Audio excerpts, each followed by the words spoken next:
I got a new letter from an informant. Looks like the situation has changed again. This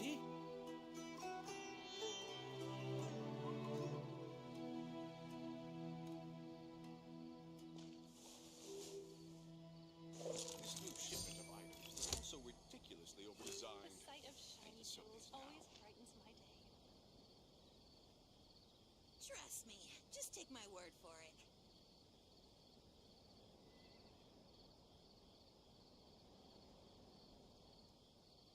Interested in joining the Light Novel Society? Good roll. All right, maybe I'll take one more day off and knock out the rest of the work once I'm feeling up to it. Shiny jewels always brightens my day. This new shipment of Trust items, me, they're just also take my word for ridiculously it. overdesigned. I need to sell these now.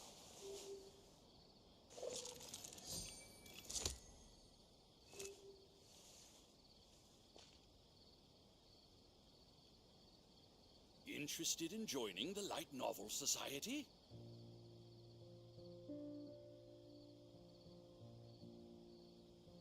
The sight of shiny jewels always brightens my day. Trust me, This just new take my shipment word of for items, it. they're also ridiculously overdesigned. I need to sell these now.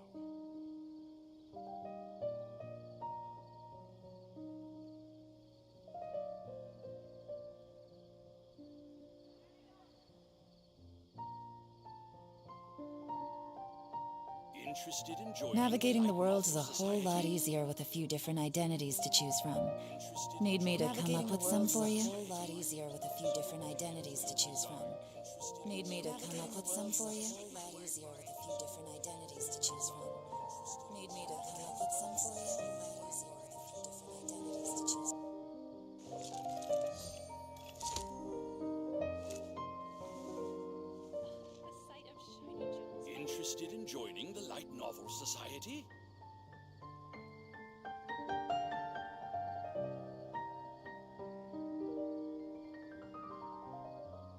Trust me, just This take my new word shipment for of it. items, they're also ridiculously overdesigned. I need to sell these now.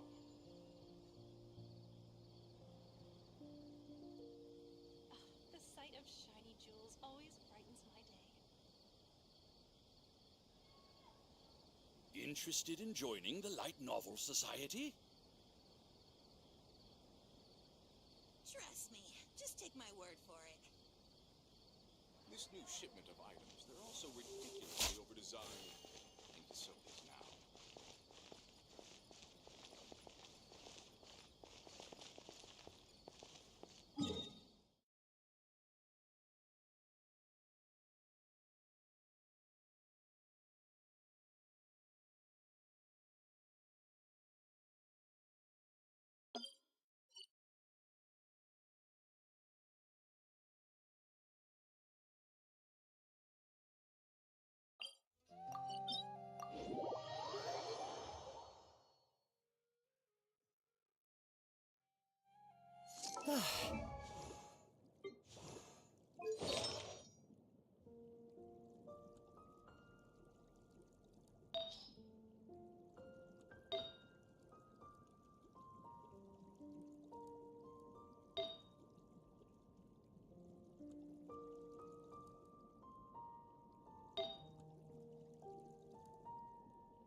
It's getting a little...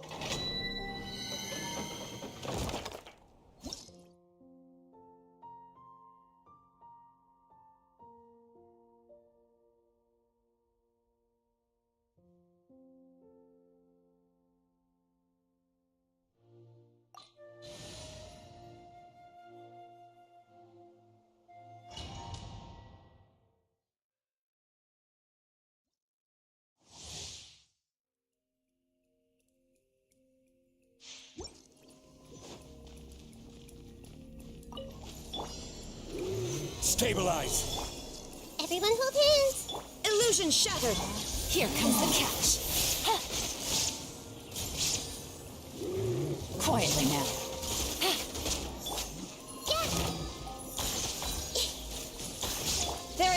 escape.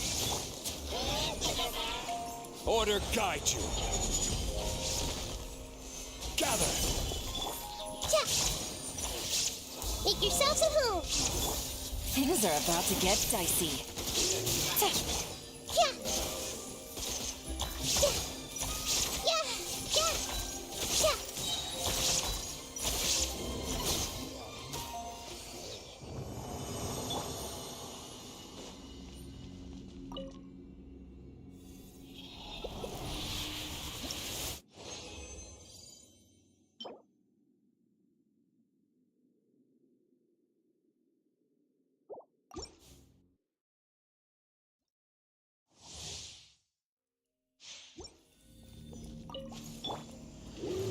Stabilize.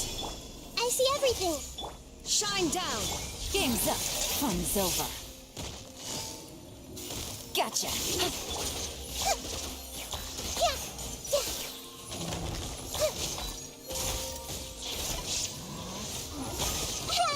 Let's change tactics. Solidify. This is order. Busted.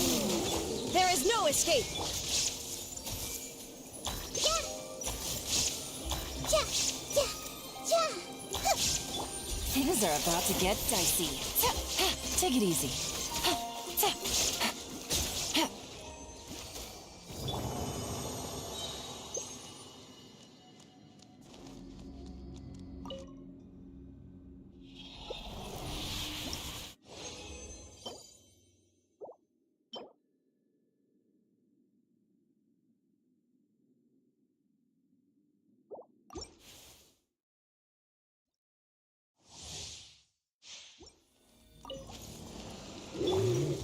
Gather.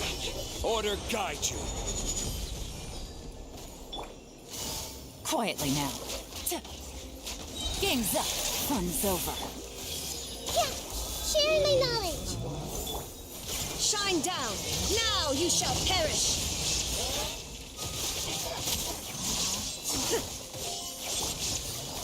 Gotcha. Solidify. This is order. Yeah. Yeah. This might hurt a little. Yeah. Quietly now.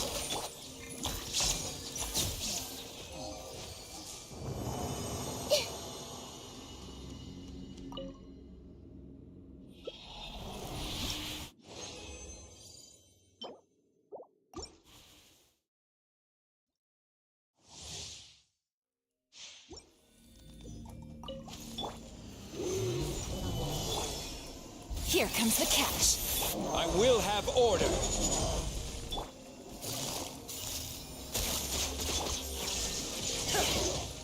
Ha! Torn to oblivion. The Temple of Wisdom. Everyone hold hands.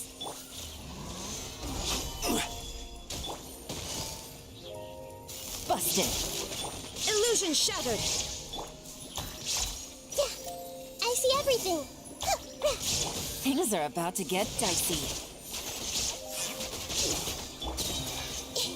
Yeah.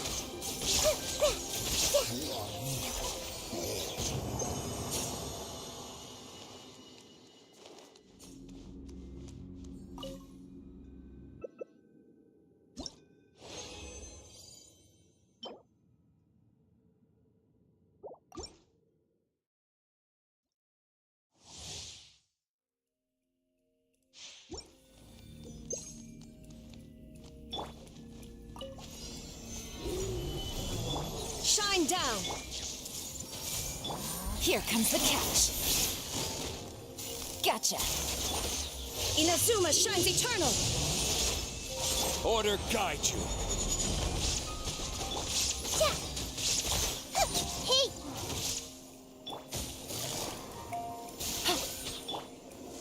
Gather.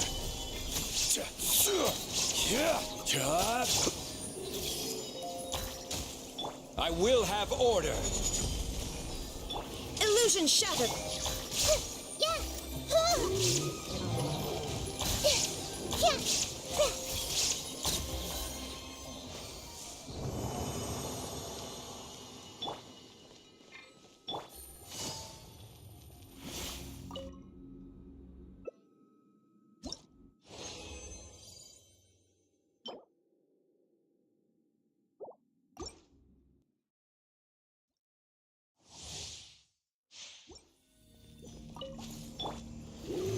Stabilize.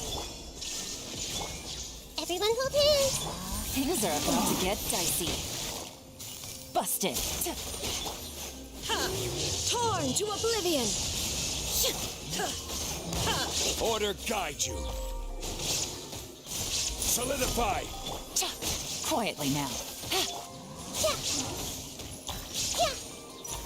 Ja. There is no escape. Hey. Gather.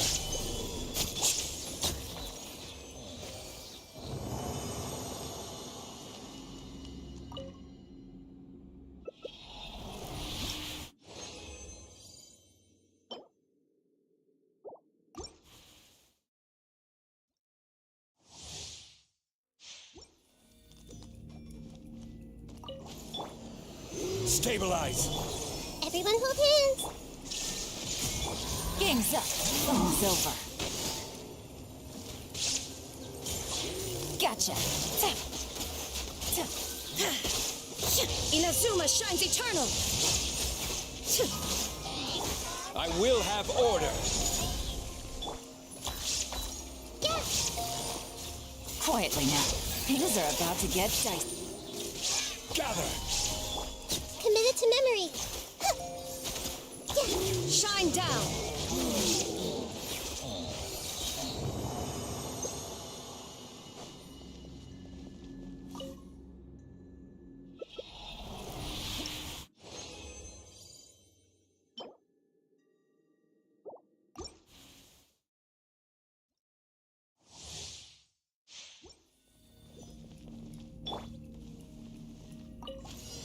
Stabilize.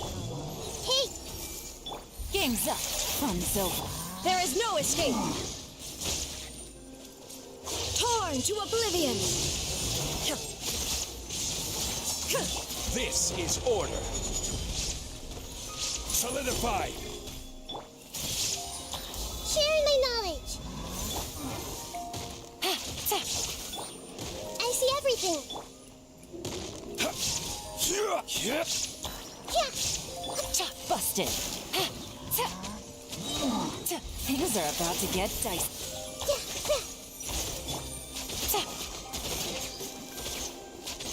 Quietly now. Shine down. Yeah.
output. Okay. Finally, why does OBS lie?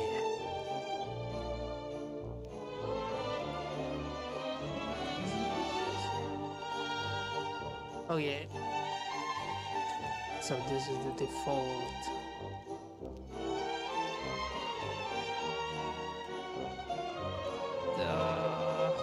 I hate hearing myself. I hate hearing myself, but can't be helped. What's my rewards?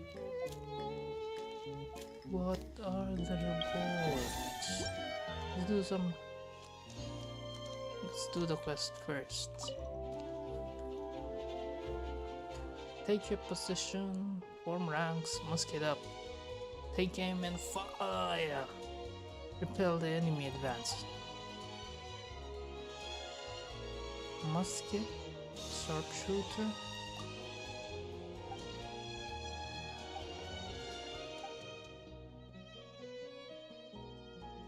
I'm confused. I'm a developers.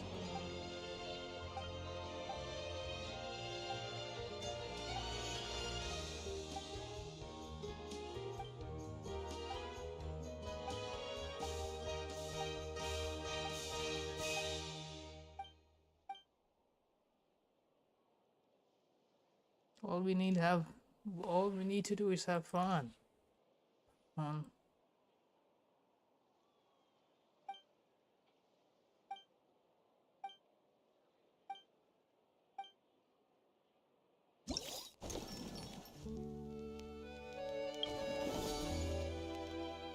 Trick shots.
Yeah.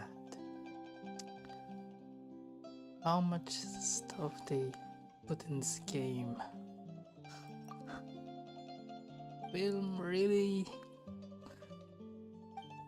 I'm not buying it. Not gonna buy it.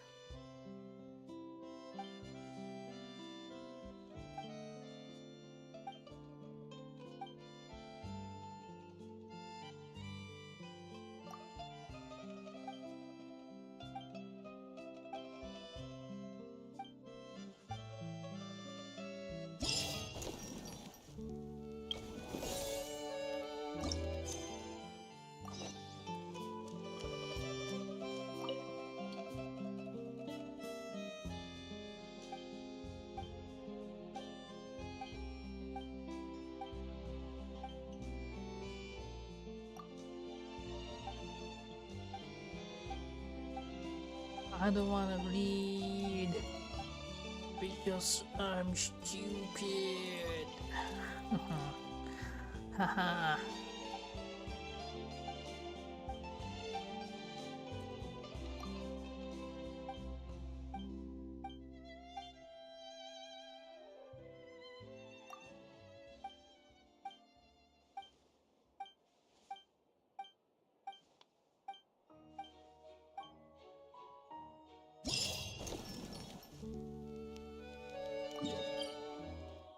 Oh good lord, I have not revealed the map.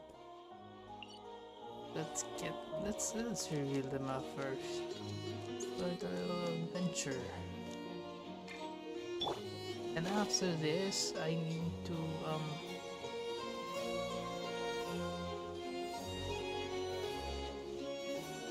I need to do everything in Fontaine.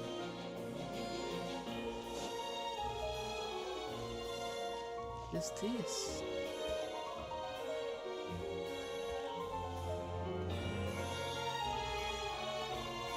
It's fragile enough.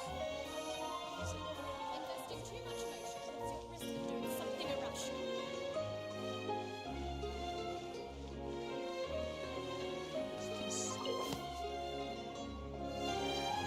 Into the frame. Oh my god. Into the frame. Film several shots according to the director's requirements.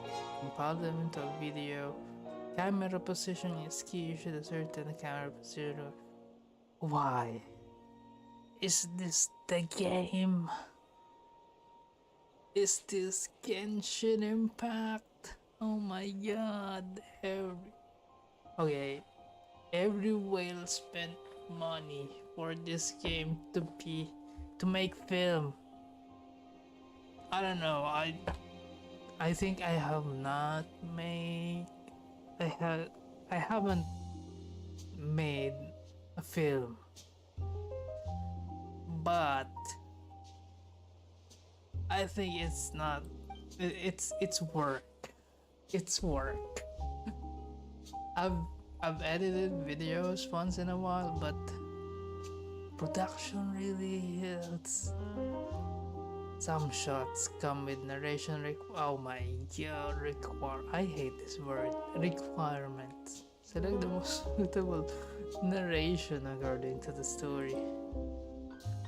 The fact, once the positioning and narration of all shots are selected, you can start filming and view the results.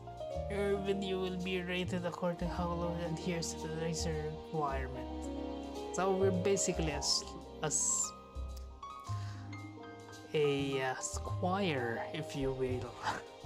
I need to be careful with my words because I'm streaming.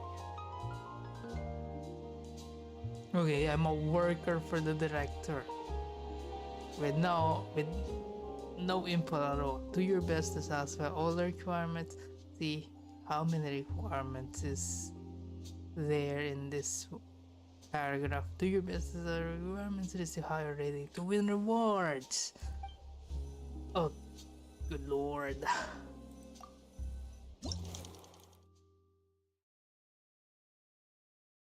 Use script.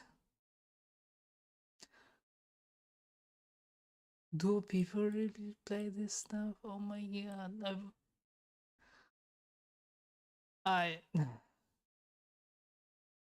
I hope that the rewards are worth it. Worth it. Okay, I'm cutting off. Wait a second. Okay, maybe. Okay. At a corner of a lane in Court 15, an actress has set up a camera. It's adjusting. After mentally comparing a different eye, she makes her decision. Of what? Frame 1. Camera position require present environment characters who will perform. Environment and characters that will perform. What am I supposed to do? Camera position. Camera position.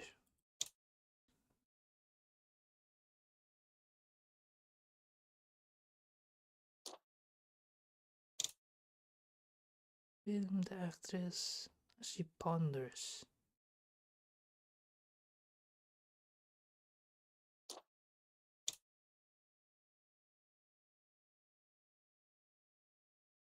Oh my god, we're making we're making a film about a person making a film. Oh my god, this is just I don't like it. This is not a game. is basically Windows Movie Maker. How the actors or the oh there's narration, there's script. Why the hassle? I think there's typo.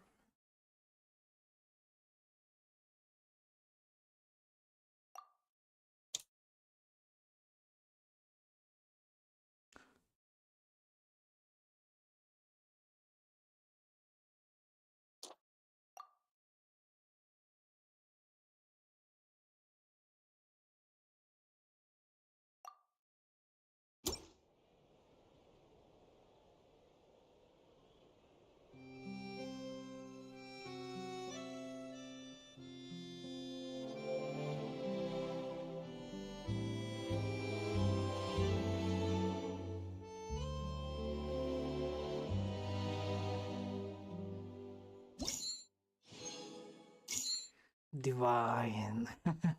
It's like Candy Crush. Divine. Oh my god. I hate this. I hate this.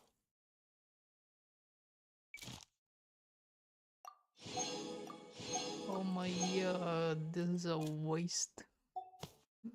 Everyone's time.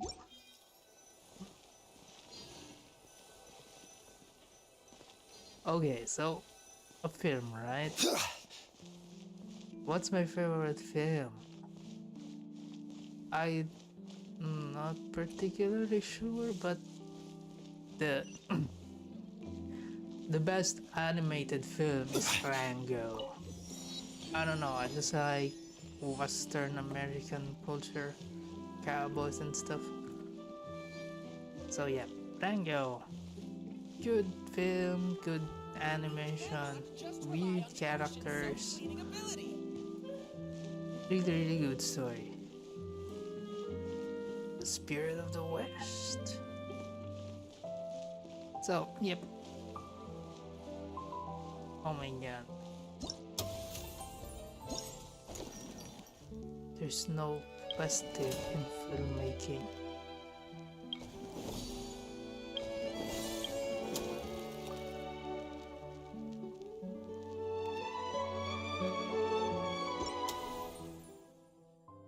Can I get? Still can't get. Oh, there's a crown. There's a crown. There's a crown.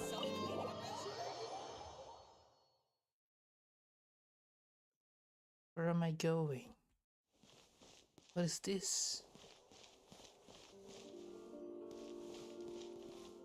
Hello is critic. It's a useless person. A critic.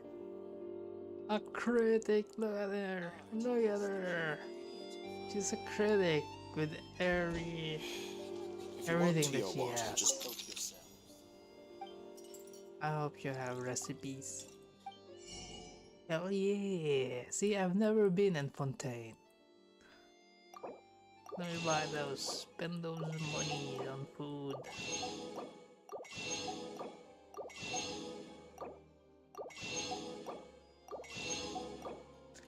Yeah! This man is earning his wage from me. Thank you, sir.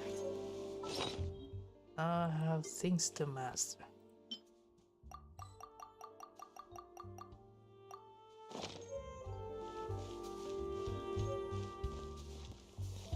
Bye, critic. I don't know. I'm being disrespectful, but yeah, everyone can be a critic at this point. You've seen Twitter/X enough, and yeah, everyone can be one. How can I get in that tower? Should I scale? I probably should scale this wall.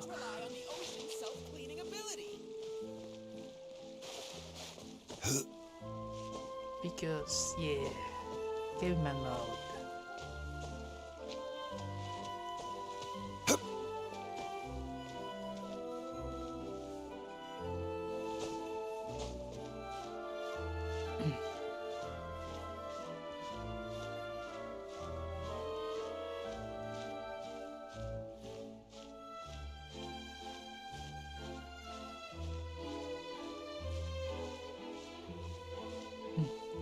One time we're filming and one time we're scaling walls.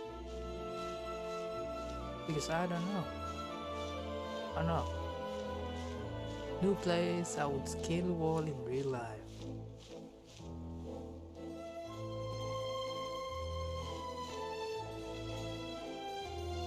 Going to Paris. If I see a wall, I would climb it. I'm kidding. Don't wanna get Darwin Awards with that one. I can't enter? Oh my god. The gates are closed. Scale the walls.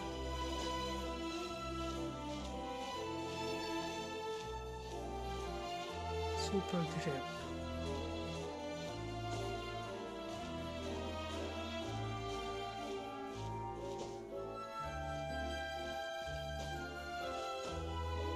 Nope, can't do that. Holy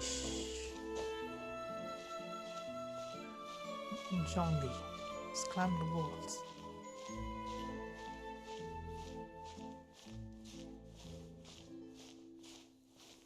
Oh my god.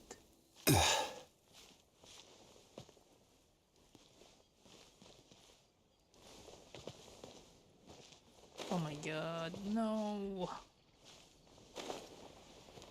I get it. Yeah! It's near.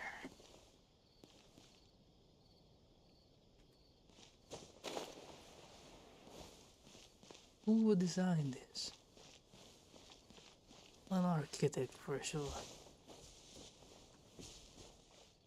No flower. Marcotte.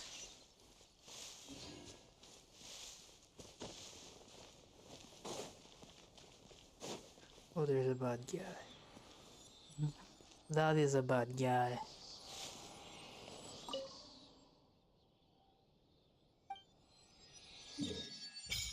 Hell yeah.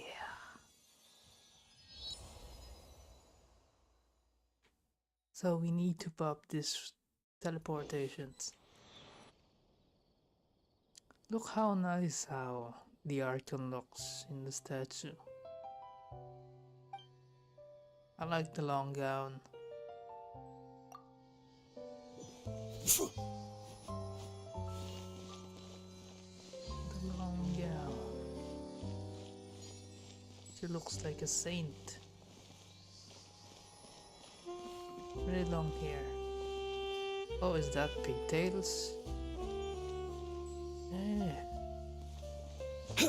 Nice look for an Archon statue. But I don't know. I was spoiled already by this event. That's spoiler alert. Urina is not the Archon anymore. I don't know what happened in Fontaine, but I'm not liking what's happening in Fontaine. Film festival, my dumpy. Where's this? Where's this teleport? Okay, there it is. Hell yeah.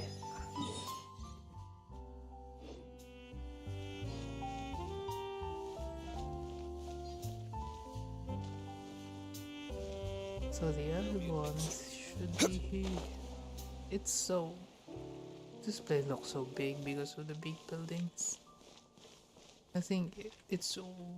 Okay. It's like one of them European themed cities. But looks European enough. No recipes, mister. Fermented juice. Is this pickle juice? Fermented juice. It's dubious. It's dubious at most. Where's the teleport?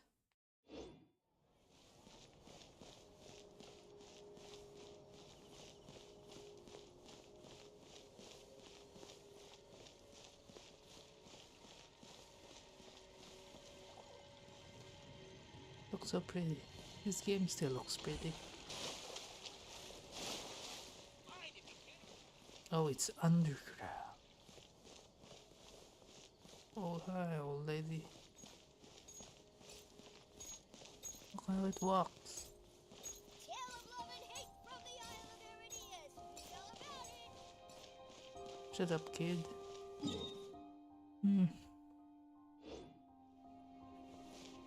Let's go back to the event. I should finish to I've done that, so here's the next one. Just straight ahead.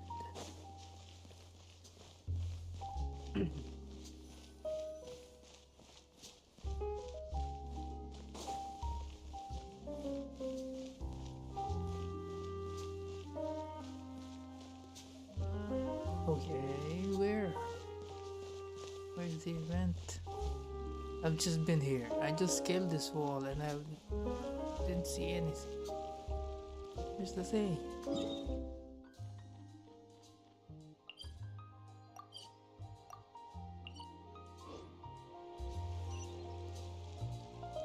It's inside. Cannot just rely on the ocean self.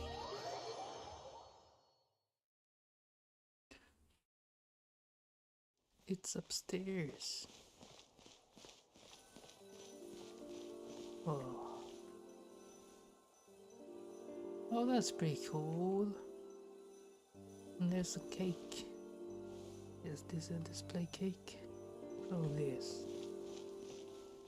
Oh god, imagine there's a lot of water outside. How can they manage the flies? Oh my god. Okay, where's the bell? Are you another critic?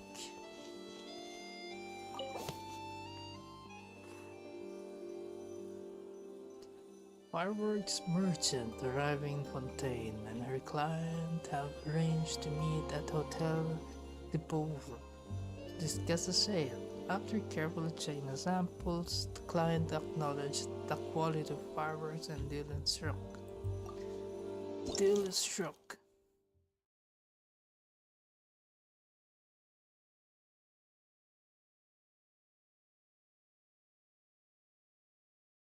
Seizing up.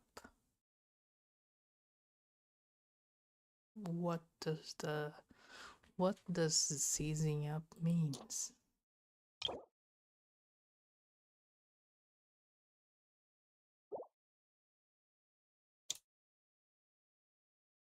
It's Yoimiya.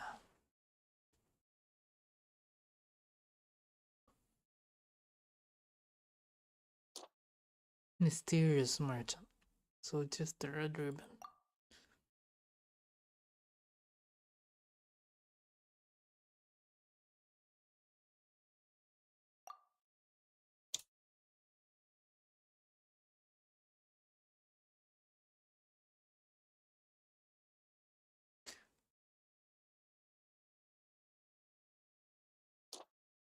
The suspense.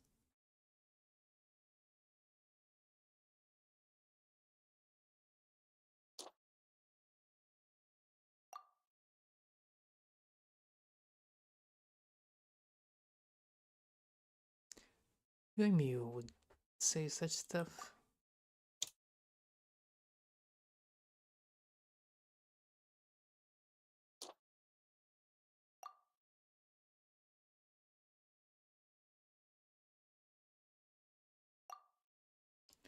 No, that's no bueno. Let me think it over a bit. Nah, just finish this.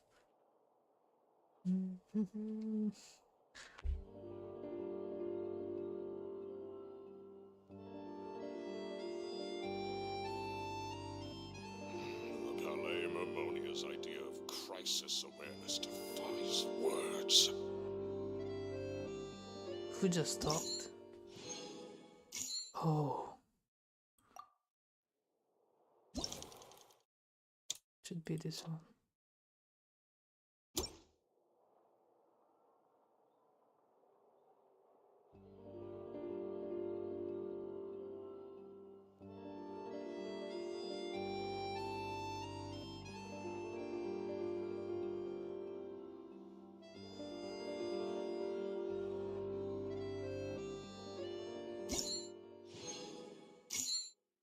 Divine.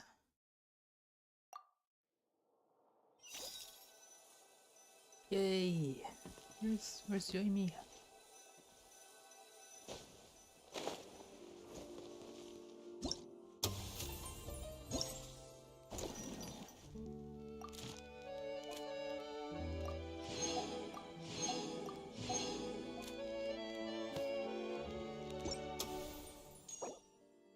Get the sword.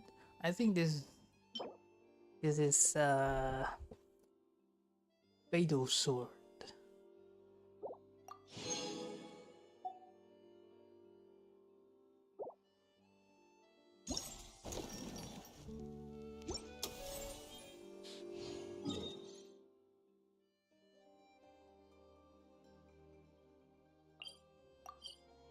Check it out and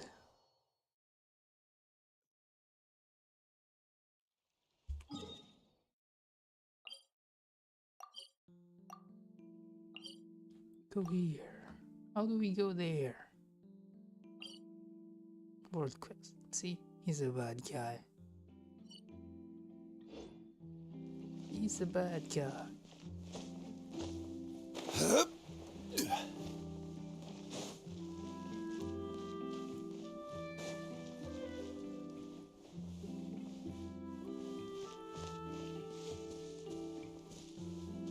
A good newspaper should be a lighthouse of Lame Ammonia's idea of crisis awareness defies words. I'm sure it'll be. How do we go outside? Oh my god. How do we go outside? We cannot just rely The on learning curve of Fontaine is super steep. There's no doors. Where's the entrance of the city? Probably there. Let's go. Let's go.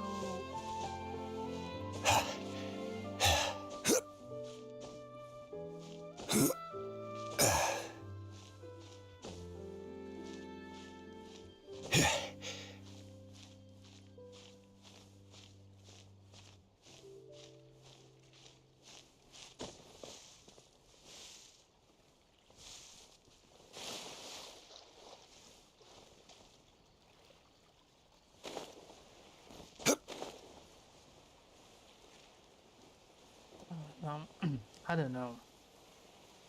Kinda don't like Fontaine as it is. Can I enter here? Nope. Scale everything.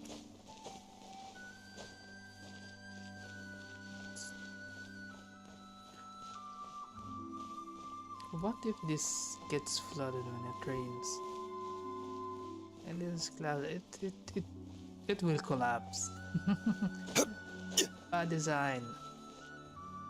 Bad design because it's not seen outside.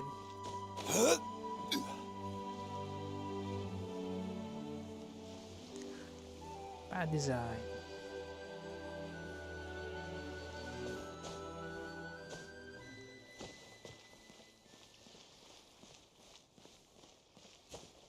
There it is. Teleport.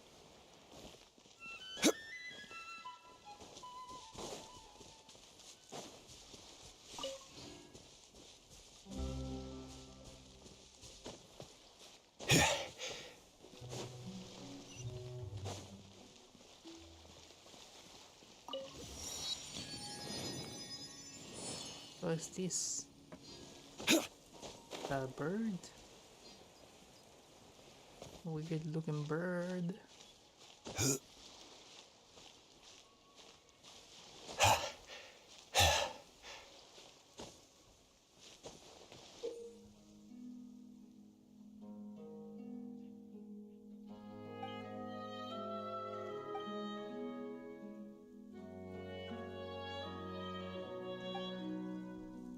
It's a bird.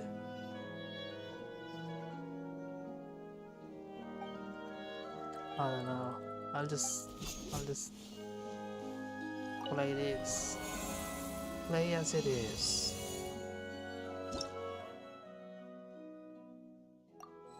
Oh, this is. Oh my god. This co-op. I'm not ready for this.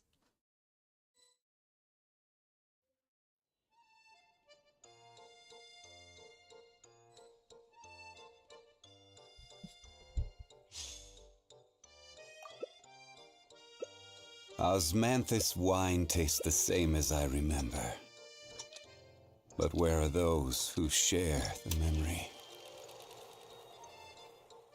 What is happening?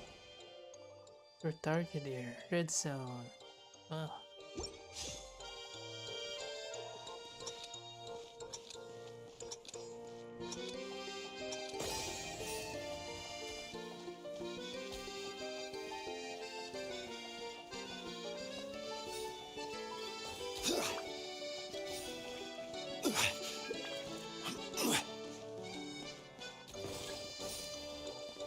Time to go.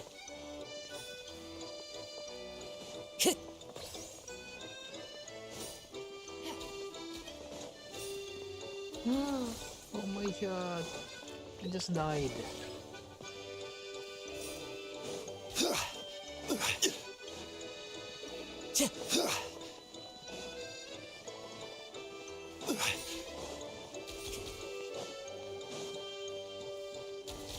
Take it easy. I hate co-op.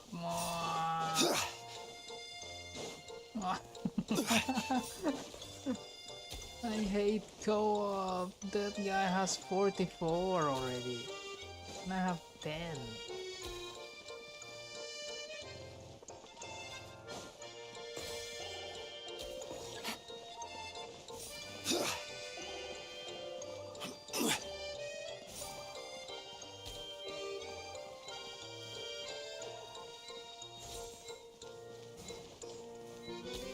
Oof. I hate co-op. I might quit this game permanently. Who cares? Get me out of here. Every journey has its. Shut Where up, do you want to go zombie. next? If you'd like to see Shut Liyue's up. tourist How do I spots. quit this game?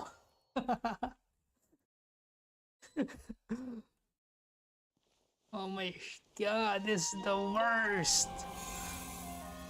This is the worst game ever.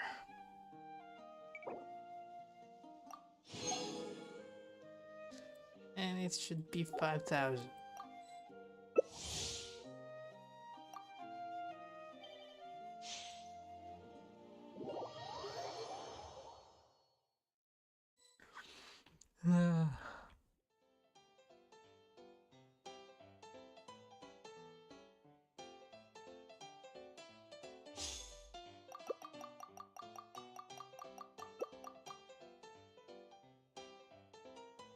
Osmanthus wine tastes the same as I remember. But where are those who share the memory? I'm the blue zone. The go zone.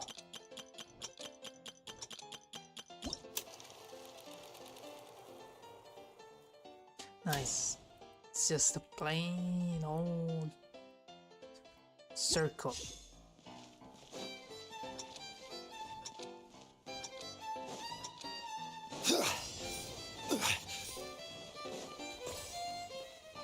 Get in,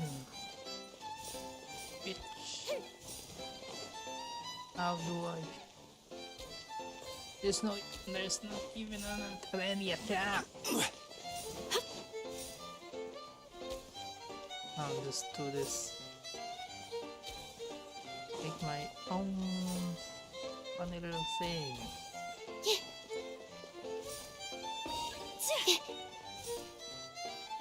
Go in there. Don't do shit. Shit. I'm winning. I am winning.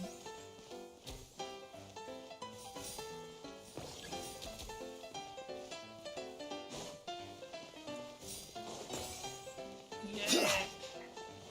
Wrecked. This is the best game ever!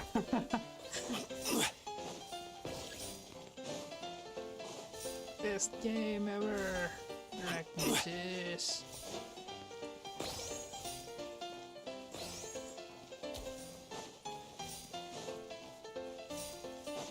The buff doesn't even make anything. Whee! Yes, 54, oh my god. Yay! Yay! Jump boosters. Bounce clear.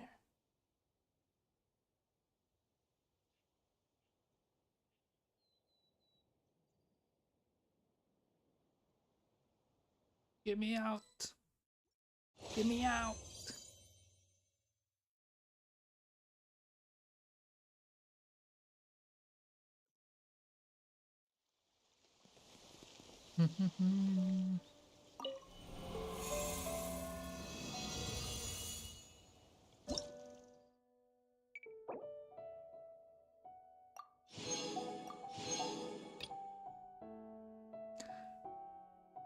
Oh my god, I need to do that 5 times more. Or 10 times more.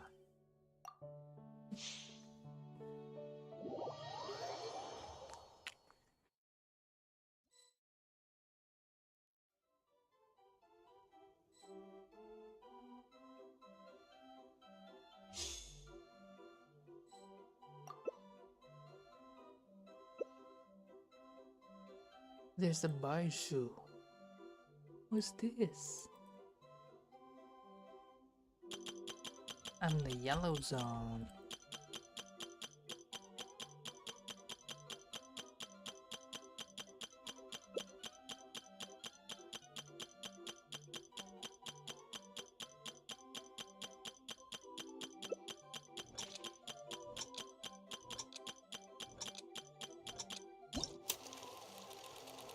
Osmanthus wine tastes the same as Shut I up, remember. Zhongli. Shut up. But where are those who share the memory? Shut up, Zhongli. You are not needed. Yay.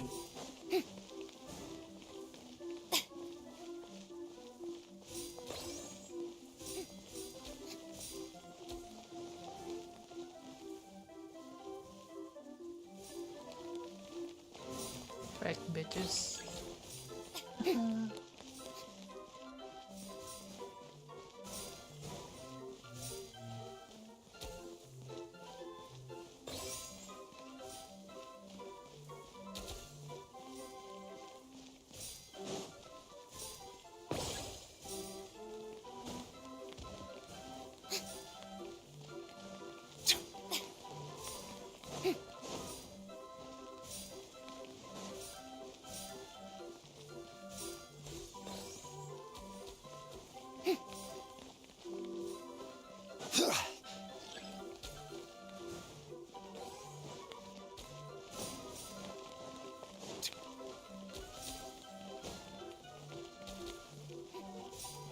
I'm getting...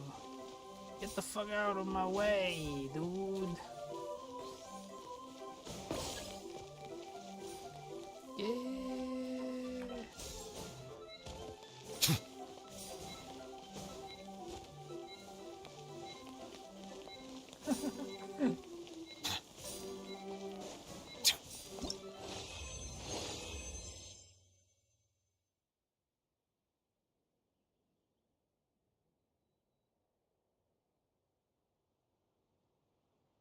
It's such a weird ass game. I don't like Boats this game. are made for transferring up, commodities Xiongli. back and You're not needed.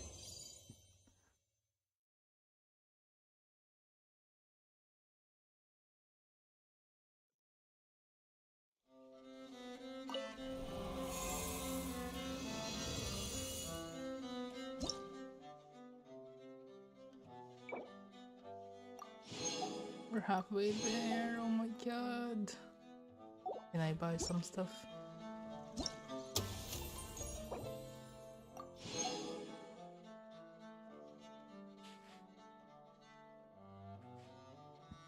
This should be the refinery.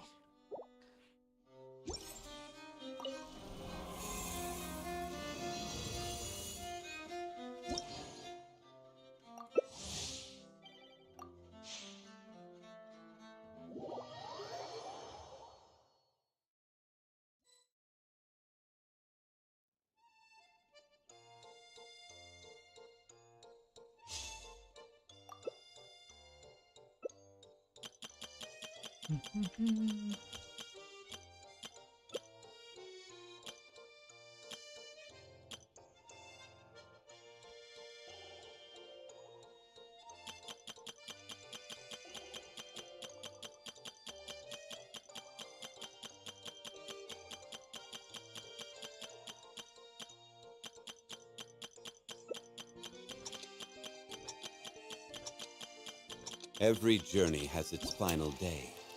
Don't rush.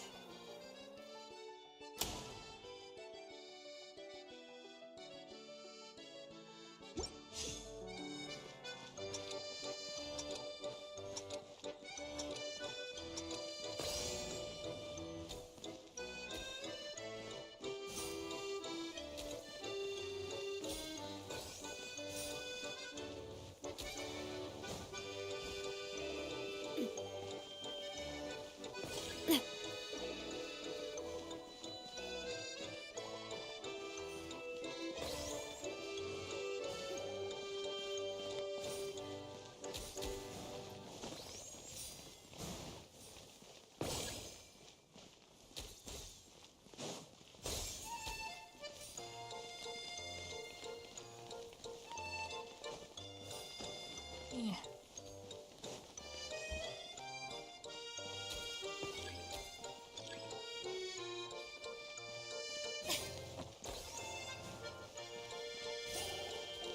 Yay, thank you.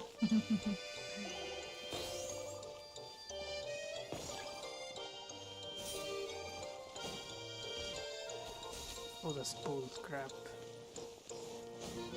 Why am I even...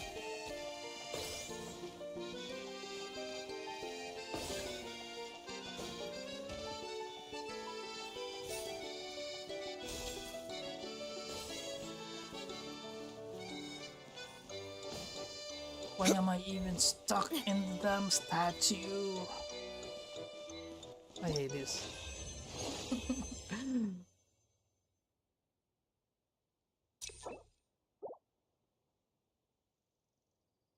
What does that even mean? Participant from start to finish.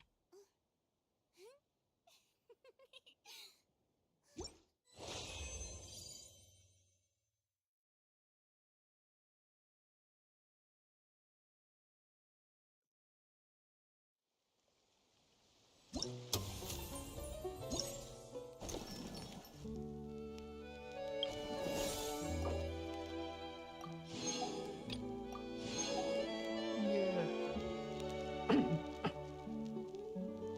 1,500. Last 2 or 3 if I suck. Sacre blue. Sacre blue. Oh, there's an alloy.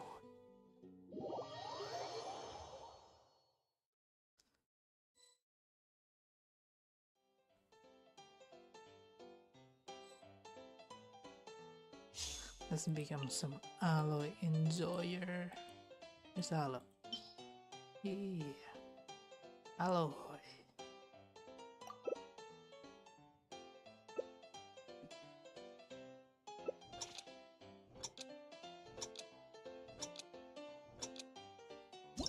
crap, there's Goku. I'm the blue zone. The blue zone.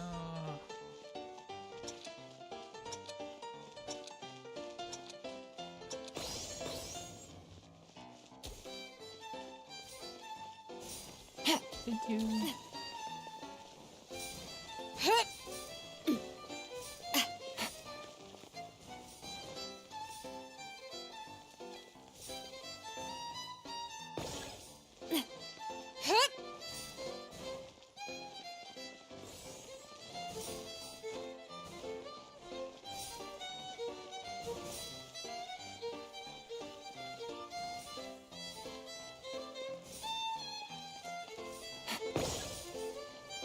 Take it easy. Oh my god. I hate that dude. Oh my god, get in! Take it easy.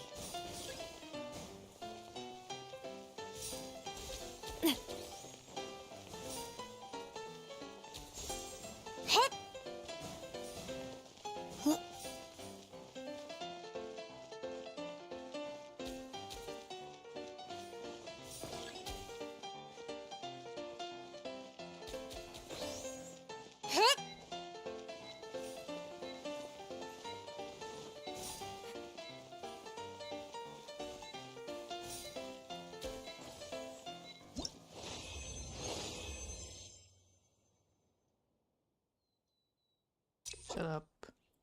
Shut up. It means I'm not special. That's what it means. Shut up. I know. I'm normal. I got a new letter. Shut up.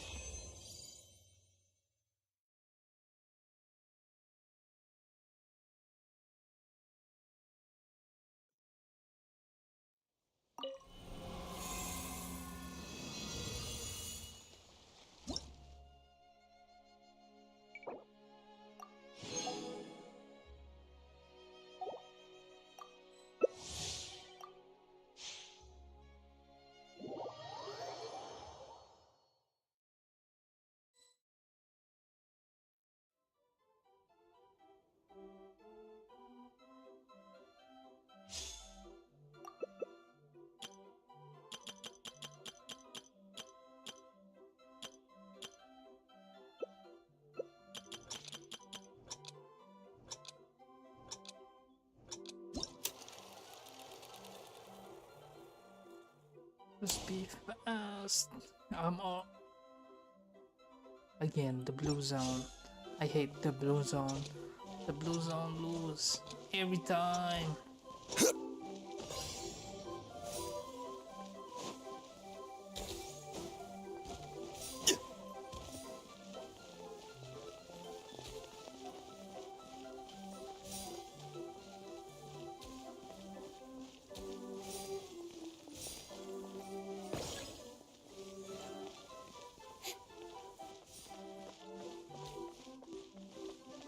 God fucking damn it.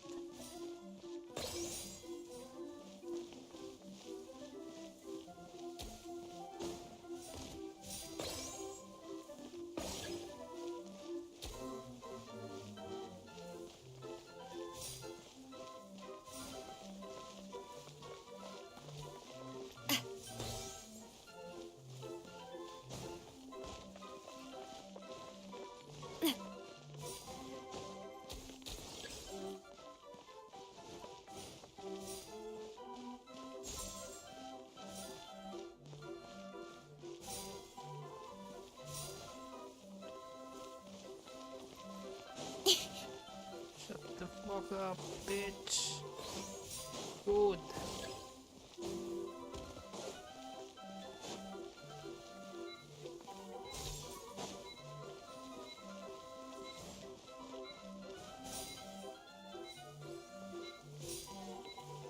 Lol.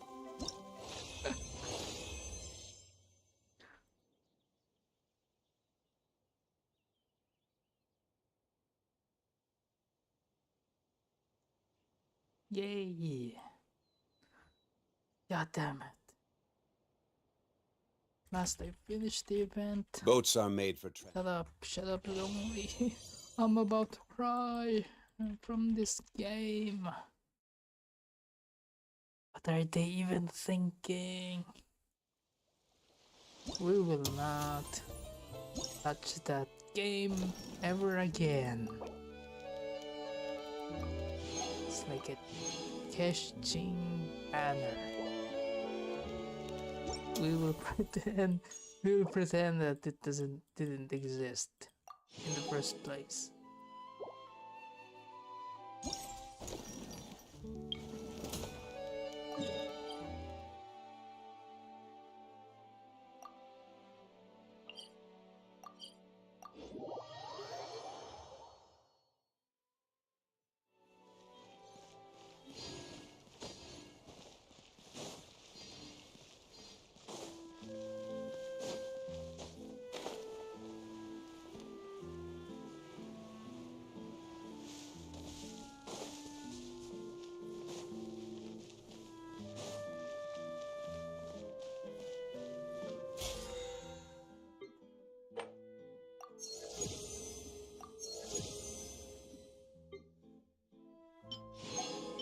Yo, time for wish. Wish upon store. Nothing. As per usual, we have bad luck. Baddest of luck. Why didn't I see this one?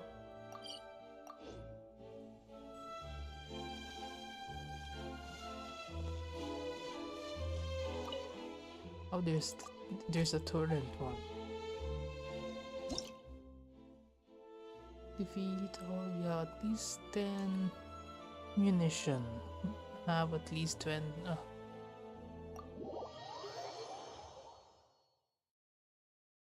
I guess so. Start training.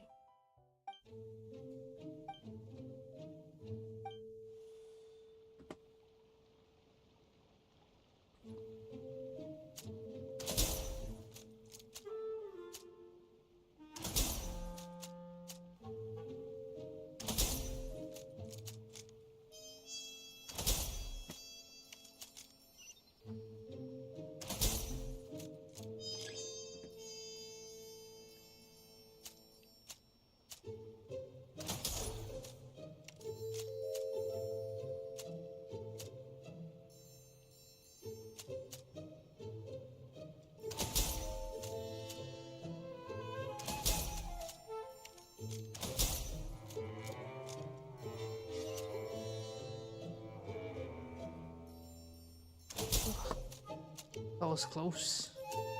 Where's the other one? Where's the other one?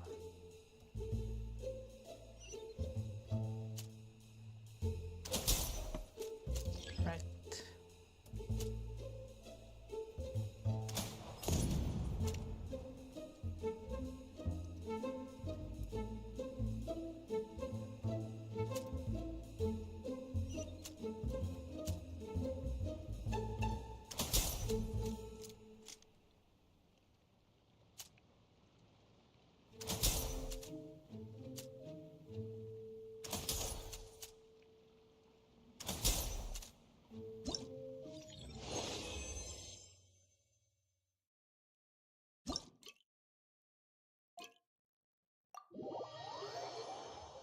Huh? What's happened? What's gonna happen? High value target, okay. Oh my god. This is the first time I'm hearing contained battle noise. Or music. It's not noise. Oh shoot. Oh shoot.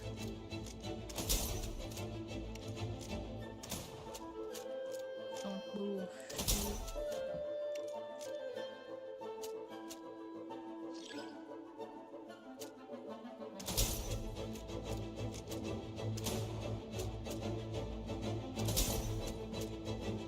FB.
Customer is fun, although I hate the FPS.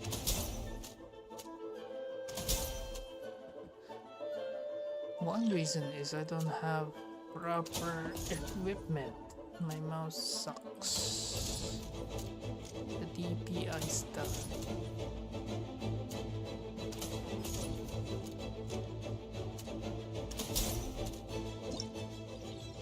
Yay!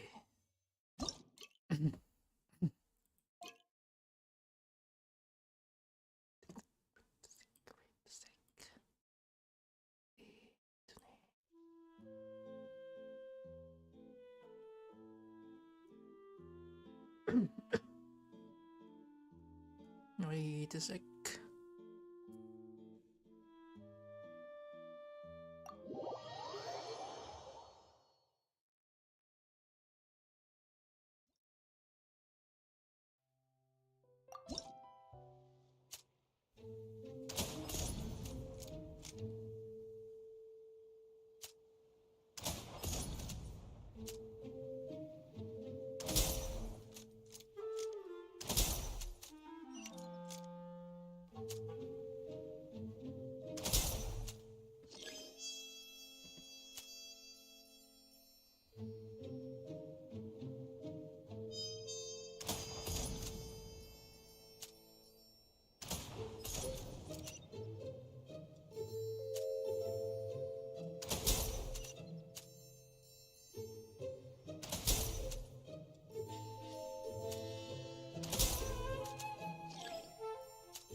Wow. There's no time limit, right? Wow.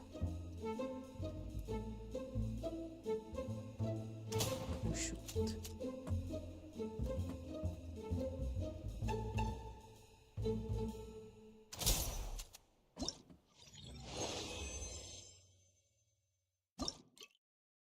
That was fun. Let's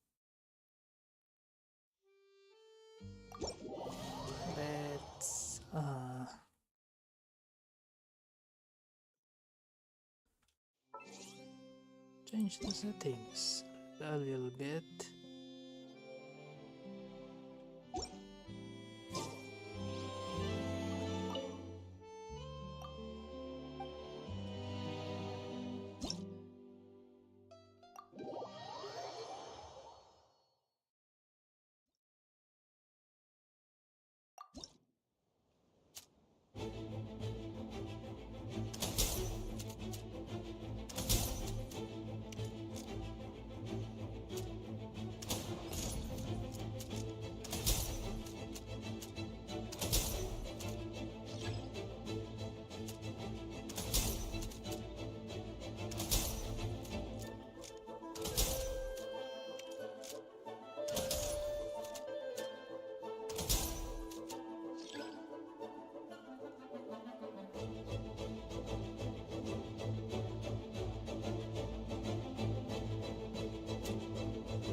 Yay!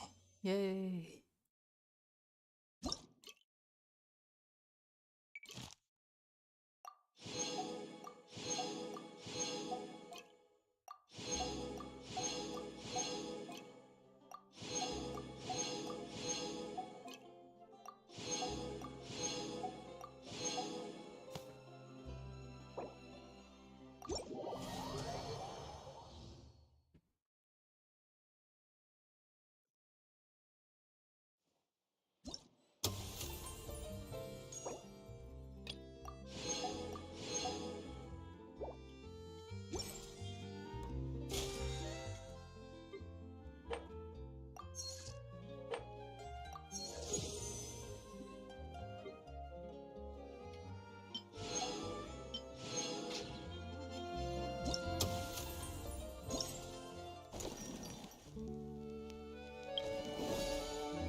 Trial by combat. Electro.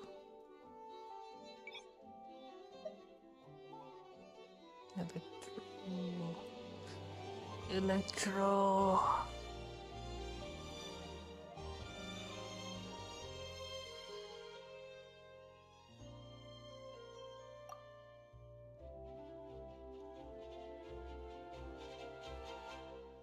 Unleash a hyper shockwave centered around your character.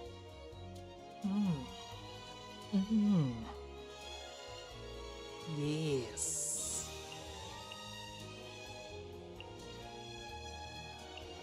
Yes.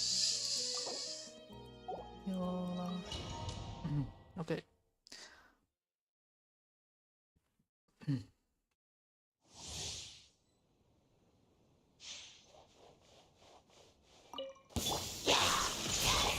Everyone hold hands. Here comes the catch. Gotcha. Stabilize. Yeah. I see everything. Yeah.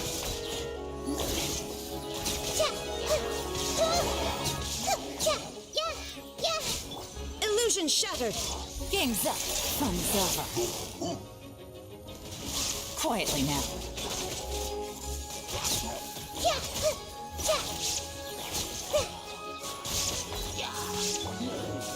Solidify.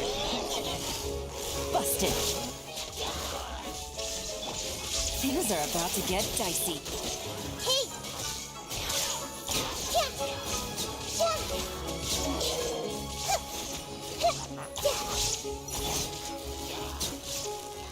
Quietly now.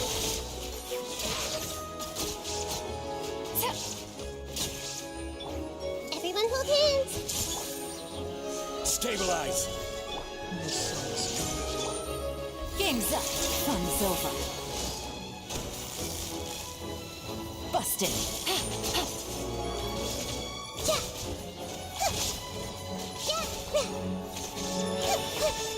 I see everything. Gather.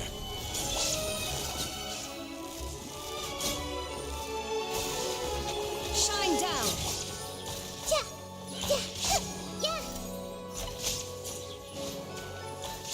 Here comes the catch. Solidify. Hey.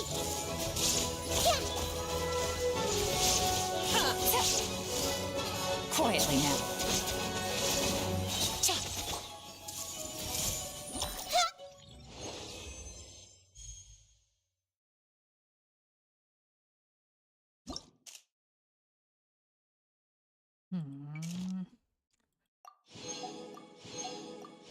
What? I recognized this bottle before.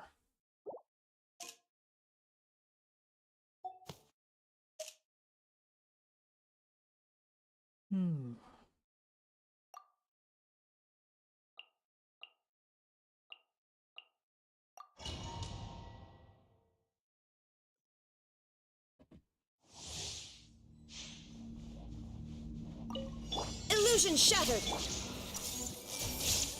Game's up. Fun's over. Stabilize. Yeah! Everyone hold hands! Yeah!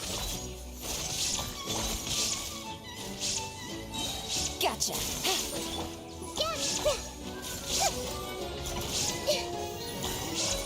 Yeah! Shine down. Gather. Here comes the catch. Quietly now. Yeah! I see everything! Yeah!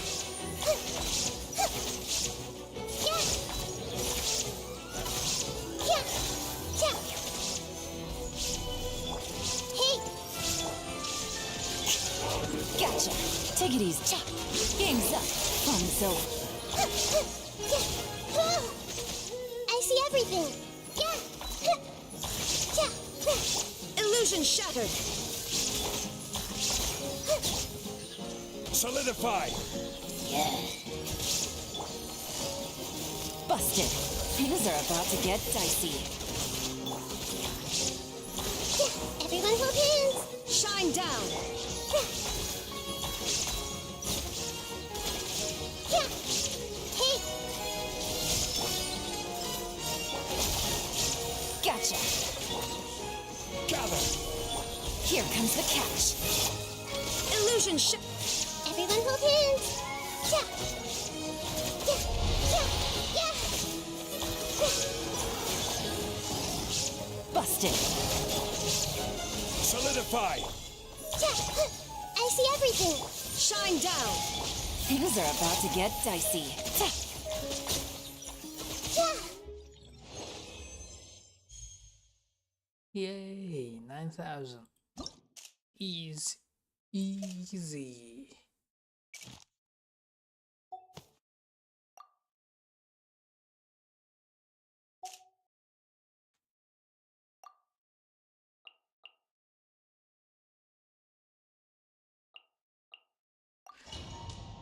This is what you get without immunity against Dendro.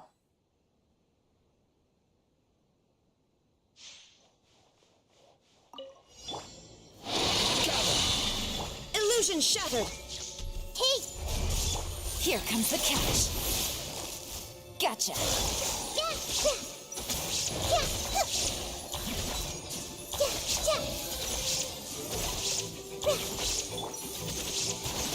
Yeah! Quietly now. Shine down. Solidify. Things are about to get dicey. Yeah! I see everything! Illusion shattered. Stabilize. Gotcha. Take it easy. Game's up. Fun's over. Shine down. Hey! What the? What did that do? Yeah! Yeah! I see everything! Illusion shattered. Quietly now. Here comes the catch. Yeah! Yeah! Yeah! Everyone hold hands!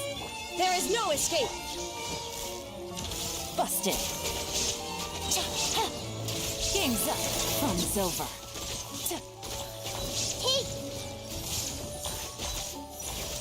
Illusion shattered. Solidify. Yeah! I see everything!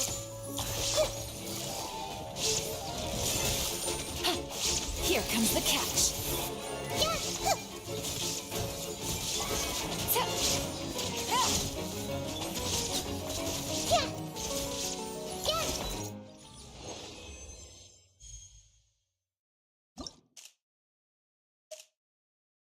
Ooh. Hydro Mimic.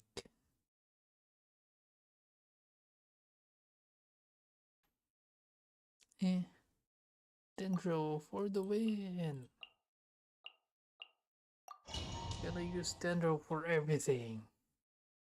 Because Nahida is OP.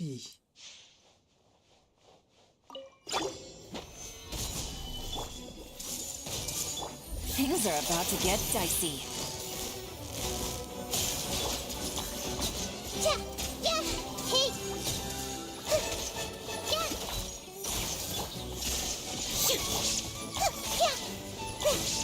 Yeah. I see everything.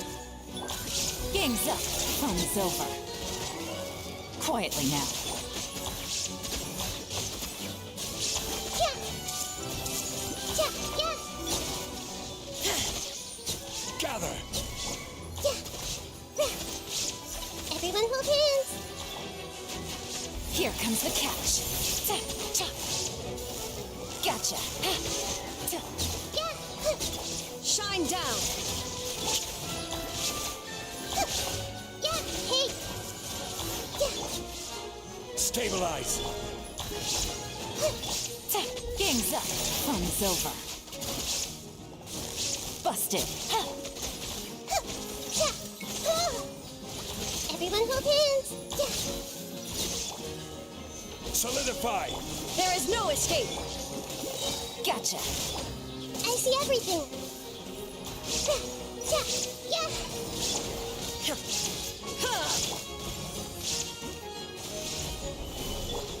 Everyone hold hands. What is happening? What was that? Hey. Yeah.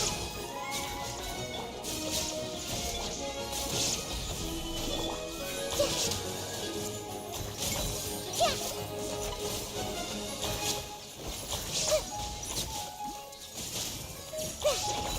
Yeah.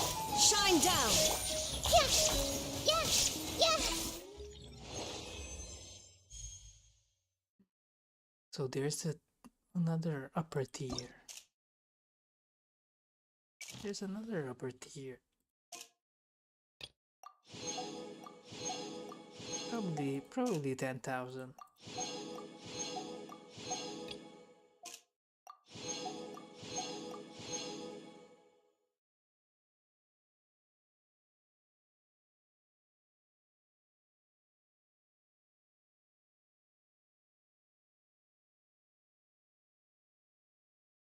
Probably 10,000.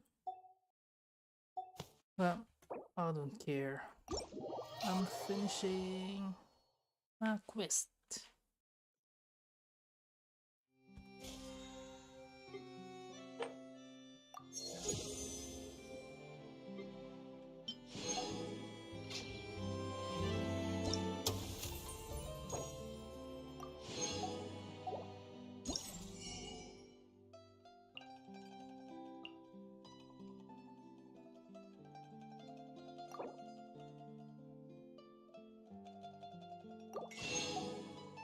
Weapon essential.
How do we enter there?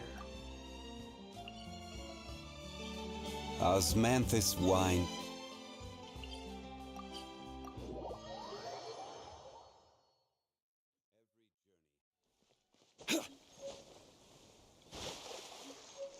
Ow. Left control. Whoa. Zhongli can swim. Can I switch? Yes, you can switch. Nahida. Look. We can swim. Oh my god, and we can't die because of drowning.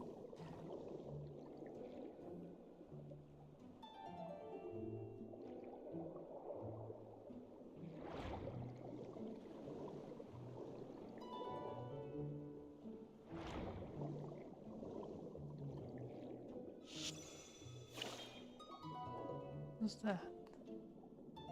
Hello, fort.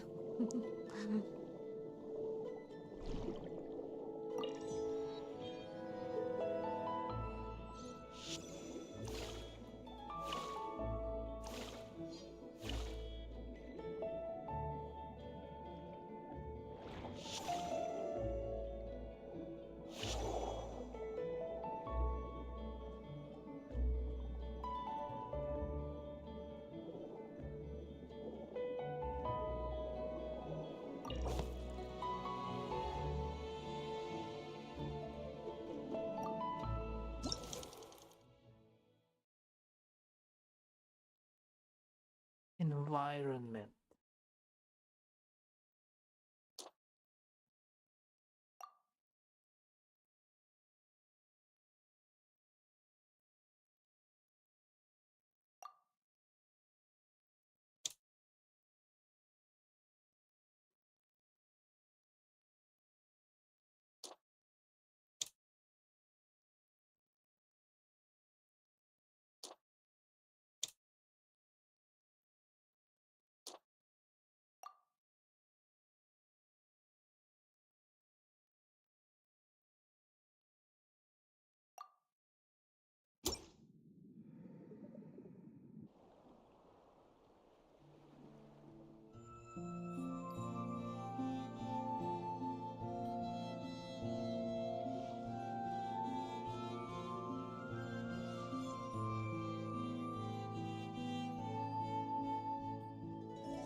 What?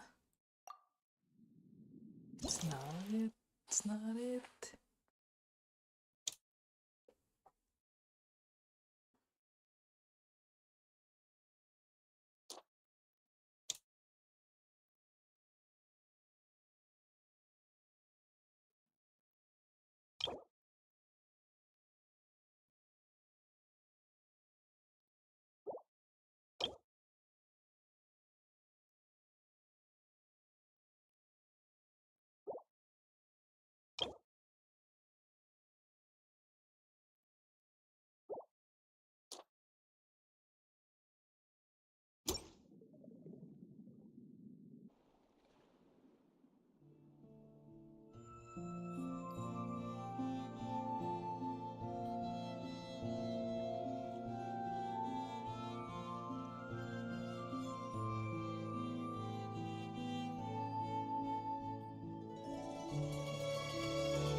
Plus 10.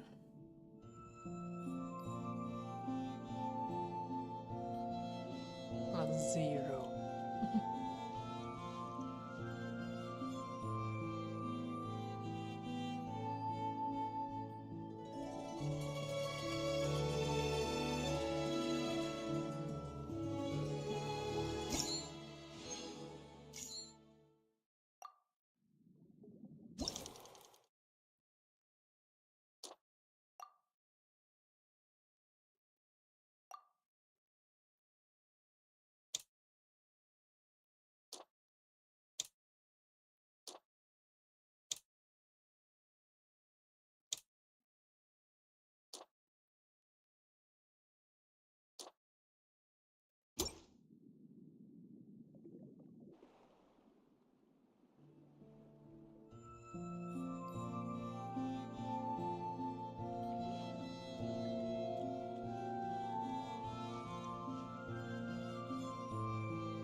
There's a world quest in there.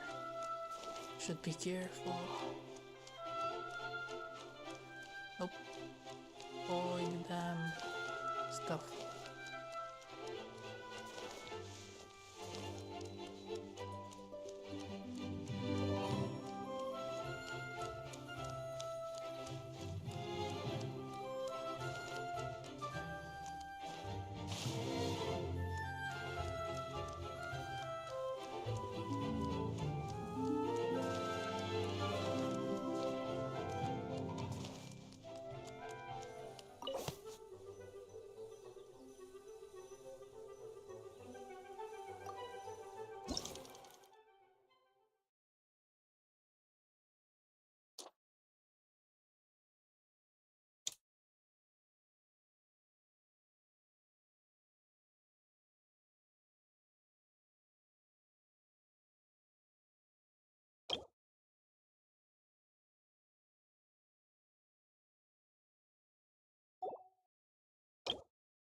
It's Paimon. The actress is Paimon.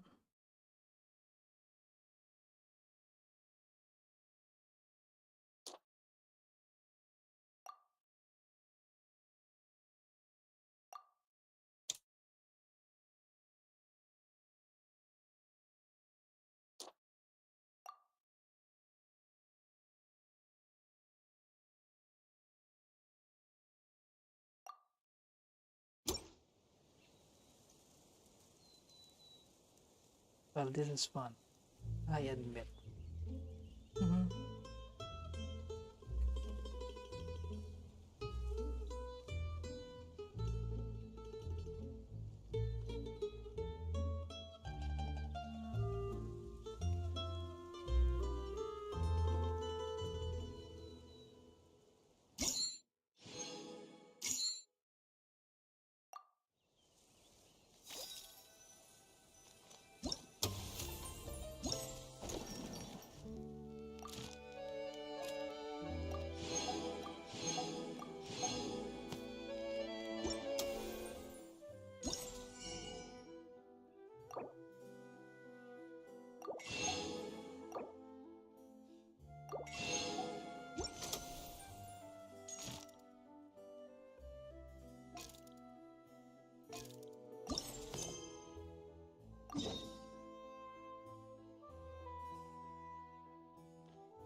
How should we go up?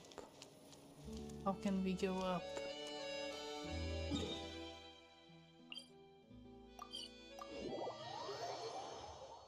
Hmm.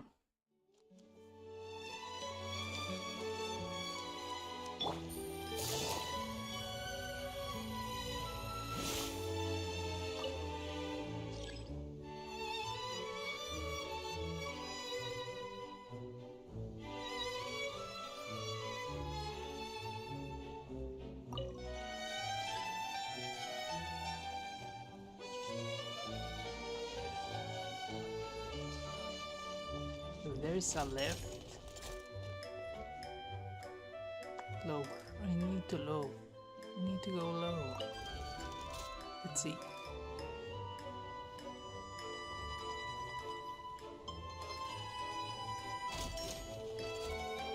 Whoa. Who's this?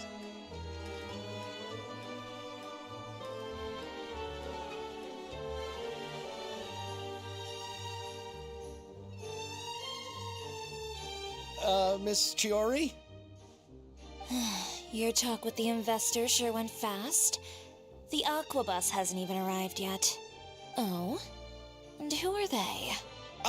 Allow me to introduce you. This is the Traveler and Paimon. Pleased to meet you. Likewise! We've heard the owner of Chioriya Boutique is a skilled seamstress, so it's a real pleasure to finally meet you in person.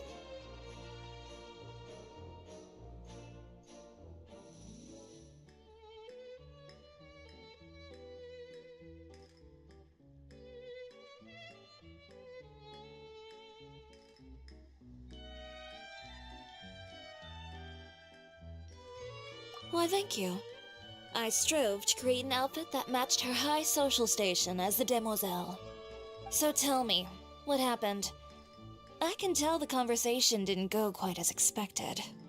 Ah, well, it's like this.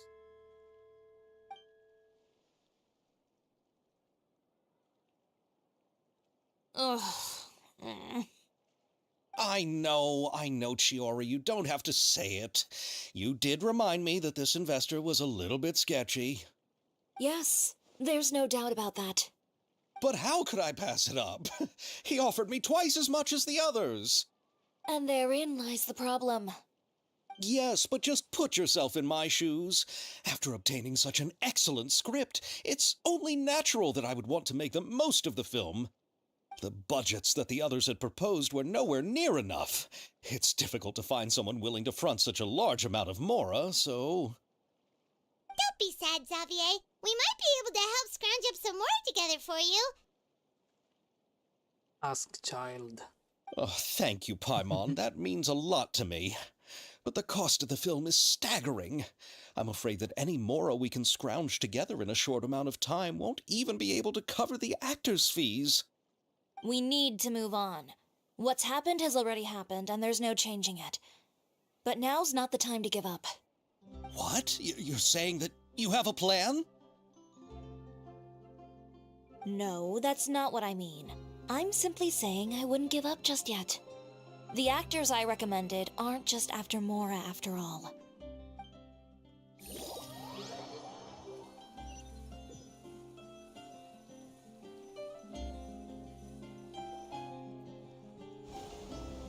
Oh. The Kamisato. Really? Then where do you live? We Malazines live in Mercy Village. The only way to enter is from underwater. Oh, you must be pretty tired after work every day, right? I mean, you have to swim all that way just to go home. We are so thoughtful. But some Malazines choose to live in the Court of Fontaine because it's so much more convenient. This is our stop. Oh, we've arrived, but I haven't even finished chatting with Aval yet. I also enjoyed Aval's introductions to Fontaine along the way. Everything you described was so clear and detailed that we can't help but want to hear more. Thank you so much. I'm usually working here on the Sakura bus, so I hope I'll have the chance to see you again. There are still many more places I'd like to introduce to you. What is that creature even? Welcome to the Court of Fontaine. Chiori, you sure have changed a lot. This is the first time we've seen you since you left Inazuma. I haven't realized it's been so long. I was in such a rush when I left that I didn't even get to say goodbye. Thank you for extending the invitation, Mr. Xavier. I'm looking forward to a fruitful trip here in Fontaine. They are the actors? It's an honor to have the head of the Kamisato clan visit us. So they are who you meant when you said you had actors coming from Inazuma?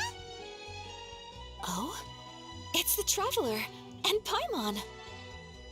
Why are you here? Wow, what a coincidence! Ayaka and I were just You should talking be about you on the way busy. here. Are you also here for the film? We just ran into Xavier earlier and came over with him. But I'm not an actress. Sir Kamisato and Lady Ayaka are the real actors here. I'm just tagging along with Ayaka to have a good time together. About that, I mean, how was I supposed to contact you when I was making preparations for the film? I figured you were probably busy, and I didn't want to disturb you. So I could only keep you in the back of my mind while I sought other actors to play the lead roles in the film. I had been thinking about a surprise reunion with you during our trip here, But you still managed to surprise me first. Oh, so you all know each other already! My, what a coincidence! What are the chances everyone could be brought together here like this? Why don't we go to Hotel de Boer and catch up over a meal? I've already made a reservation. Huh? Did you reserve 2 spots for us too? Yes, of course, of course. I'll be sure to tell the boss to serve a few more delicious dishes just to make sure there'll be enough food. Very well. Then please, kindly lead the way, Mr. Xavier.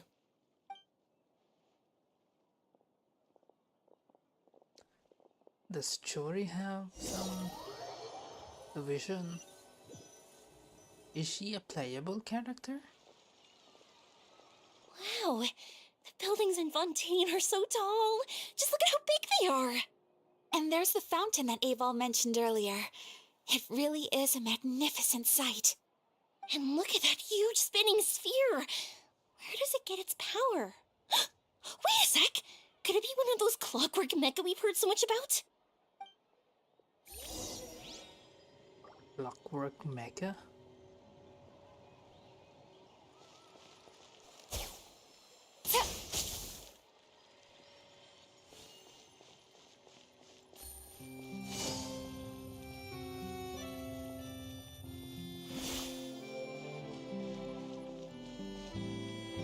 Am I heading in the right direction?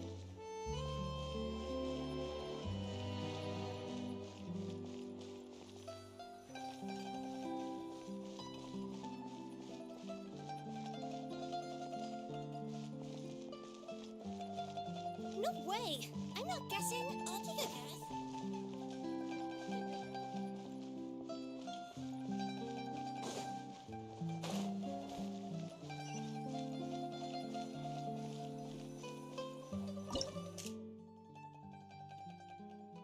Oops. How to find that balance between flavor and nutrition.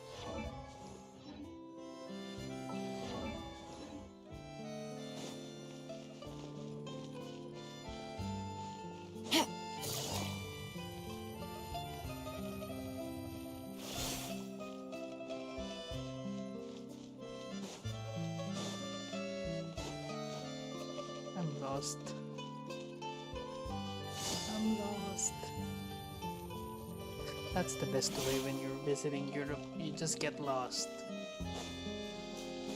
Well, back then. Now it's too dangerous. Take it easy.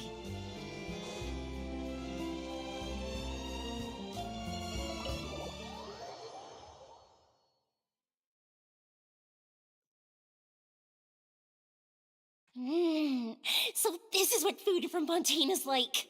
It sure is different from what we have in Inazuma. How should I describe it? It seems like you have to go through a lot more steps to make them. And the flavor has many layers too. Ah, yes. When I first went to Inazuma, I actually thought the food there tasted a little too bland.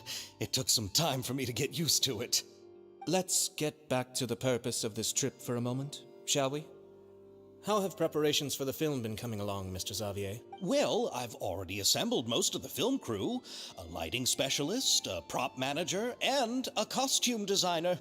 I've also bought the copyrights from the novel's author. Oh, it's called The Two Musketeers, right? I read the script you sent me on the way here. The story is pretty good. Originally, I was planning to start filming as soon as Sir Kamisato and Lady Ayaka arrived in Fontaine, but I'm afraid I've run into a bit of a problem. Oh? What is it? It has to do with the film's investor, Mr. Morris. He suddenly informed me this morning that he's encountered some financial trouble and will be unable to release to me the amount of funding agreed upon. It's said that Fontaine's legal system is well developed. If he has violated the contract, then can't you simply take him to court over the matter? Well, I'm still more concerned about filming.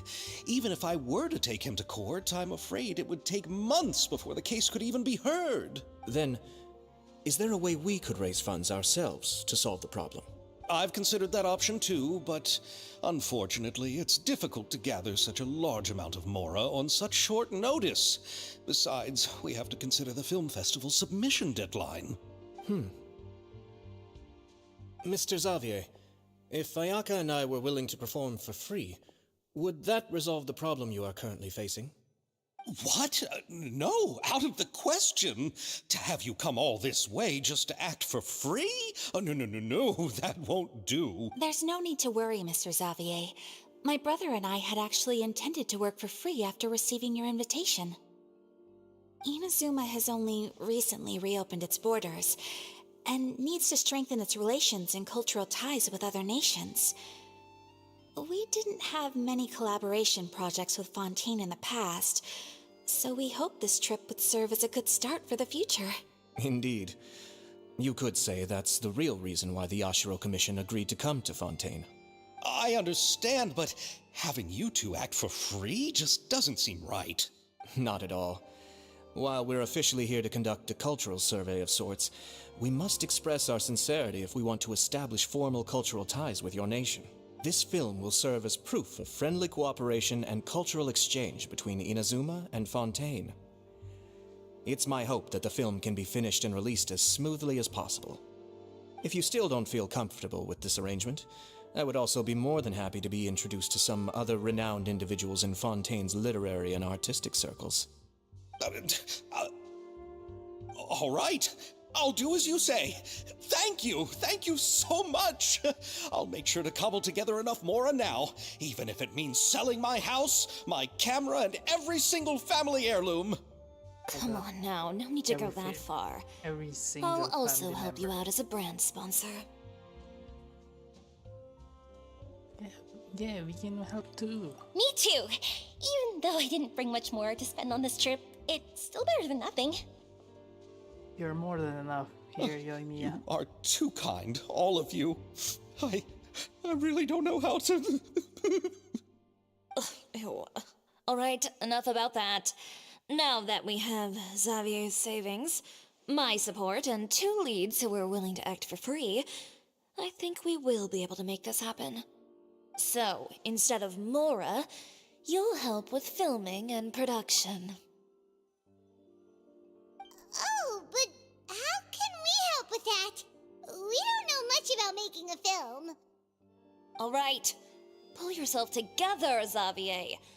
Tell us if there are still any open positions left among the crew. She's a Geo. Oh my god. She can be on my team. All right. Let me think. We still need a camera operator, a clapper loader, and someone to manage logistics. I originally wanted to personally serve as director, but I've been too busy working as the producer. So the positions of director and director's assistant will also need to be filled. Paimon knows what the director and the logistics support person do, but what's a clapper loader? The clapper loader is responsible for using the clapper board to record and organize the information of each shot when the camera operator begins shooting. The work requires both patience and careful attention to detail. A clapper board? Oh, you mean the thing they hold that goes clap whenever they start filming? Yes, that's right. Are you interested in that job? For sure! Paimon's always wanted to try that. Alright, then you'll be our clapper loader. I can find someone from the store to help with logistics. What do you think, Xavier? Fine by me. As for our camera operator, I was thinking of letting the Traveler take the role. Oh, she's great when it comes to using a camera. Paimon can't even count how many things we've taken photos of during our journey. Yes, that's also what I was thinking. I noticed the Traveler had an eye for photography and composition when we worked together previously. I'm sure that's due to the traveler's journey across Devat and all the places they've seen. After so many adventures, using a camera must be second nature by now. What do you say, Traveler? Are you interested in the job? Lights, camera, action. Thank you. It really means a lot to me. Come on, friend. Let me give you a big warm hug. So all that's left for us to find is a director and an assistant. That's a European culture, hugging. Or basically every normal being. Oh, me! I want to be the director's assistant. All we need to do is help the director, right? I can handle that. All right, then all we need is a director. Oh, all the well-known directors in Fontaine are probably also busy working on their own films these days. I'm not sure who will have time to help. Oh, Farina helped out a theater troupe recently by serving as an artistic consultant. She could be a good director, right? Besides, it's not like she has anything else to do right now. Farina?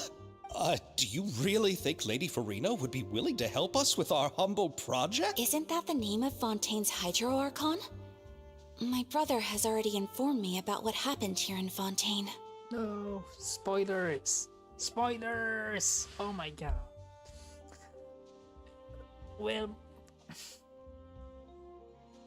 I mean, I don't mind spoilers, but yeah, spoilers is still spoilers. Yep, that's her. She helped out a theater troupe not too long ago, and now she's taking up work as a director. Well, I saw that musical. Her performance was perfect, and the storyboards were also excellent. Don't let her former identity intimidate you. She's the best candidate we can think of right now. You'll never know until you give her a shot. Fine, you're right, Shiori.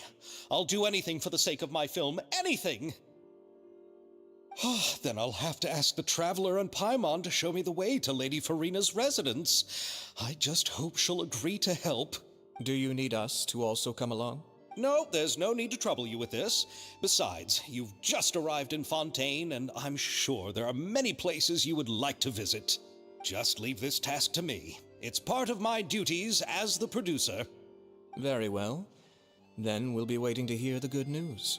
I'll go with you. By the way, you might want to consider bringing a gift. And don't worry, we won't simply drop you off at Farina's place.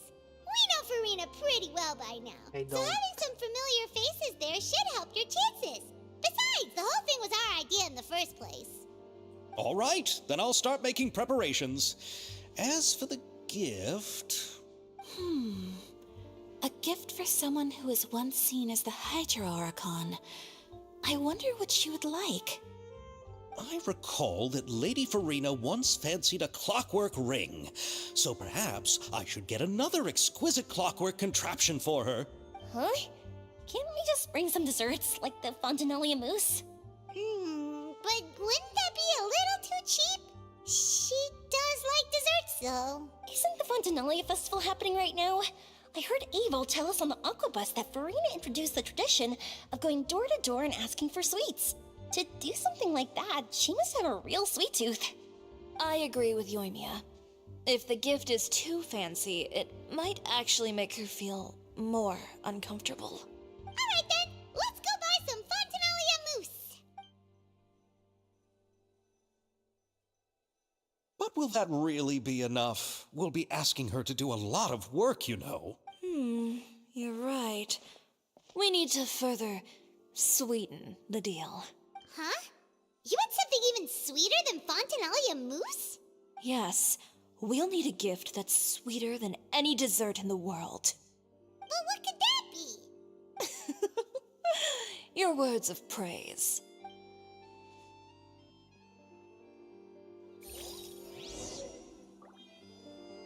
Yo, that Inazuma gang in Fontaine. You go ahead. No need to worry about us. Oh, I hope Farina will like the gifts we prepared. Oh, and if you still think we should get something else for her, just let me know. I should be able to make some fireworks.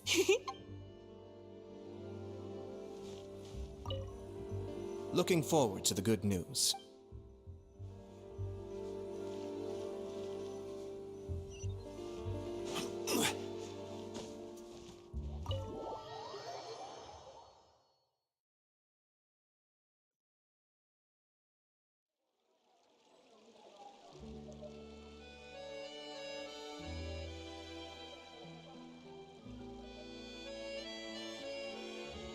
Osmanthus wine tastes the same as I remember.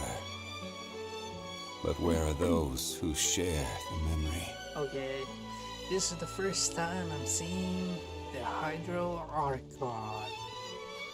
The former Hydro Archon.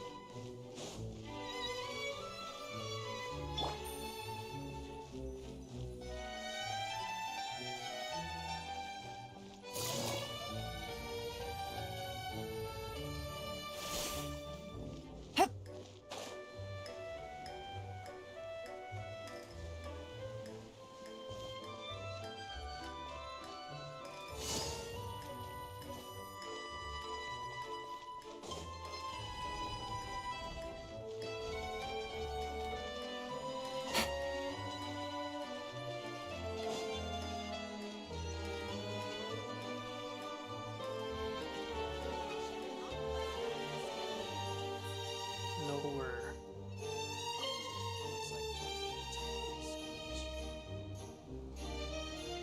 Where is Farina's pardon?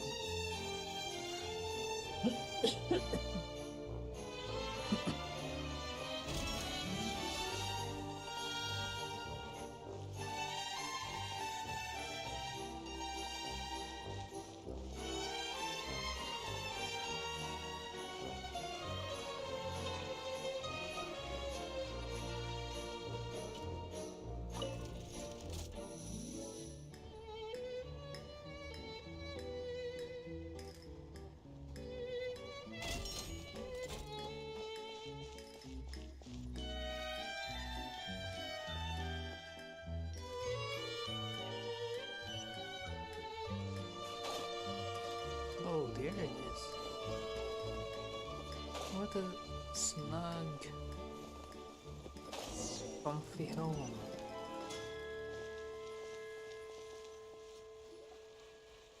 We're here! This is where Farina lives.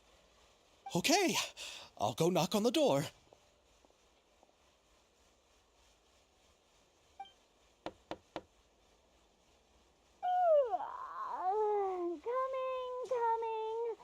Coming. Seriously, who's knocking before afternoon tea? Huh? Who are you?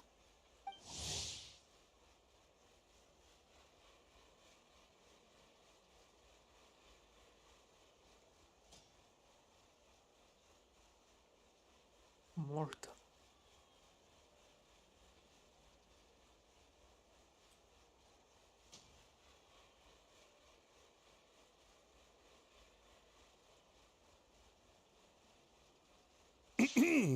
Lady Farina, please allow me to introduce myself. I am Xavier, a film director. Hello. Oh, is that the traveler in Paimon I see behind you? And who's this? I'm Chiori. Ah, the one from Chioria Boutique. Hello, hello. So, what are you all doing here? Do you need something? Did you just get up, Farina? It's already past noon, you know. Huh? Oh, Paimon means the weather is so nice in the afternoon and the sun is so warm. Just like how you make us feel. Sleeping in late is a really smart idea. No. I was just up late last night reading some novels. What does sleeping in have to do with the weather? This is a small gift we've prepared for you, Lady Farina. We hope you like it. No need to be so formal. I'm just a regular person like everyone else now. Oh, is this Fontinalia mousse? It's one of my favorites. That's great! So, actually, there's something we need your help with. Given your renowned passion and understanding of drama, I would like to ask that you serve as the director of our film crew. Oh, but didn't you just say that you're a director? Yes, but for this particular project, I'm mainly working as a producer. Besides, I'm sure that your understanding of the performing arts far surpasses my own, Lady Farina. Are the Traveler and Paimon also part of the film crew? Yep, we sure are. Paimon's the clapper loader and she's the camera operator. Camera operator? That can be a pretty technical job, and it directly affects the final quality of the film. Are you really up to it? No, I'm not questioning your abilities. It's just that I've never really seen you use a camera before. Maybe you can come up with a test for the Traveler and see for yourself. If she can satisfy you with her camera skills, then you'd have nothing to worry about and can join the team. What do you say? You sure are getting better at rolling with the situation, Paimon. Oh, I do wish to see how skilled the Traveler really is with a camera. All right, how about this? We'll work with what we have. I'll give you some scenarios and see if your work is up to my standards. Very good. It's essential for the camera operator to understand the director's vision. I'll make my decision after seeing your work. Are you ready? I have high standards, you know. Okay, grab the camera and I'll give you a scenario.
Oh, it appears that you have more skill than I thought.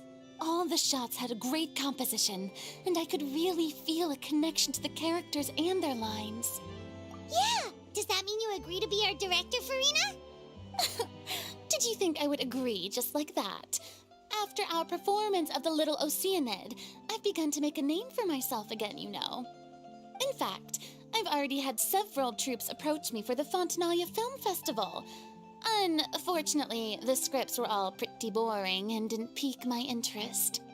If others were to find out I agreed to work with you so easily, then, well... Hey, but didn't we have a deal? What else do we need to do to convince you, Farina? Pretty demanding. Well, what about the pay? Huh? You know, how much you're willing to pay me to be the director? The pay is also an important factor for me to consider, you know. Well, I can offer you this much? What? That's all? If Nervilat were to hear of this, he could charge you with underpaying your labor. I'm sorry, but our crew is in a tight financial spot at the moment. I see. Well, even though it's highly unlikely now that I'll join your crew, there's still something I'd like to ask. Exactly what film are you planning to make? Oh, our script is an adaptation of The Two Musketeers. Huh? Wait, You mean the suspense thriller novel that was a #1 bestseller? Oh, so Farina's read it too. Of course I read it. I've always had a keen interest in artistic works that strike a chord with the populace. I see. It all makes sense now. You must have used most of the budget to pay for the copyright. Not really. The novel's author transferred the copyright to me practically for free once he heard that I wanted to make a film adaptation of the story. The lack of budget is due to another issue. He probably just wants to get his name out there. So, Mora isn't the most important thing to him right now. It reminds me of a delivery courier who wears one of my designs while traveling all across Teyvat. I didn't charge her much for the outfit either. The exposure she provides for my brand is well worth it. So, are you a big fan of this story, Farina? Well, it's alright. The pacing of the story is good, but the character relationships could use some work. When I was reading it before, I always felt like some things were left on a rather unsatisfactory note. I have high standards, you know. Ahem, Mr. Xavier, if, hypothetically speaking, I agree to be the director, how much freedom would I have in terms of script revisions and creative interpretation? As much freedom as you would need. I wouldn't dare doubt the tastes of Fontaine's greatest star. Good. Then I'm free to alter the script as I see fit? Absolutely, no problem. All right. It seems that your crew really can't go on without my care and direction. So, you agree? Yes, I agree. Although the pay is well below what someone of my caliber deserves. A great script calls for a great director. I mustn't let a perfectly good story be ruined due to lack of funds. If you have fine cheese and bread, you wouldn't just let it sit on the counter and get moldy just because you lack an oven, right? Cheese and bread. Just give me some cheese, a wheel of cheese, and some fine bread. Oh, Hydro Archon above! I'm not dreaming, am I? Somebody pinch me. There's no more Hydro Archon, you know. And it's still a little early to celebrate. What happened? There's a lot that goes into shooting a film. Although the trickiest tasks of finalizing the script and casting the actors have already been taken care of, we'll still need to reserve filming locations. Not to say set up lighting and props. And by the way, since we'll be filming The Two Musketeers, we'll need to find an action choreographer. Ideally, a professional who has actual experience with muskets. Yes, I've thought about this as well. I was hoping that you might know someone who could handle the job. Me? If this was before, I could have simply asked Florand. But it's already been some time since I last talked to her. Navia can also use firearms, but unfortunately, her style is quite different from that of the characters in the story. Could we ask the Special Security and Surveillance Patrol? Oh, you mean the Special Patrol's Musketeers? Yes, that's right. They work with muskets every day. I can't think of anyone more qualified than them. They would be under Nervilette's jurisdiction. Unfortunately, I don't have any connection with them at all. So, in the end, we still have to start by talking to Nervilette. No need to go to all that trouble. I know their Captain Chevres. Oh, you do? Wait, Chiari, how do you know the captain of the Special Patrol's Musketeers? No particular reason. Running a business means dealing with some trouble from time to time, and she's helped me out on a few occasions. In return, I've helped her handle a few situations in which the Special Patrol couldn't get involved directly. So, we've gotten to know each other over time. So you're saying there's been times when when the Special Patrol needed a fashion designer to handle a situation? Your work is becoming more and more mysterious. It'd I be agree. best to keep it that way. Anyway, enough about that. What do you all think about asking the captain to be our musket action choreographer? She sounds professional enough. She is a captain, after all. I have no objections. But I imagine the Special Security and Surveillance Patrol must be busy with their duties. Do you think she'd really have time to help with shooting a film? And then there's the issue of pay. Well, it just so happens that she's also not the kind of person that's just after Mora. As for whether she has time, I'll have to go and ask her first. Then I'll leave that to you. Macaroni's on sale today, so I've got to go. You can just tell me how things went when we discuss tomorrow's plan later. No problem. Having Farina join feels like a big boost to our team. Of course. Just wait until the day of our premiere. You'll witness the true power of my name in these lands. You'll be so glad I agreed to help. I can guarantee that even the standing tickets will be sold out. I'll be sure to ask some people I know to see if they'd be willing to act as extras. Seems like you're finally getting more comfortable with your own reputation now. I didn't ask for the Clapper Loader's commentary, Paimon. Then let's get going. I happen to know where Chevreuse is today. By the way, I'm curious. If my pay is so low, then what about our two lead actors? Didn't they travel here all the way from Inazuma? Actually, they told us that they see the trip as part of a cultural exchange, so they didn't ask for any pay. What? So is every person in Teyvat who doesn't want money gathered here to shoot this film? Don't tell me Chiori isn't being paid either. I already knew Xavier from before, and he's also agreed to give my brand some good exposure. It seems the gods have really smiled upon you, Xavier. And that certainly doesn't include me, mind you.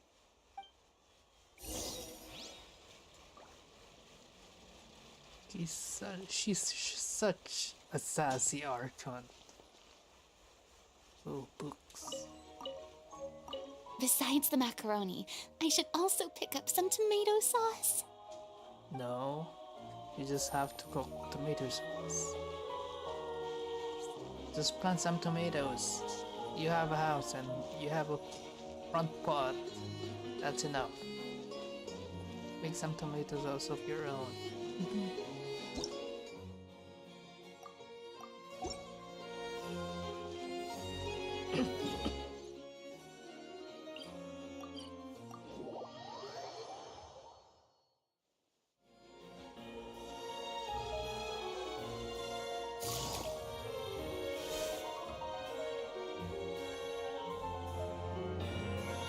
All right, this is the place.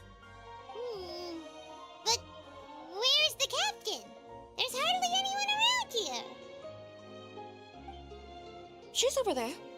The one with an eye patch reading in front of the newsstand. Oh, her! Paimon could tell there was something different about her.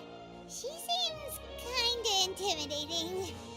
Please wait here for a moment. I'll go fetch her. She's working now, so you might not want to get in her way. Working? But isn't she just standing there and reading a novel? Just trust me. Oh, alright, let's see what happens then. Chiori sure is a mysterious person. She claims The court of Fontaine isn't particularly tolerant of visitors from overseas, so it isn't easy for a foreigner to promote their brand here. Even more so in the competitive world of fashion. Even a local like me just trying to make a film has to face all kinds of challenges. So I can only imagine what Chiori has been through to get where she is today. I'm sure that having more connections has definitely worked in her favor. Reading on the job?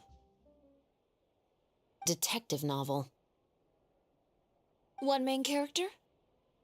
No. Multiple. Branching storylines.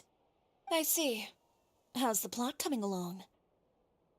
One of the main characters is about to make a choice that will affect the rest of his life. I'd wager he's going to make the wrong choice. Any way to speed things up? There's something I need your help with. You know that doesn't depend on me. It all comes down to what the character chooses. Which is exactly why I'm here to help.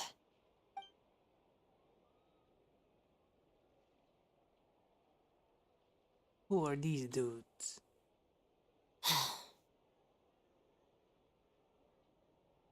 Oh, All it's right. work. It appears he made the wrong choice in the end. Halt! Huh? What's going on? Hand over whatever you're holding. Oh, it's just a book.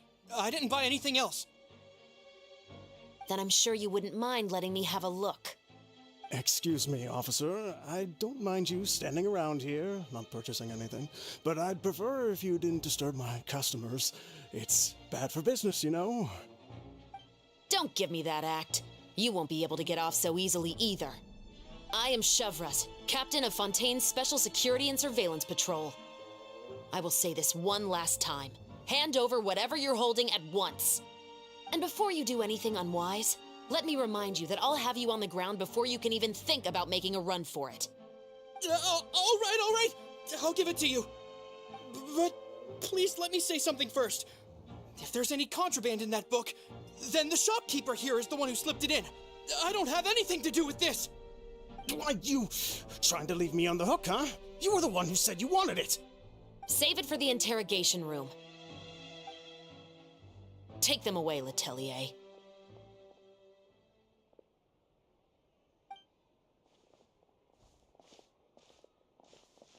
What's going on here? One second you're reading a book and the next you're escorting people away. And who are... Oh! Aren't you the traveler who's been all over the papers recently? Chiori, I'm assuming what you wanted to ask me about has to do with them, right? Maybe I can let you in on what's happening then.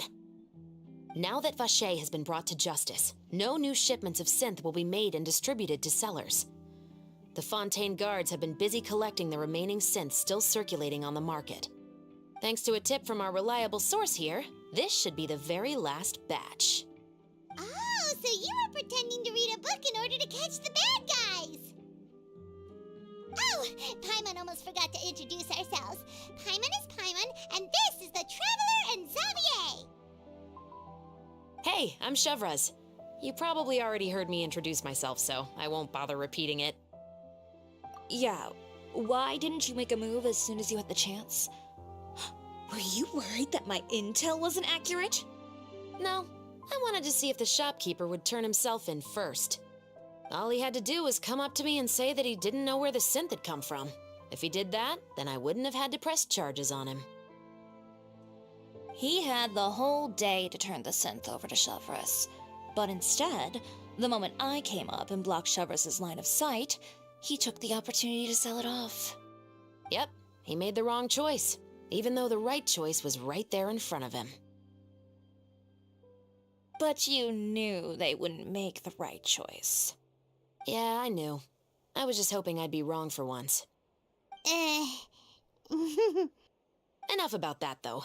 What did you want to ask me about? Oh, you see, it's like this.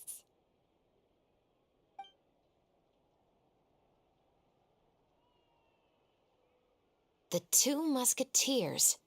You certainly have a good eye for a story. So what do you need me to do? Just be the action choreographer for the actors? Yes, that's right. I want to make sure we get all the details right. I want the actor's posture and understanding of firearms to be as realistic as possible. However, I'm afraid this work will require a bit of your time, since you'll have to be present whenever we're filming. Also, as for the pay... No need to say any more. I'll join. Huh? Just like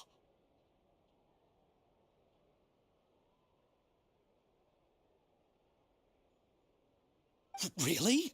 You're willing to help us with our humble film project? Sure, it's no big deal. As I said, we've wrapped up our investigation here, so I don't have any other tasks on my plate for the moment. Besides, I personally really like this novel. I even have the collector's edition at home. Stories where justice prevails over evil never get old for me. Then we've got a deal? Yes, I'll see you on set tomorrow. Oh my! I can hardly believe it! I should tell Lady Farina immediately. Oh, and I must tell the prop manager and lighting technician to get everything ready. We start filming tomorrow! Calm down, Xavier. The film is going to take more than just a day to finish. Still, I should also head back now and start preparing the actors' costumes and makeup. Alright, guess that's it for today then. Traveler, Paimon, please stay for a moment. I have something to tell you. Then I'll take Xavier back. Poor thing. He's so excited that he can't even walk straight anymore. I don't want to spend our first day fishing our producer out of the fountain. He'd better.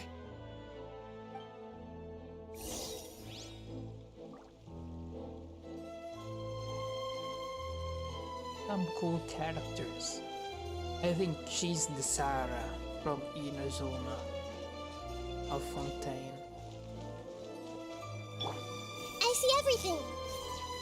No, Nahida. You don't see everything. So what did you want to tell us, Chevres? Have you read The Two Musketeers? The story is about a pair of children born into the household of a baron and their struggle to survive together and take revenge for their mother. They were raised at the baron's estate, where their mother worked as a maid. The two were illegitimate children that the baron had with the maid, so they were never treated well by anyone. One day, upon returning home, they found their mother had been murdered and left dead on the floor. It was quite evident that the culprits were the other members of the baron's household, who never had any kind words to say to them. However, the Baron was able to exert his influence and keep the whole thing under wraps. The mother's death was eventually deemed as a suicide, and there was no chance of bringing her murderers to justice. The two siblings decided to flee and someday avenge their mother. Many years later, members of the Baron's family suddenly started turning up dead one after the other, all killed by gunshot. A rainbow rose was found on each of the victims' bodies, being the flower that the kid's mother liked best. The Baron believed that the mother's soul had come to take vengeance on him, so he lived in fear each day. But it was actually those two siblings who had fled all those years ago. They relied on each other to survive and trained day and night, eventually becoming adept musketeers. They used all of their abilities to collect evidence and clues before executing their plan and exacting revenge on the Baron. Their actions let the truth behind their mother's death be known to all. That's quite an exhilarating story. Yep, the Baron got what he deserved for his evil deeds, and justice was able to prevail. It was just the kind of story I enjoy. Oh, so is that why you were so willing to join our crew, Chevres? You could say it was one of the reasons. Oh, you mean there were other reasons too? I've read the reports about you. Whether it was at the trials or when you lent your hand to resolve our nation's crisis, you've shown that you've got a strong sense of justice, as well as a great mind for deductions. Yes, you're as sharp as I expected. It seems you've experienced many similar situations before. There's been a recent murder case involving muskets. The perpetrator's methods appear to be very similar to what is described in the novel. Huh? Really? But Paimon didn't see anything about that in today's papers. The Marechaussee Phantom hasn't yet released any information to the public because the investigation is currently at a standstill. The murderer is extremely cautious. A murder involving firearms? But not that many people use those in Fontaine, right? Impossible. We perform a routine inspection of our firearms and ammo reserves every day. If one of the weapons had been fired, it would stick out like a sore thumb. Besides, I trust the members of my platoon. However... Well, that's all I can disclose about the case today. Huh? What do you mean? I hope you all can go back and get some shut-eye. You can decide tomorrow whether or not you'd like to join the investigation with me. I'm aware this might not be the ideal time to add more to your plate, but the more capable people we have, the better the chances that justice will prevail. Carrying out investigations isn't actually supposed to be our responsibility. Our job is to apprehend the perpetrators. Finding them is really up to the Marechaussee Phantom. You could say I'm taking part in the investigation out of personal interest. I don't want people to see muskets in a negative way, and also, I'm concerned about the similarity between the crimes and the story. You mean they might be connected somehow? I suspect so. Just to make myself clear, this is not an order, nor is it a deal of any kind. It's a request, nothing more. If you two have any interest in the case after we finish filming tomorrow and are willing to assist me, then I would be most grateful. What do you think, Traveler? Yeah, you're right. Paimon's getting a little tired, too. We've really been hustling all day. You'd better head back and get some rest. It's good to keep a calm mind, especially when you're about to make an important decision. Otherwise, when the moment comes, you might end up like that shopkeeper and not even realize that the right choice is right there in front of you. God, that's long. That's a long quest.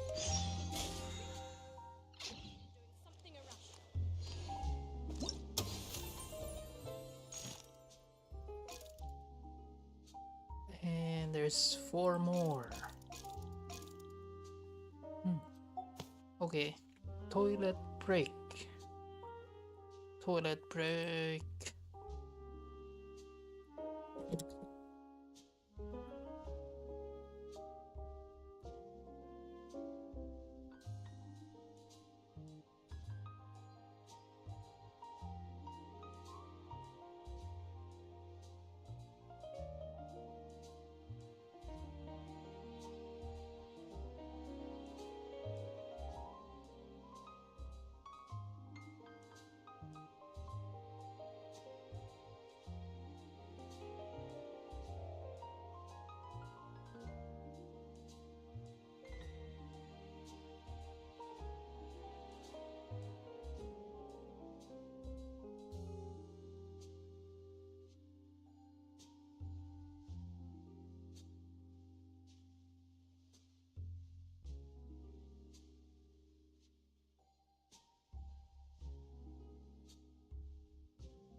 Okay, I'm back.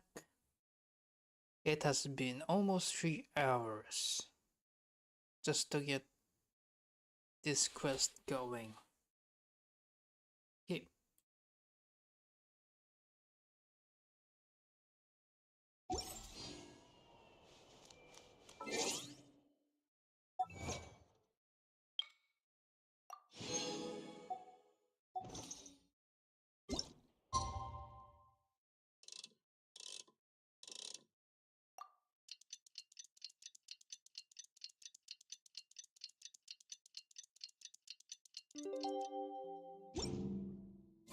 It's finally time to meet up with everyone. Paimon even dreamt of making the film last night. If Paimon remembers right, we're meeting at Hotel de Boer. Let's get going.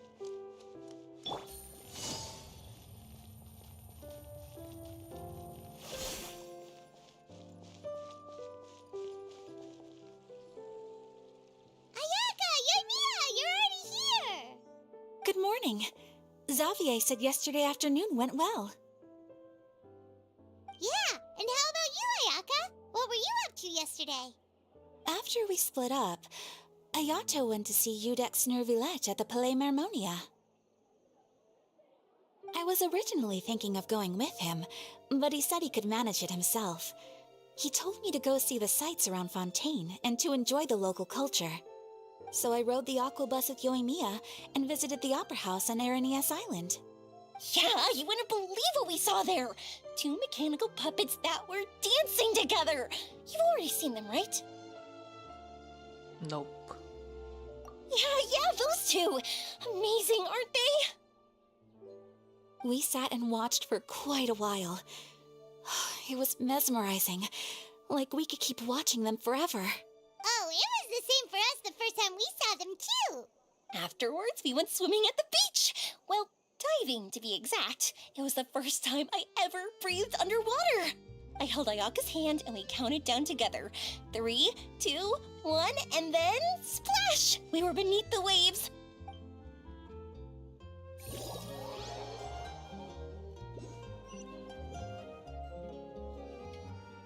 At first, I didn't dare to open my mouth. But once I couldn't hold my breath any longer, I decided to take a big breath in. Turns out the water wasn't as salty as I imagined. It didn't really taste like anything at all. Before I knew it, I was breathing like normal down there. It was an amazing feeling.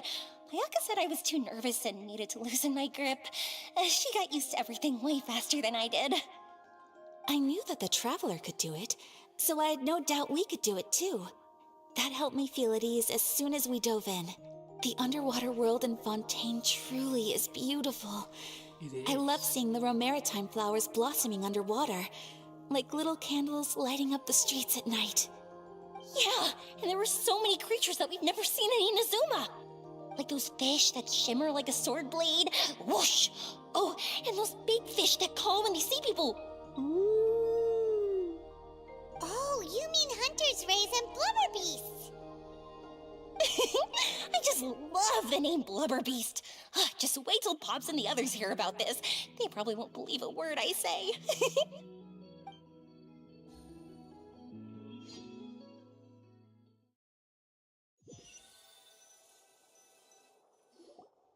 Yoimiya was down there for quite a while. It was dark before we finally rode the aqua bus back to the city. I figured she'd want to sleep in today. Yeah, even I was worried that I wouldn't be able to get up. I still felt like I was drifting in the waves when I went to sleep last night. But as soon as I woke up today, I remembered that we'd all be shooting a film together, and I was ready to go. Speaking of the film, where's everybody else? My brother and Xavier were speaking to the restaurant owner about using the place as a filming location. They should be here soon. As for the others, we're here. Please excuse my tardiness. I just finished the Special Patrol's 6-mile morning jog. Wait, 6 miles? Miles. I'm so tired. I heard you all chatting, so I decided to come down. I sure could use some of that endless energy everyone else has. Good morning, everyone. Morning. Can someone fetch me a cup of coffee? More milk, hold the sugar. Sure, I'd be happy to do that for you. No, you can't go anywhere. Please, have a seat over here so I can get started on your makeup. The last thing I want is coffee stains on my costumes. I can get the coffee. It's the perfect job for an assistant.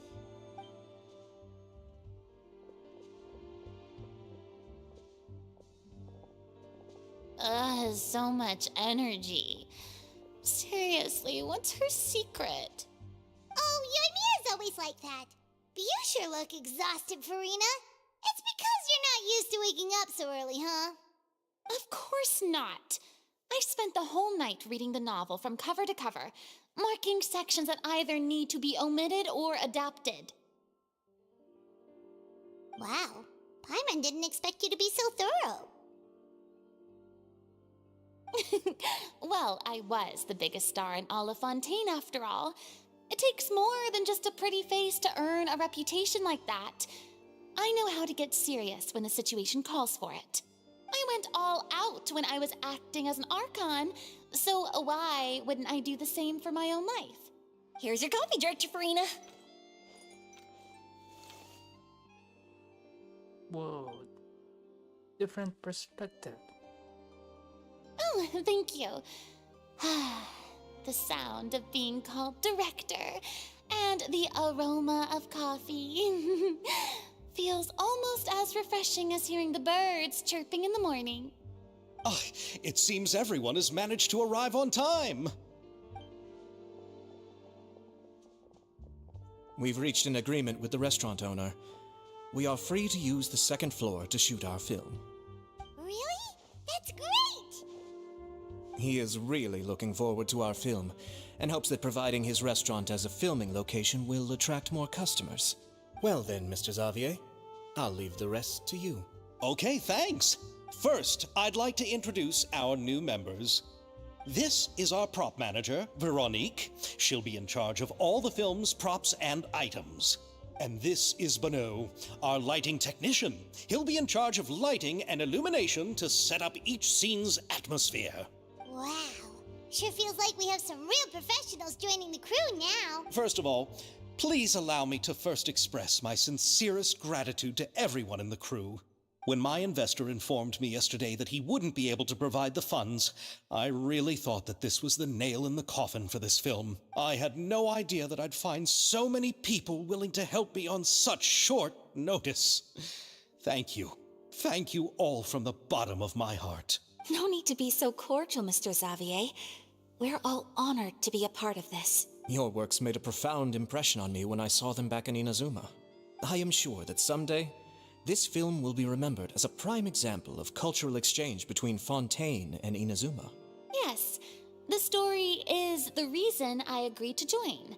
I can't bear to even imagine what this film would look like without the very best director. Anyway, I would like to make a promise to everyone that as the producer of this film, I'll do whatever I can to ensure that everything goes as smoothly as possible. This is not just my film.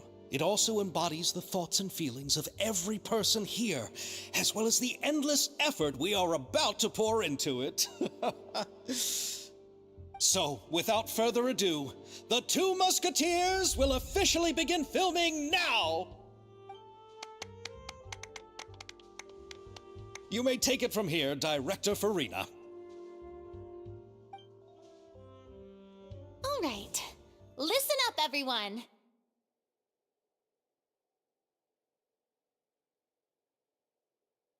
The first scene takes place when the two young musketeers are living at the Baron's home, still unaware of all that is about to happen to them. We'll need props and lighting to set the scene. Our lead actors can go get their makeup done, and extras, please take this time to go over your positions. Whoa, seems Farina's really kicking things into gear as the director. Is everyone clear? I don't want anyone traipsing around the set like umbrella finches. All right, cameras will start rolling as soon as the set is ready. Let's make a film that'll make some serious waves in Fontaine. Not the kind of waves that drown people. I mean, the good kind of waves. Seems like she's still a bit traumatized by that. By what? Anyway, let's go see if there's anything we can do to help.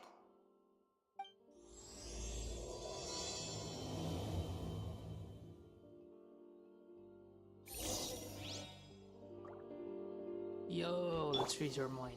Hey! Hello. This is Nahida.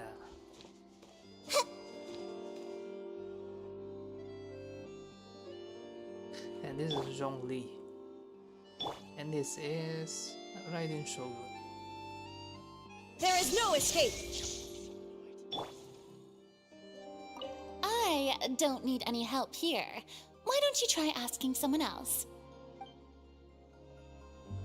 That's a huge bowl of coffee.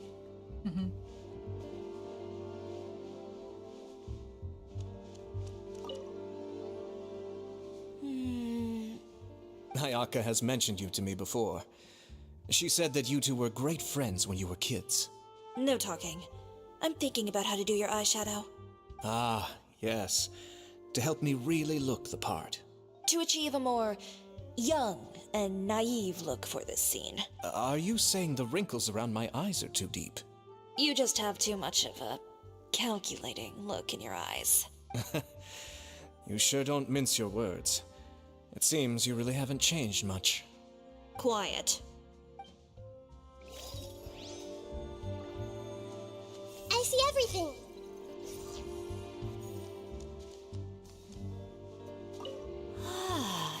So this is what a musket looks like. Not exactly.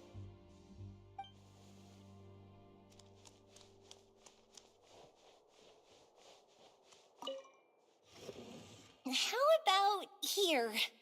A little more to the left. You got it. Hey, Yoimiya, do you need a hand? No, I'm fine. You know, doing the lighting is kind of like designing a fireworks show. It's interesting to imagine what kind of atmosphere the lights will create. I heard that the Traveler will be operating the camera and Paimon will be the clapper loader, right? Those roles are just perfect for the two of you. Really? Is that because it'll be easy for Paimon to hold the clapperboard while flying? Well, sure, there's that, but that's not exactly what I meant. I just think that after all your journeys together, you two must have developed a super close bond and just naturally know how to work with each other. If I'm not mistaken, the director will want the cameras rolling as soon as the clapperboard goes clack.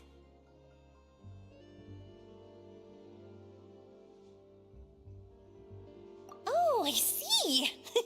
It's amazing to see the magic behind filmmaking. Yoimiya, we need lights over there, too. Oh, on it! I've got to get back to work. Chat with you later. Oh, it's exciting to see so many people working together to bring the film to life.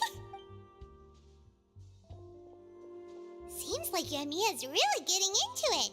But she was right. We do have a super close bond, don't we? Paimon's really happy to hear that. That's sus. That's super sus.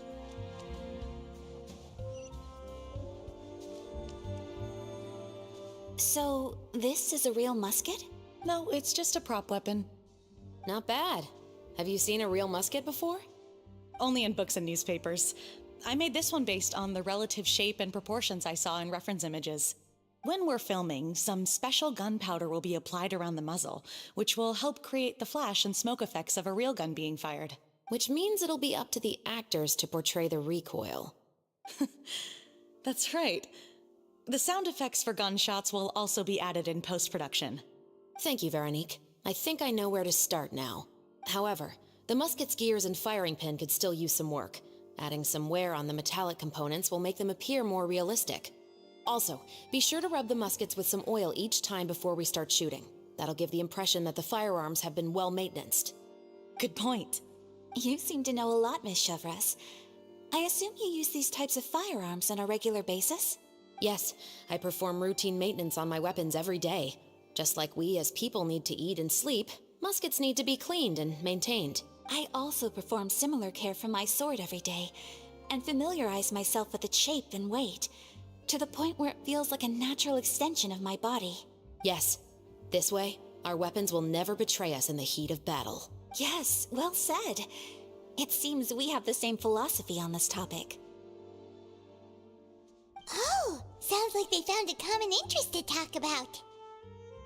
Though these props differ from the muskets I use, I can still give you some pointers. Good. I look forward to your instruction. First and foremost, never point the weapon at anyone, regardless of whether it's a real or prop weapon or whether you're holding it or it's on the table. This holds for any time when you're not actively engaging an enemy. Okay, understood. When aiming the musket, extend your arm so that it's level with your shoulder, and use your eye to look down the weapon's sights. Like this? Not bad. Now, try saying your lines. This is the end of the road for you. Good. Now turn your body a little. That way, you'll give your enemy less of a target to work with. And relax your shoulders. Here, allow me to demonstrate. This is the end of the road for you. Huh. Excuse me, Miss Chiori. Director Farina, there's something I wish to discuss with you. Oh? What is it? Like this? Yes, much better. What do you think? I do see your point. But are you sure you wish to do this? I believe it would be most fitting. Well, if you insist. All right, I understand. Miss Ayaka, Miss Chevres, could the two of you please come over here? Huh? What's going on? Are we gonna start filming now? Let's go see. What is it? I have a question for you, Miss Chevres. Would you be willing to play the role of a musketeer? What? To clarify, I would like to turn over my role to Miss Chevres. But, brother... Don't worry, Ayaka. I actually view this as a good thing. I was becoming troubled trying to set aside some time to speak to the staff at the Palais Mermonia.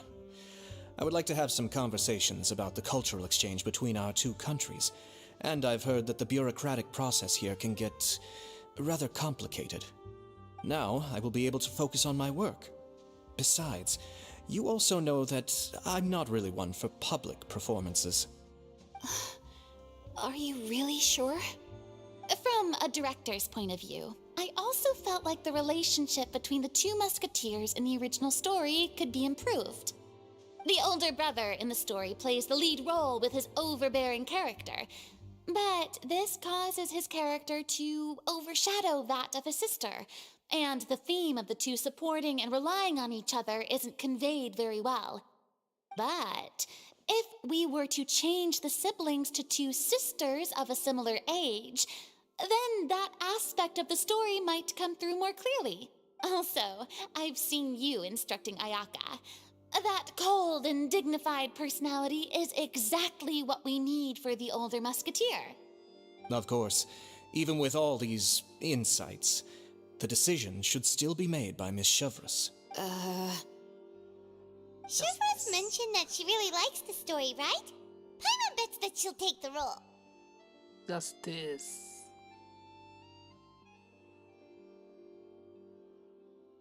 All right, I'll take the role. Good. It's decided then. I'll get started on making edits to the script.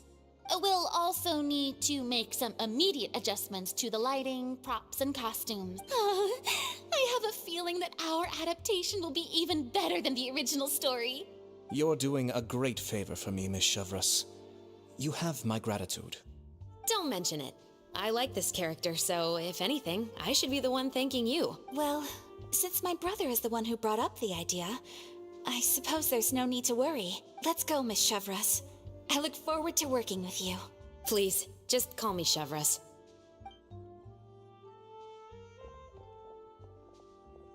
Seems like you're really going out of your way to solve the problem I was having with your makeup. Surely you jest, Chiori. I assure you that I was mostly motivated by a desire to spend more time on formal business. Oh, come on. You really think I'd buy that? According to what I've heard from Ayaka, her brother is someone who can juggle 10 different matters at the same time. I'm sure you have other reasons for backing out. Perhaps. Ayaka always said she wanted to go out and see more of the world, just like the Traveler.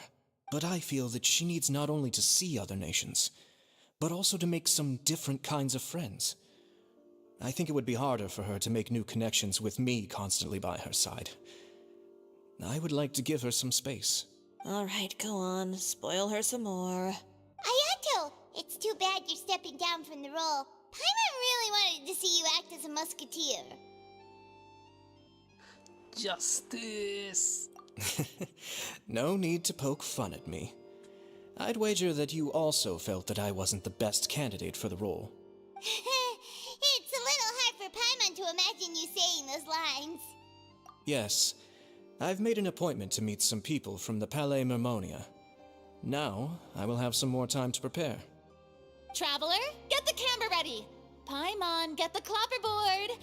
Actors, to your positions. We're about to start shooting the first scene. Go on now. And please take good care of Ayaka. Yep, don't worry. Thank you. I look forward to seeing the film when it's finished. All right, now that we're all here, let me help set the scene for everyone. The first scene takes place when our two main characters are still living at the Baron's estate. They've been ostracized and verbally abused by others in the household, but they still have no idea why. We want to capture how naive and innocent they are despite their pain. Chevres will be playing the role of the older sister, Tulip, and Ayaka will be the younger sister, Iris. Be sure to get close-ups of the main characters at the right moment. Silence on the set! Lights, camera, action! Let's go! Tulip, Mother's been out for quite a while now. Perhaps she went to pick some flowers on the way home. You know how she loves flowers. Iris, Tulip, I'm home. Mother, you were out for so long, we were beginning to worry about you. I'm sorry, but I'm back now, safe and sound. Here, I brought your favorite treat, apple turnovers. Mother, what are those bruises on your hand? Huh? What bruises? Oh, I must have bumped into something while I was working yesterday. But I didn't notice them this morning. Then perhaps they're from when I accidentally tripped when I was out just now. By the way, did you have fun playing at home? What's the matter, Iris?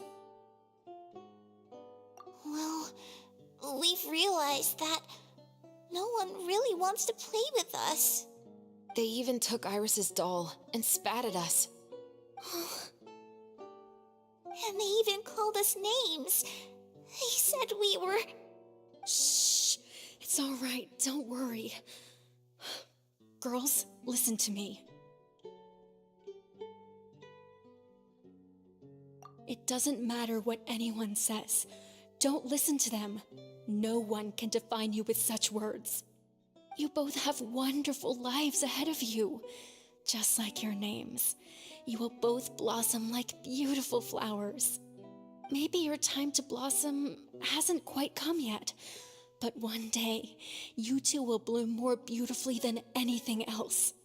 Don't let the soil you're in now ruin your future beauty. Understand? My dear daughters. And cut! Not bad. The actors' emotions were all on point. Let's keep that take. Also, if our clapper loader could avoid shouting at the start of the scene next time. Oh, got it. Great. I was a little worried that my nerves would get the better of me. What about you, Chevres? I felt fine. The lines weren't too difficult at all. Seems like Farina must have adapted the role nicely. You two were great. I couldn't tell it was your first time acting in a film. You should have more confidence. Thank you for your encouragement. Positions, everyone! We'll move on to the next scene after we try a few more camera angles.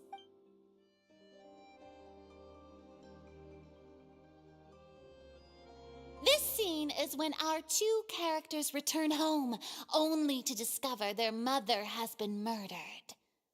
Ready? Lights! Camera! Action! Mother, we're back. Mother?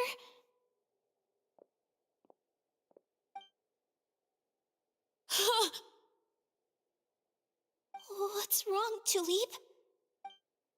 Iris, stay away! Huh? Why? What's... Mother! Mother... She's... Huh? There's poison in this cup. Huh? I could have sworn I've seen this kind of cup before. Those aristocrats. They didn't even try to cover up their actions.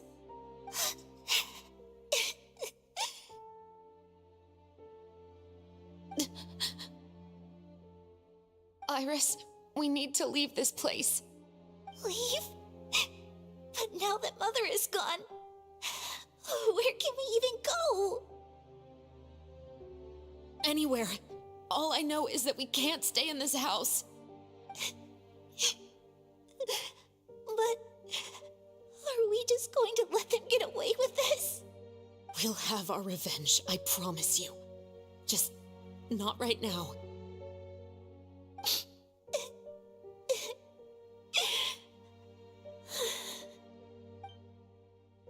Come on, let's go. No, wait. We can't just leave Mother here like this. At least let me leave this rose with her. That's why we went out in the first place. To buy her this flower. All right. Goodbye, Mother. We'll avenge you. Someday. And cut! Beautiful! Great performance! Oh my, you're so amazing, Ayaka! And were those real tears I saw? How did you do it? I was surprised too. Thank you for the kind compliments. Actually, as soon as Director Farina said action, I told myself not to think about anything. I just felt the weight of the moment and became the character. It's quite similar to practicing the art of the sword.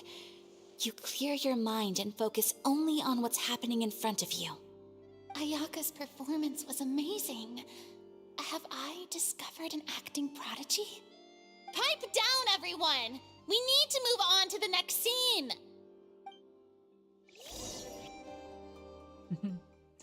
This is fun. This is fun. Very, very fun.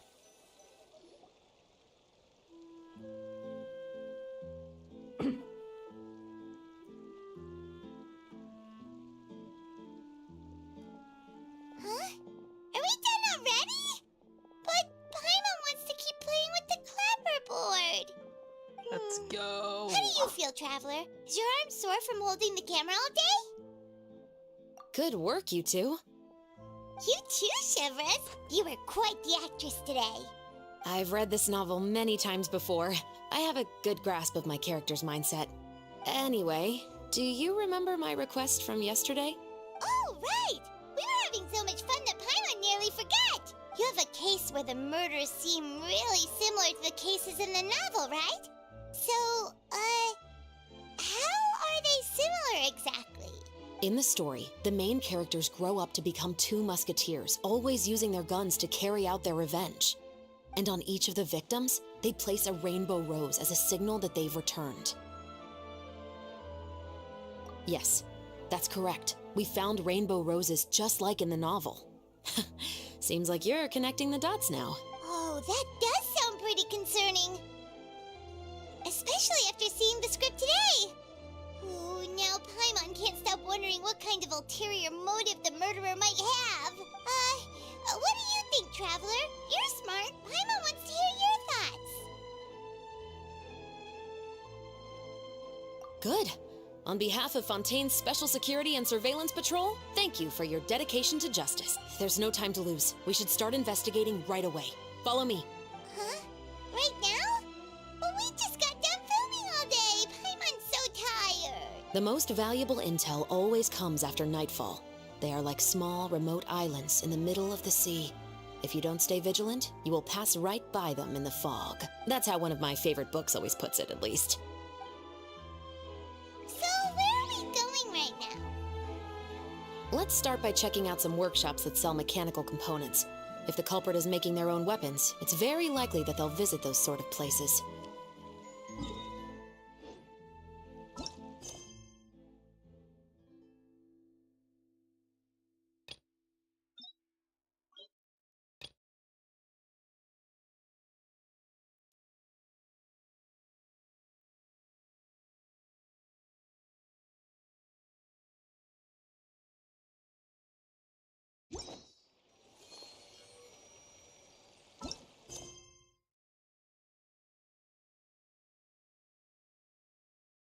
Which quest should I take?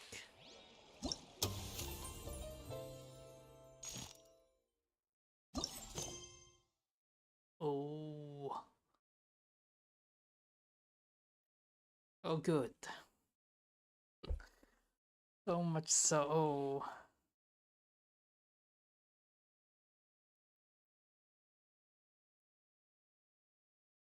Check the details.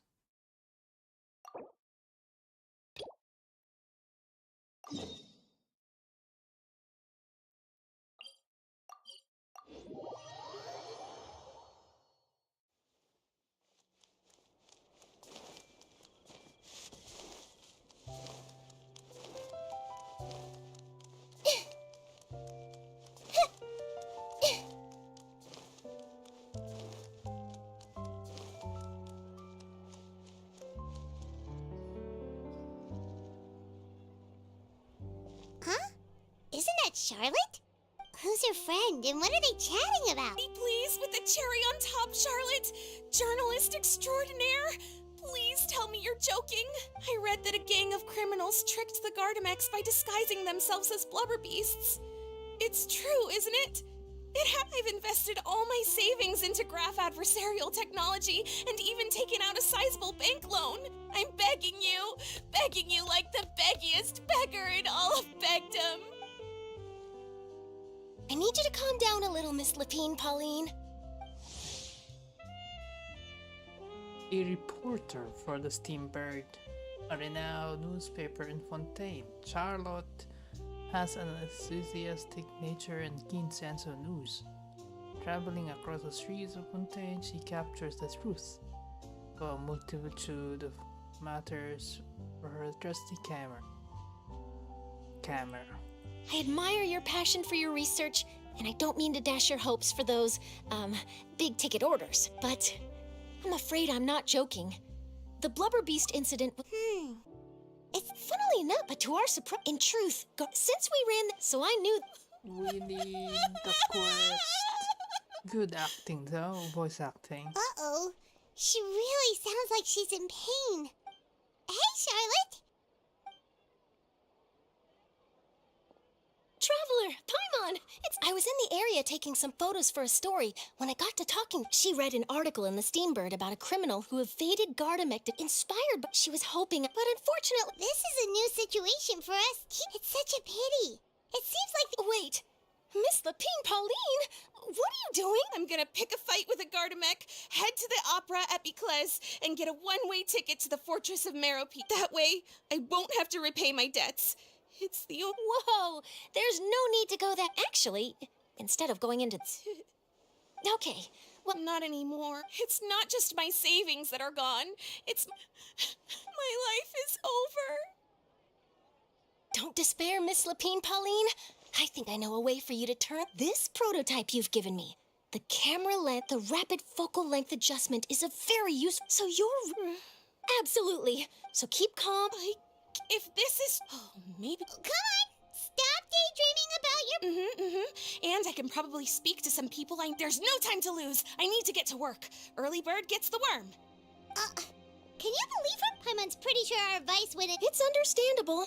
But don't you worry. Her research... It's reassuring to know that you'll be... Actually, it takes the right... Thanks a lot! What a night... You're welcome. The boundaries between... Yes, that's how I'll...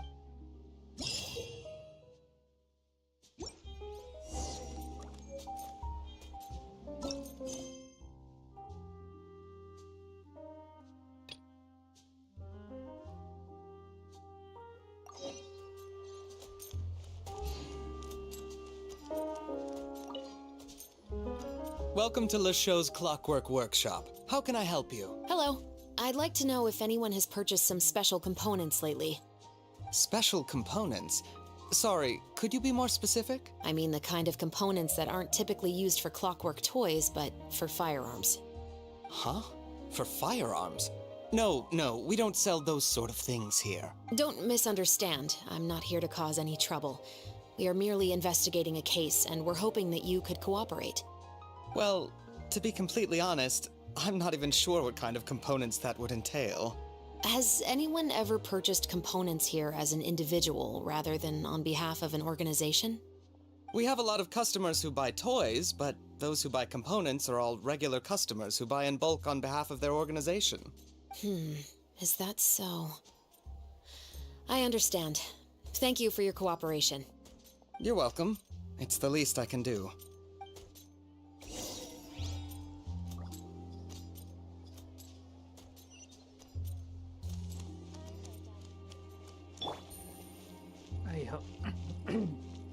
I hope we don't bump to anyone anymore.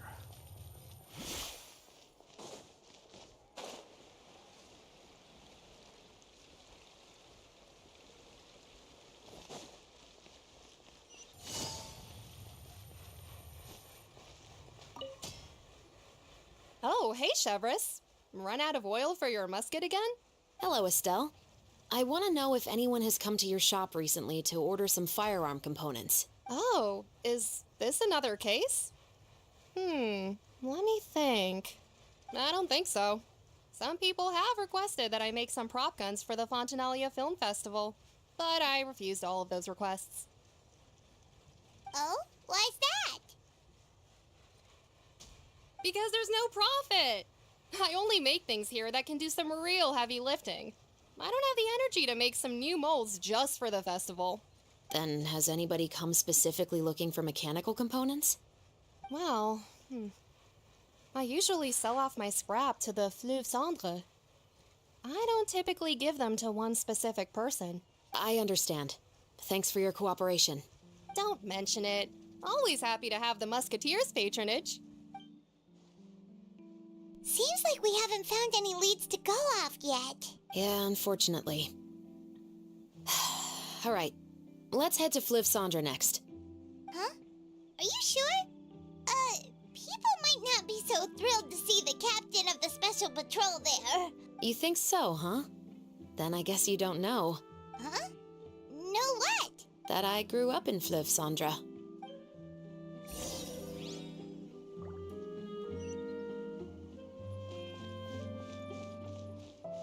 Where is Fleuve Cendre? Fleuve Cendre. It's underground. It's in the sewers.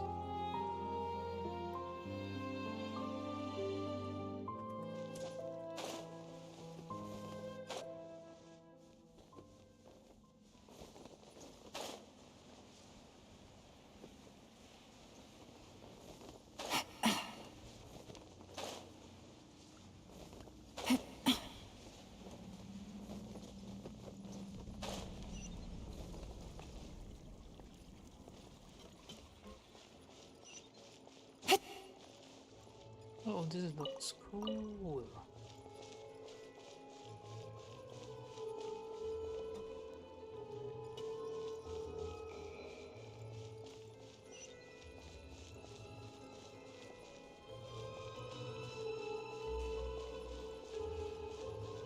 Yo, what up? I thought he's picking his nose. Whoa.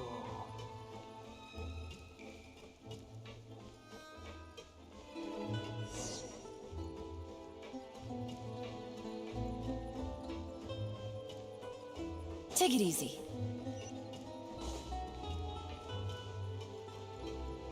Oops.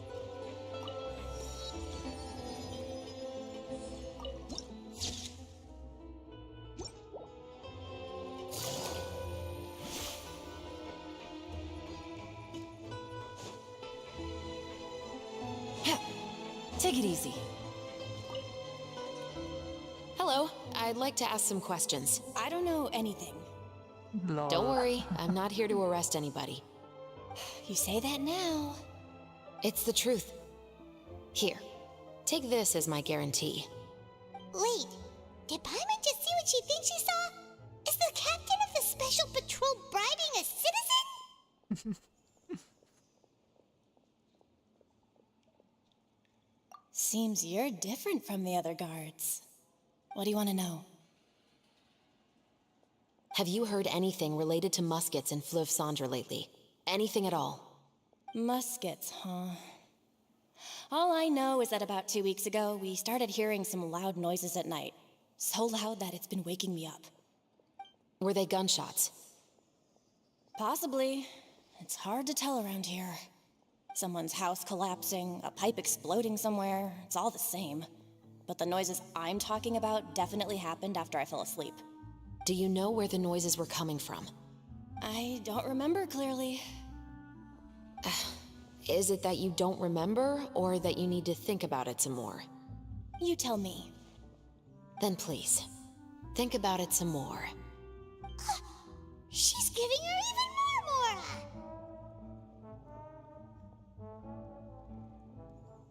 The noises came from the end of the Southern Waterway. I came out and had a look for myself when I wasn't sleeping well, but I didn't dare get too close. That's all I know. All right, I'll take your word for it.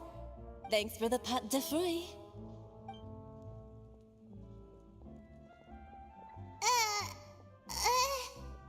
No need to be surprised.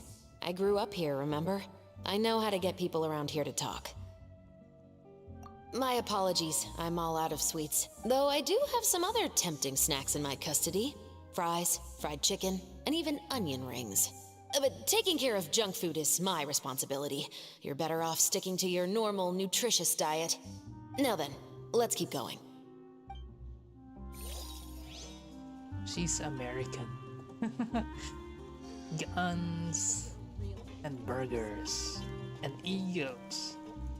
Oh look, this is the Hida's Everyone hold hands! dream animal.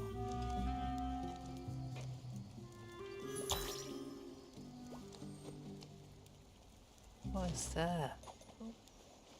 Does the turtle have a tattoo?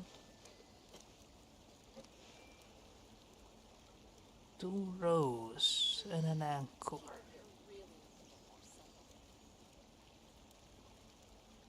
In a wheel, the ship wheel. So this turtle is a sea turtle. It's not a tortoise. Good to know. This settings looks like America. It just says America. This ambient, this settings, underground. I don't know. Maybe. I don't know. I'm just guessing.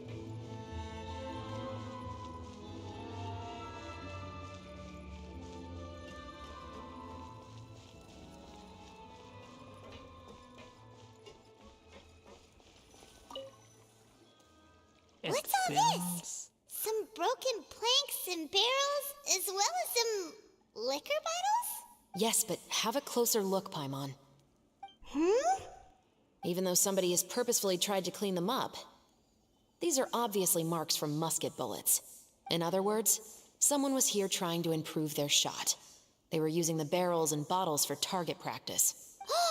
Could it have been the killer? Your guess is as good as mine. Although many people at Fleuve Cendre own guns, few hide the fact from others. And even fewer would go to such lengths to hide markings from practice shots. Anyway, let's go. There might be more to this.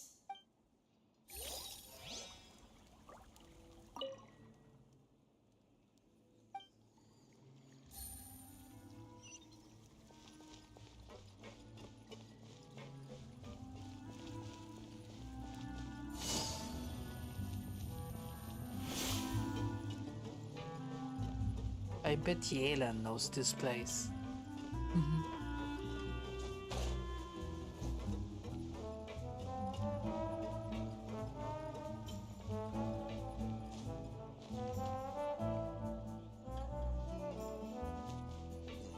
Need those parts. What's taking him so long? It's been a while, Tetro. Please, just get on with your request. I want to know if you've heard anybody talking about muskets lately. Information isn't free, you know. I've heard that bandits have been extremely active in the countryside recently, and they've been affecting the delivery of goods to Poisson. I can allocate some more manpower to help out with that problem. What do you say? You're still as helpful as ever. One of our men got drunk at dinner about a month ago and lost his gun. 3 days later, it turned up in the corner here. What's weird about that? He just forgot where he put it, right? This is Fleuve Cendre, my friend. Anything of value left in the tavern won't ever make it to the next day. But that gun turned out to be an exception. It didn't get any new wear and tear on it, and didn't even appear to have been fired. We were quite mystified as to what could have happened. I suspect it came back because the weapon was already known to the guards. You mean, a criminal was afraid the Marechaussee Phantom would use the shot marks to track them down? Maybe. But if that's the case, the culprit really took great care to avoid getting caught. I didn't say anything about a criminal. In Fleuve Cendre, knowing who was killed is as easy as knowing what clothes you're wearing today. It's the guy living in the east side, isn't it? I've never liked him. Every time he's here, he just orders a drink and sits there with a nasty look in his eyes. So, who was the one who lost the gun in the first place? Don't bother. Even if you ask, he wouldn't admit to owning a gun to some strangers. Not to mention the captain of the Special Security and Surveillance Patrol. He's right. I know you grew up here, Chevres. Even though you're on good terms with the Spina, you've still been gone too long. Not many people know you here now, and a lot of people don't like the Special Patrol. I know. So take my advice and don't show your face too much around here. It's for your own safety. I'll come and go as I please, and I'm afraid I'll be appearing more often due to my work. All right. Don't say I didn't warn you. Seems like that's all we'll be able to uncover for today. Paimon feels like we managed to learn a lot more here than up on the surface. Yes. Assuming that everything we found is indeed connected to our suspect, then their timeline was probably something like this. A month ago, our suspect found a gun and took it home to disassemble it.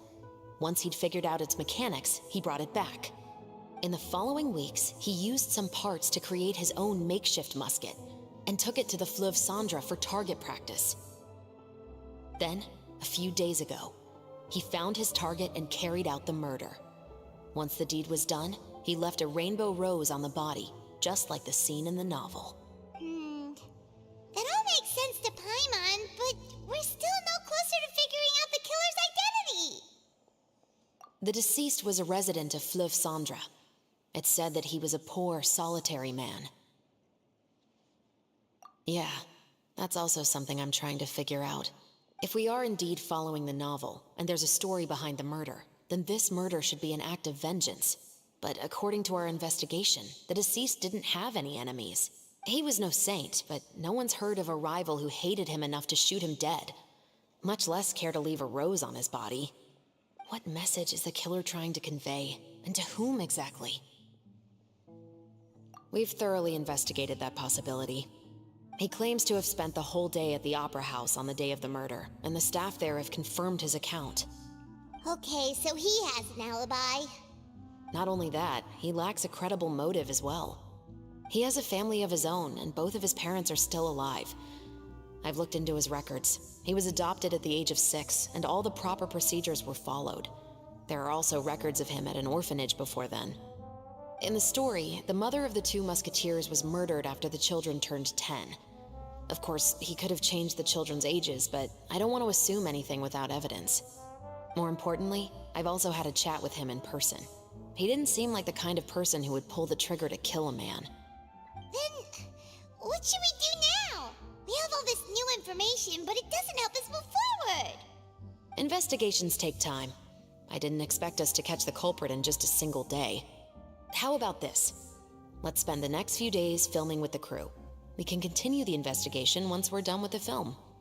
I'm sure that given time, new leads will present themselves.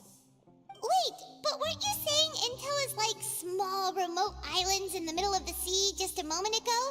Wouldn't you just miss them if you were to stop looking? Ah, but the book had more than one reference to the islands, Paimon. Oh? What else did it say then? As long as you spend enough time sailing through the fog, you'll eventually come across an island.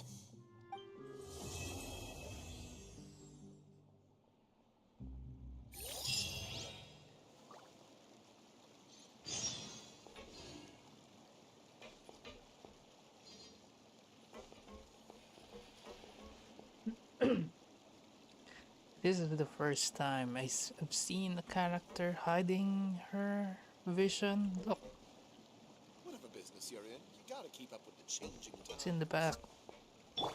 Like Zhongli. I imagining things? Or is all this Is she related to Zhongli?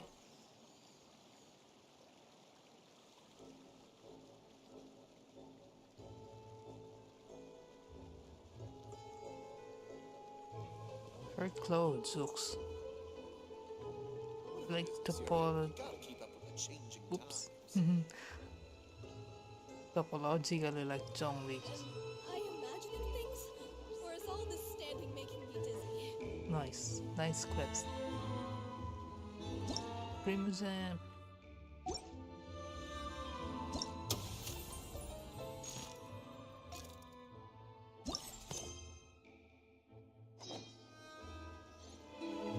What? Never thought that the captain of the security and surveillance patrol could come from the Fleuve Sandra? Honestly, I'm pretty shocked too. There used to be a time when I thought I would never be able to join the guards. But as long as you can distinguish yourself through your accomplishments and skills, you'll eventually be recognized for your worth. If you look at it another way, my life at Fleuve Sandra has actually taught me a lot of valuable skills. Skills like how to barter with criminals or how to think in their shoes. Of course, I'd appreciate it if you could keep this a secret between us.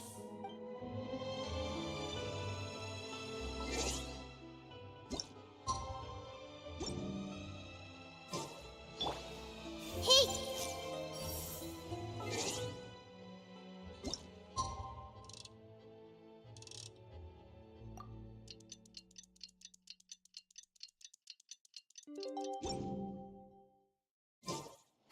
It's filming time again! Our schedule is jam-packed for the next couple of days, too. We've got so many different locations and sets to cover.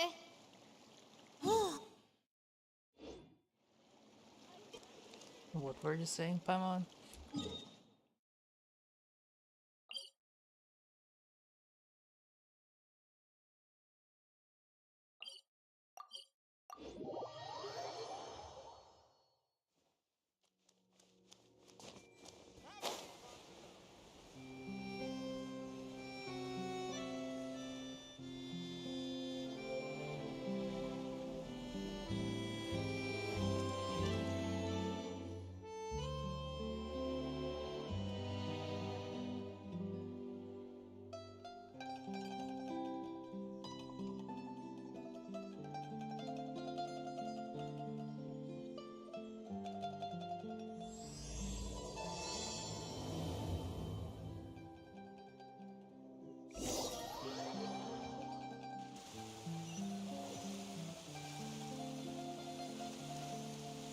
Oh, it skipped.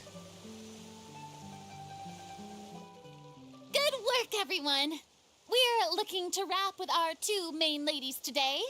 I can already smell our success. What do you mean, looking to wrap? Oh, aren't you the expert now? This upcoming scene is the two musketeers' final confrontation with the Baron. There will be quite a bit of action, but no choreography beyond what we've already rehearsed.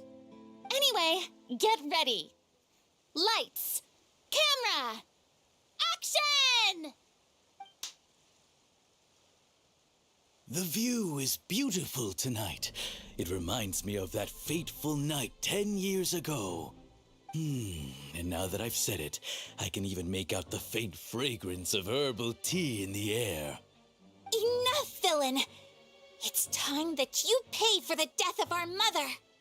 My dear Iris, have you forgotten your manners? How can you speak like this to your own father? I'd sooner swallow all of my teeth than call you father. What did I expect? Seems the daughters have turned out to be just as obstinate as their foolish mother. In this world, Mora and status is everything. She thought she could blackmail me using her children and force me to grant her recognition and concessions? Ah, how naive can a woman be? Mother never asked a single thing of you. All she wished was for us to live a peaceful life, just like the others. It was you who personally brewed the poison of prejudice and sent Mother to her death. Compared to that deadly poison, the 2 bullets that will soon pierce through your heart will be like sweet mercy. And that's exactly why I said you're just as naive as her. Did you really think 2 muskets would be enough to defeat me? So let's see. What is stronger, Mora and power, or the 2 muskets in your hands? Get them! Tulip! There are too many of them! It'll be okay. We'll cover each other, Iris. Yeah. And Mother will be watching over us too. Oh. Drop your weapons! Ah! Oh. Wait.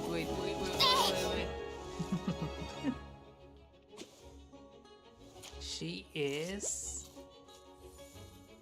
Is she a 5-star?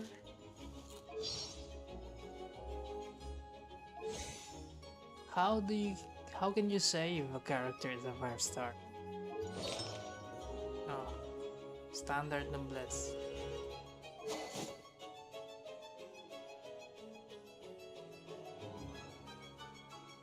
Oh, she's a spear.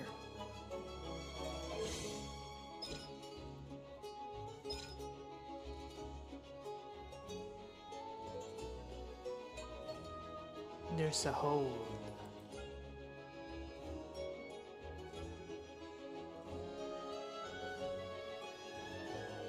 Wait.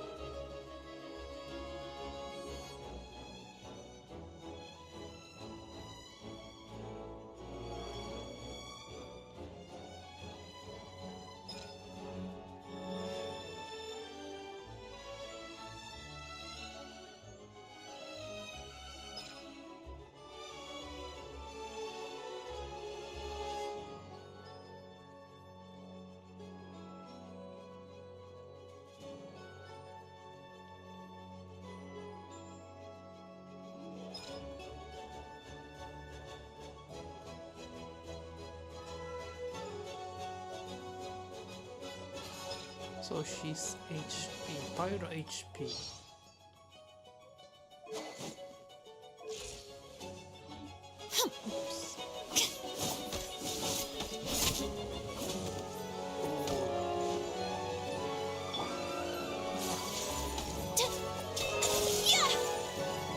Sakura swirl! Justice will prevail! Stop right there! Here. Oh, cool down. Take flight! She has You've a long lost. cooldown. To think I'd lose to my own 2 kids. We are no children of yours, and we'll never call that place our home. Then tell me, what did you do all this for? You lost your mother, and will soon kill your father as well. What will you gain in the end, other than sentences for your crimes? We will gain our long-awaited justice.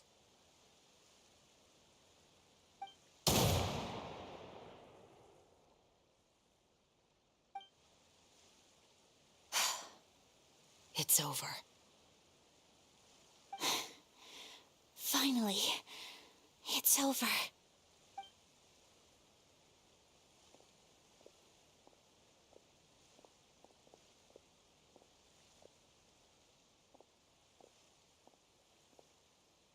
So, where will you go now, Tulip?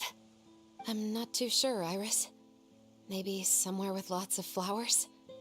After all, Mother always did love going where the blossoms were. What about you? I want to go visit Mother's grave. Yeah, that's not a bad idea. Huh? Tulip, look!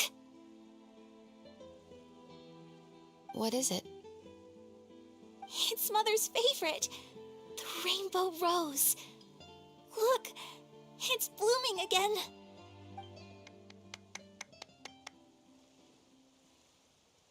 Excellent! That was beyond mesmerizing. Even I didn't expect the scene to go so well. And we got it in a single take. All right, everyone. We've got a wrap for Tulip and Iris. Congratulations, Ayaka and Chevres! Thank you. I didn't expect our parts to wrap so quickly. I wish I could savor the experience for just a bit longer. Paimon totally understands. Paimon's not ready to say goodbye to the clapperboard either. Filming has really been a lot of fun. You were great too, Chevres. The way you said, long-awaited justice. It gave Paimon chills. That is indeed my favorite line in the whole book. I still remember trying to act it out in my room the first few times I read it. Whoa, Paimon would have never guessed you're that type. Who doesn't like stories where the guilty are punished and justice prevails over evil? Don't forget, I'm the captain of the Special Security and Surveillance Patrol. Captain, I have something urgent to report. Please excuse me, everyone. I'll be back in just a moment. It's okay, don't worry about us.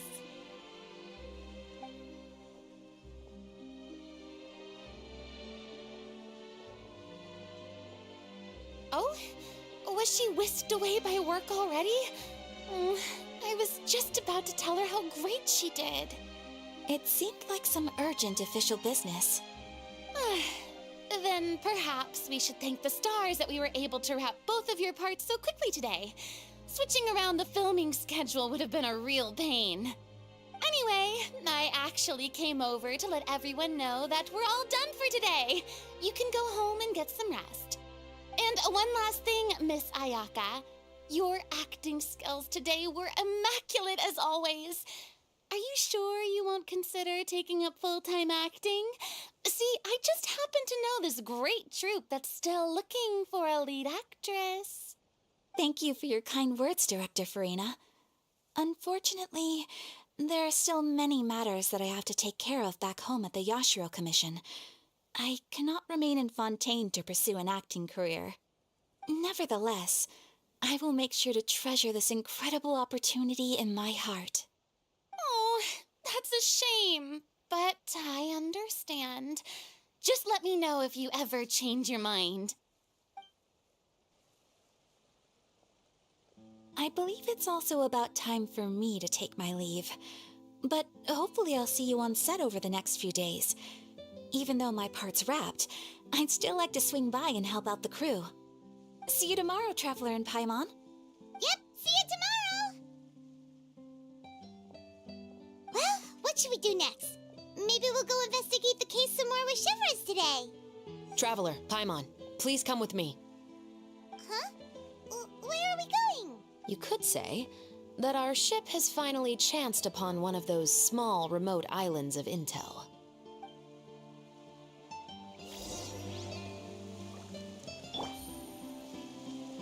I'm familiar with her voice.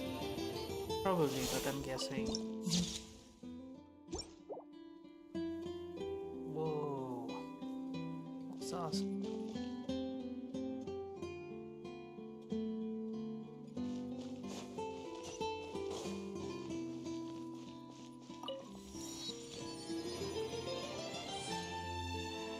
She's like the voice of Maiev in Warcraft 3. Oh, she seeks justice. Oh no. Oh no. Should we take the bus? We should take the bus.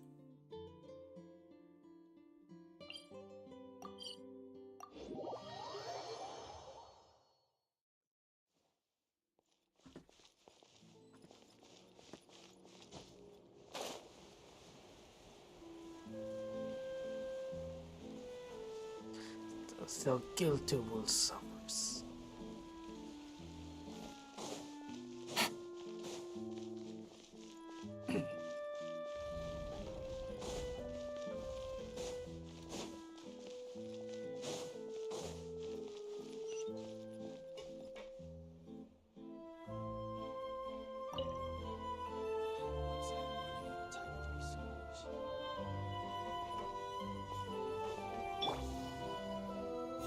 hold hands.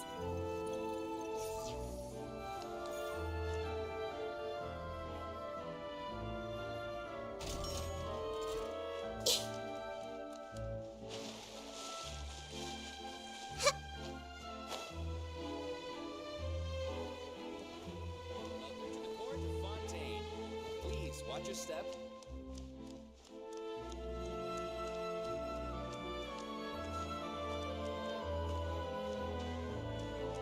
How do we get back?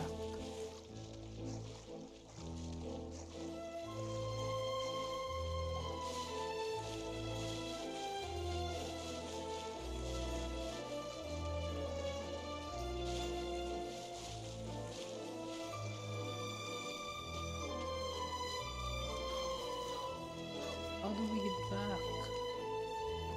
The bus. It's not regular? Oh man.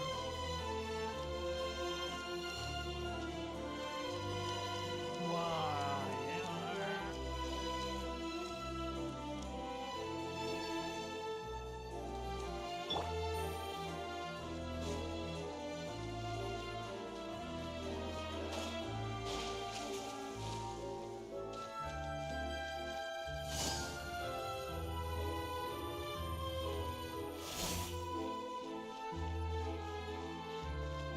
The good old walk around. It's near, don't worry about it. It's like 10 kilometers.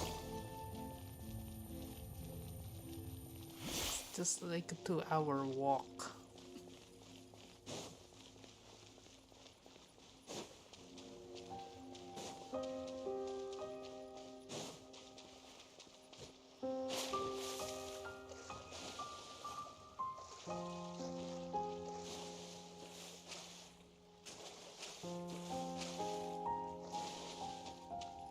Take it easy.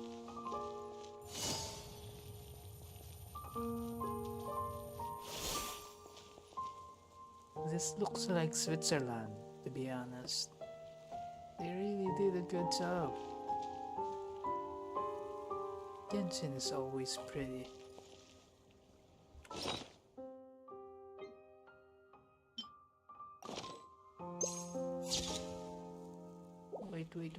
Wait.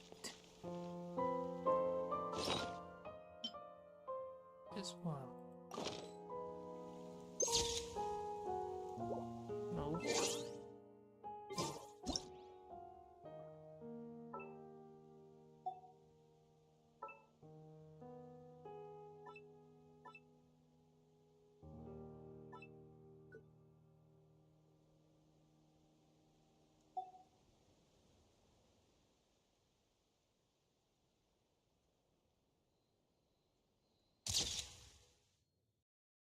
Look at that.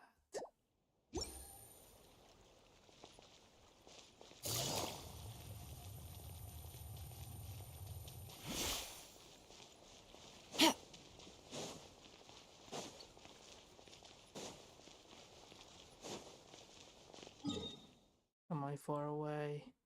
I am far away. Oh my god.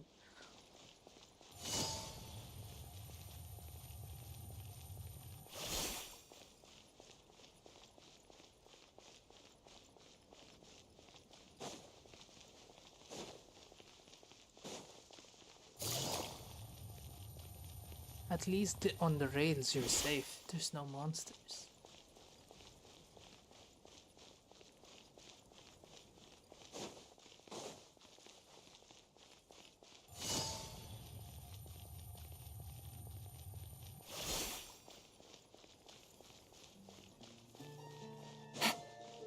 Take it easy.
sounds exhausted.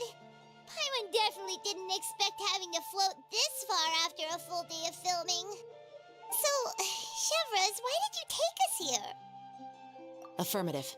It wasn't anything conclusive, but it should show us a clear way forward. Have you ever heard of someone by the name of Emily? Oh, you mean that famous perfumer? She's a good friend of mine. She's lent me her aid several times in the past to resolve some difficult cases. After I discovered the rainbow rose at the scene of the murder, I sent it to her. After all, she's probably the foremost expert on flowers and scents in all of Fontaine. And then? There was nothing remarkable about the flower or the trace amounts of soil left on it. But according to Emily, the rainbow rose left by the killer was derived from a very rare cultivar. Huh. Paimon didn't know that there were different varieties of rainbow rose. Paimon just thought they grew everywhere in the wild. Flowers that are deliberately cultivated will always show some different features from those that bloom in the wild. We already knew that the rose left at the scene belonged to a special cultivar, but with Emily's expertise, we were able to pinpoint the place where it was first picked from. Oh, Paimon gets it now. So whoever first planted that rainbow rose was probably the killer. Precisely. And after we checked what we learned against some sales records from the past, we discovered that there's only one person in all of Fontaine who could grow and sell this specific cultivar. Really? And who is it? It's the novelist. But didn't you say he had an alibi? To be clear, I haven't changed my mind about him. I still don't think he was the one who pulled the trigger. However, that doesn't mean the true culprit never visited him at his home or never purchased a rainbow rose from his garden. Whatever the case, we will have to confirm a number of things with him. So you mean the next place we need to go is... Yes, we're going to pay him a visit at his home.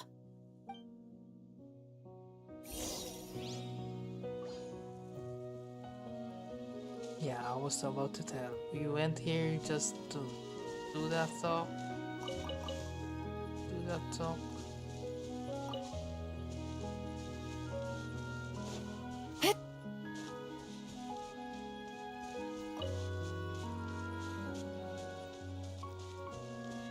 Wait, where is this? I'm lost. I'm lost. Oh, there's a painting. Wait, is this a reference? Is this a reference? This is the Wind Rises reference. Or I'm imagining things. Studio Ghibli's The Wind Rises. Oh man, they're going hard.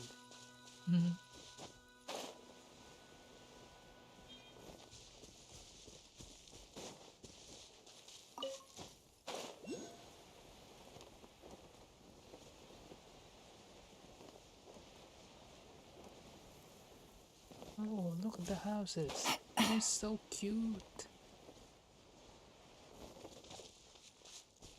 Sunflowers.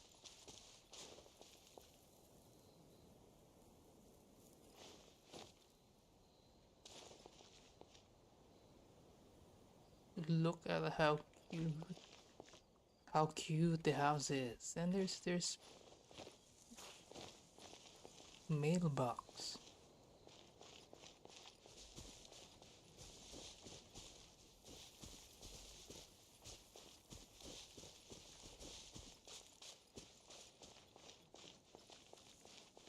Where's the house? Where's the house? Higher?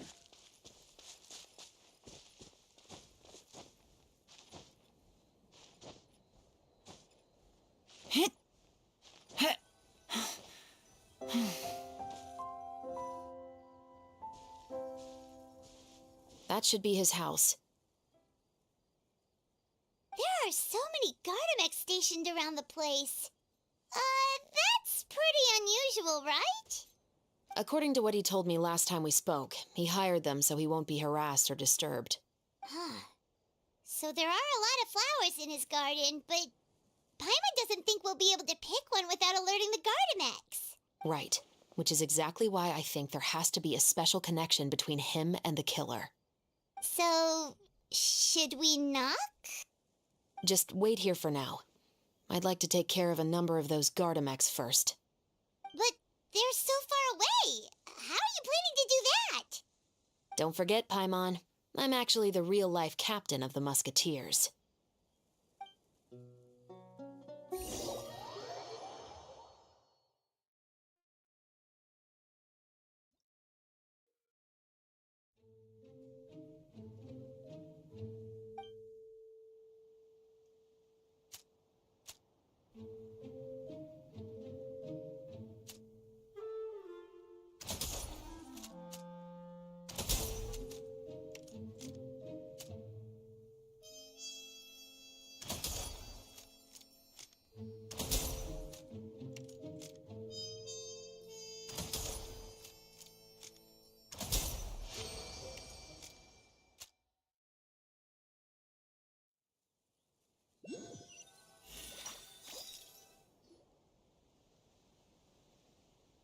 All clear. Let's go. Wait! Paimon's a little nervous now that we know he could be the killer. Can we go over our plan of action again? I'll go knock on the door and make sure it's safe inside. Once we're sure that we're in the clear, I'll ask him to come with us for a quick round of questioning at the guard's headquarters. But can't we just arrest him? We still have no evidence that he's the killer, or that he lent the killer any direct aid. Still, it would be appreciated if you could pick a rainbow rose from his garden for me while I'm talking to him. It'll help the Marachose Phantom confirm Emily's theory. Sure, no problem. Just be careful, Chevros.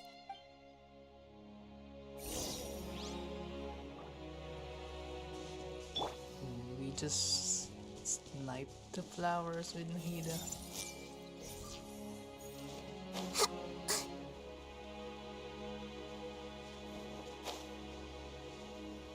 Whoa. Whoa. We should not enter.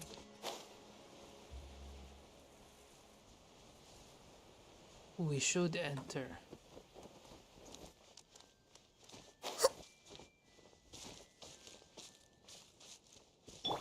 Rise!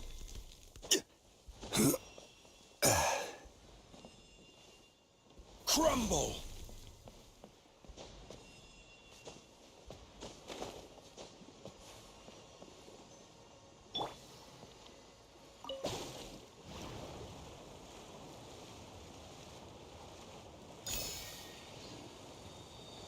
How can I stop? How can I stop? Beyond.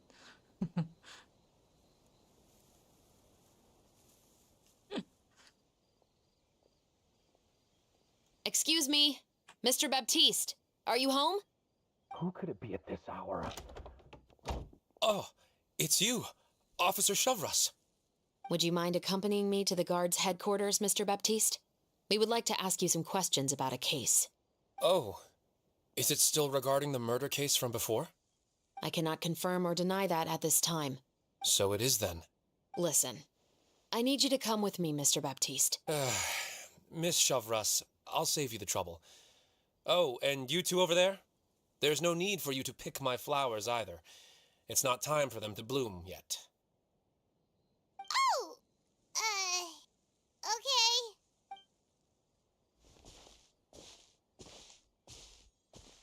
By saving me the trouble, you mean... I will confess. I was the killer. Huh? He just admitted he's guilty! Please relax, everyone. I'm not armed. The musket you're looking for has been buried in my backyard. Then it's my responsibility to inform you, Mr. Baptiste, that everything you say right now will be used as evidence for the inevitable trial. Yes, I am perfectly aware of that.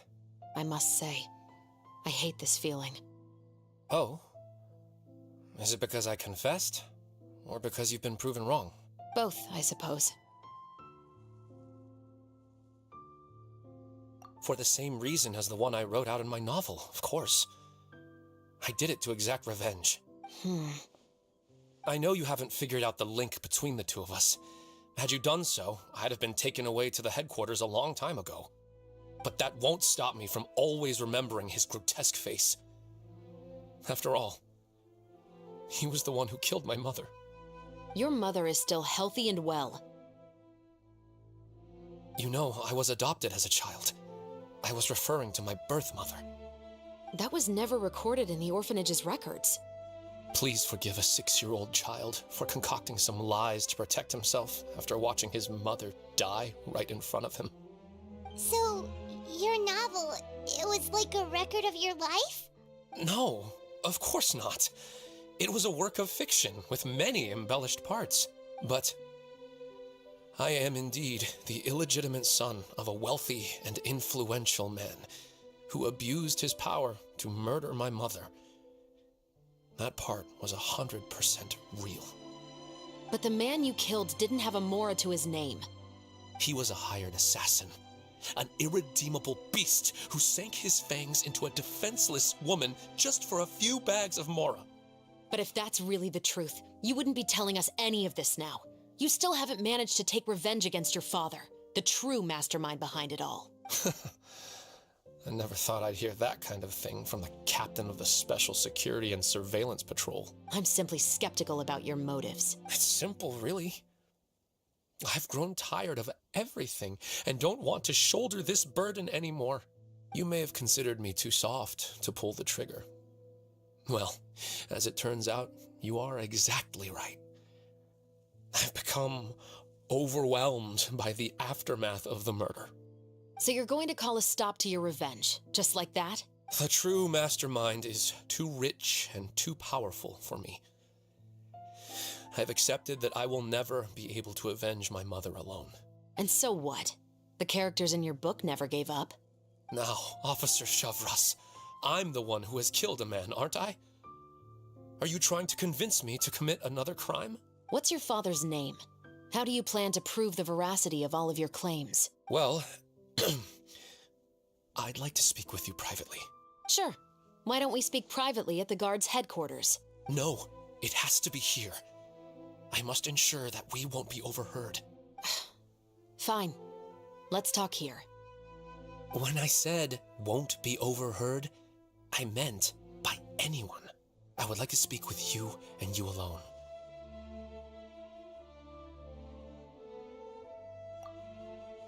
Thanks. I appreciate it. Please stay safe, Chevres. That's sus. All right. Let's hear it. Will you really believe what I'm about to say? Well, that depends on what you're going to tell me. Fair enough. Fair enough. Then listen closely.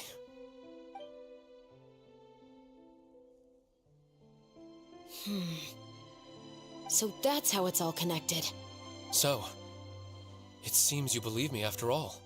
Do you want me to go public with this? No, of course not. At least, not right now. Then why did you bother telling me? You've read my work. What do you think? Even if you were to go public with all of this right now, he'd simply deny everything. It's been too long.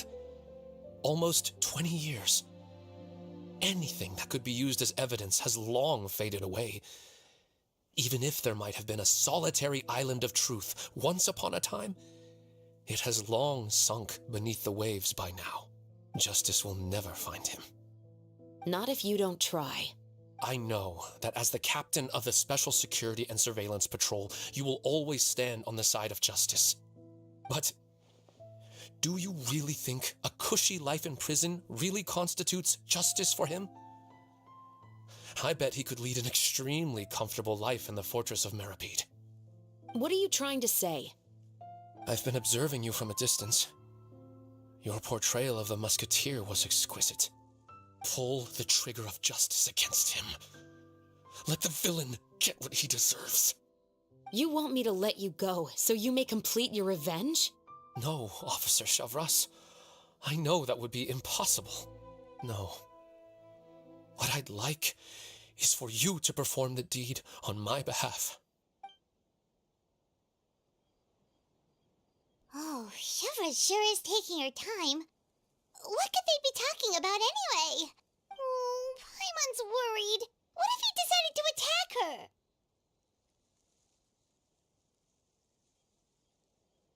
Oh, you do have a point. Still, do you have any idea who the rich person might be? And why the novelist doesn't want us to hear what he's saying to Chevreuse? Sorry to keep you waiting, you two. Hey, how did your talk go? I've already sent someone to escort Baptiste back to the headquarters for questioning. He wasn't lying about the musket. It was indeed buried in his backyard. But what about the name? Did he tell you the name of the rich guy? Yes, he did. But for now, I have to return to the Special Patrol. There are still a few loose ends I need to tie up. I'll probably be quite busy over the next few days, so apologies if you don't see me on set. All right, Paimon understands if you can't tell us everything you know. We'll just keep an eye on the Steambird then. Actually, there's still something else I need your help with. It's Morris. It's Morris. The investor earlier. Oh, look.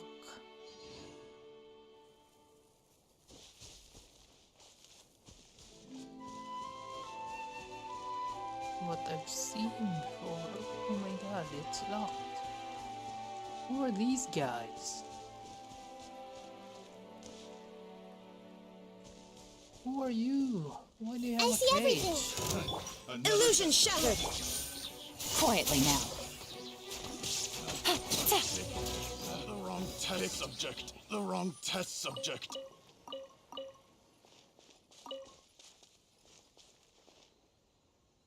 Yep. Look at that. Look at that.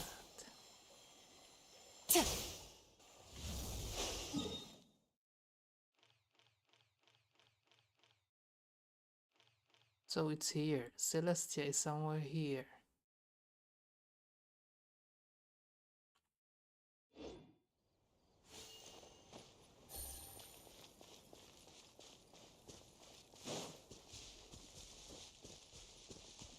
Oh, good lord. Why are you keeping the Sealies?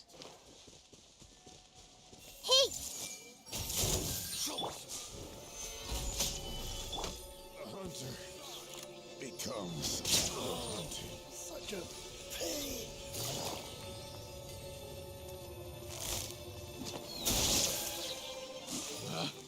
Picked the wrong test subject.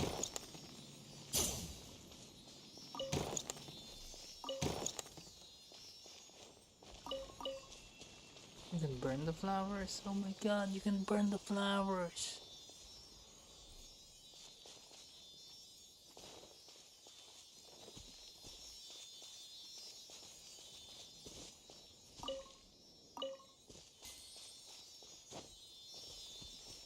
Go, go, go!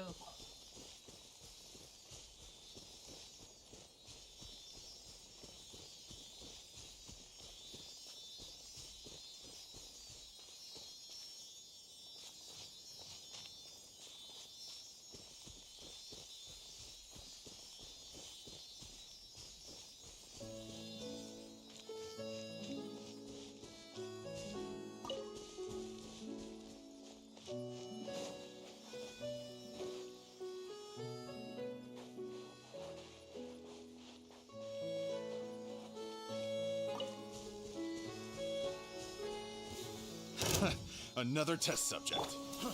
Fry! Gather! Suffocate! Shine down! Fry! Busted!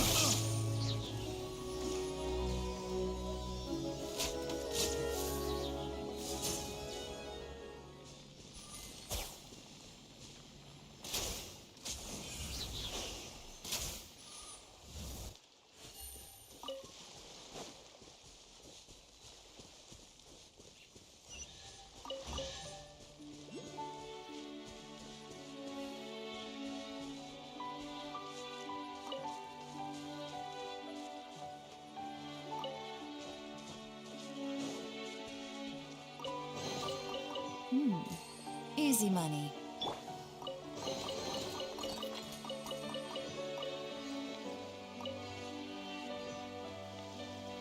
That was easy.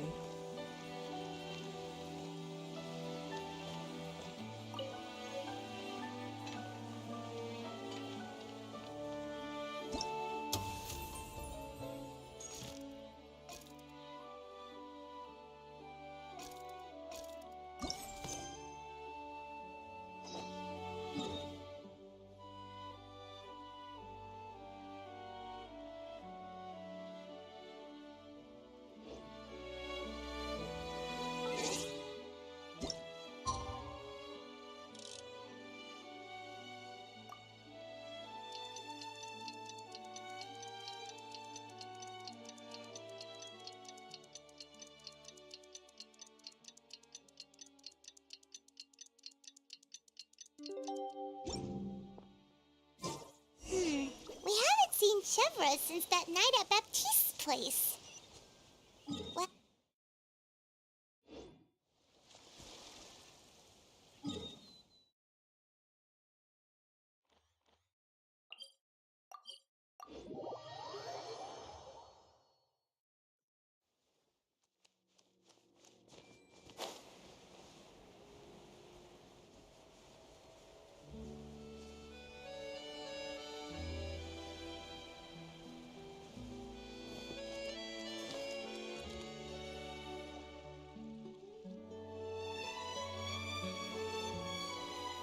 Good morning! Hayaka and I were just talking about you. Is Chevra still not joining us today? Probably not. We haven't seen her either. Huh? That's such a pity. Director Farina said that we've only got a few small scenes left before wrapping up the entire thing. She even said that she'll get me into a couple scenes, so everyone will have a chance to shine in front of the camera. We were also planning on having a victory feast once we're all finished filming. You can join us, right? If only Chevros was here. I still haven't taken a photo with her. I'm afraid that can't be helped. Those special patrol folks are like phantoms when they've got a case on their hands. But to be honest, I'm even more concerned by what I read in the Steambird earlier this morning.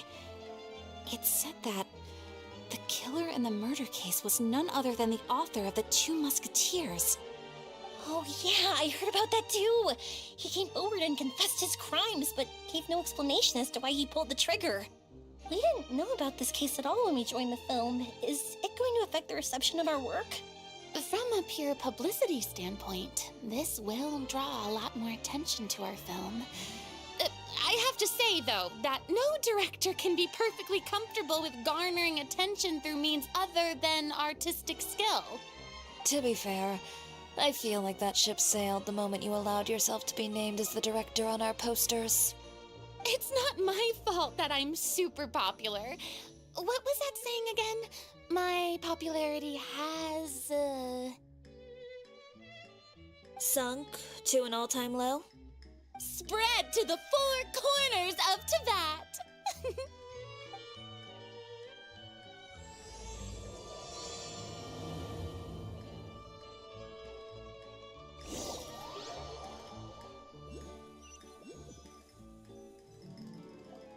Second to the last quest.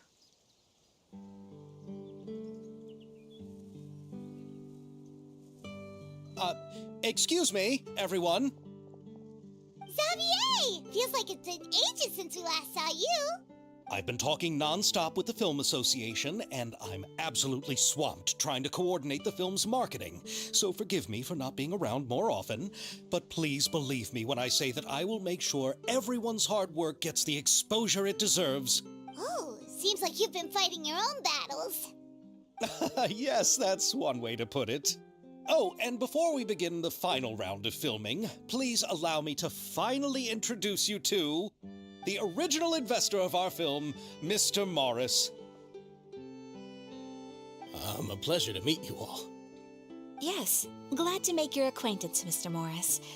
We've heard about the issues you've encountered with your financial situation, and genuinely hope that things have taken a turn for the better. Oh, well, the situation has indeed improved somewhat. Don't worry, Mr. Morris. Accidents and last-minute challenges happen all the time. There's no need to blame yourself over it. The good news is that we're almost done filming now, and I would even say that this is the best story I've ever seen. Is that so? I see, that's great news. All right, now that we've gotten all the pleasantries out of the way, let's get the show on the road. We'll mostly be filming typical people and scenery from the streets today to improve the sense of environmental ambiance in some parts of the film. Oh, and there'll be a cameo for Mr. Kamisato and Miss Yoimiya as well. They'll be used to show outsider perspectives on the fates of the two musketeers. That's right. Ayato should be here any minute. Excellent! Then let's start with the scenery shots. Camera and clapper loader, you're up. Yep, we'll be ready. Remember, all we need are some wide zoom shots of the streets. If you happen to find some particularly lovely patches of flowers and grass, feel free to grab some close-ups of those as well. Ready? Lights! Camera! Action! Okay, now move the camera slowly. Try to focus on that flower. What's wrong? Just adjust the focal length a bit. Something the matter? But wasn't it working fine for all the days before? Veronique, can we try a different camera? No problem. How about this one? All right, let's give it another try. Lights! Camera! Action!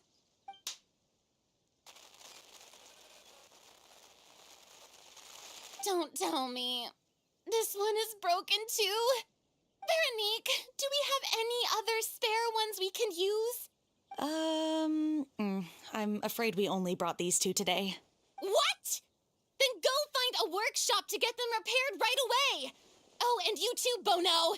Go find our spare camera in the warehouse and bring it back to the set. On it. Greetings, everyone. My apologies for the delay.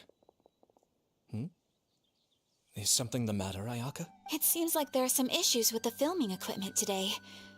We're stuck for the moment. I see. Well, let's not just stand here twiddling our thumbs. Actors, to the makeup booth. We'll start on the next scene as soon as we get a working camera. The people at the workshop told me that the part which holds the lens in place seemed to have fallen off. That's super strange. It was perfectly fine just yesterday. Well, no time to dwell on that now. Let's get back to filming. Ahem! Quiet on set! Places, everyone! Lights! Camera! Action! By the way, have you heard about that recent murder case? Yes, I have. It seems that they've caused quite the commotion in the city. I heard that the chief of the guards is so mad about not catching the culprit that he's about to explode. Oh? I find that quite hard to imagine, considering how he already looks most days. Director, we have a problem. Oh, we're in the middle of a take! Couldn't you wait until we wrapped up this scene? No, Director, our film, all the finalized film that we've been keeping in the case has disappeared. Oh, wait, what did you say? Mr. Bono, please take me to where the film was kept right away. I'm coming too.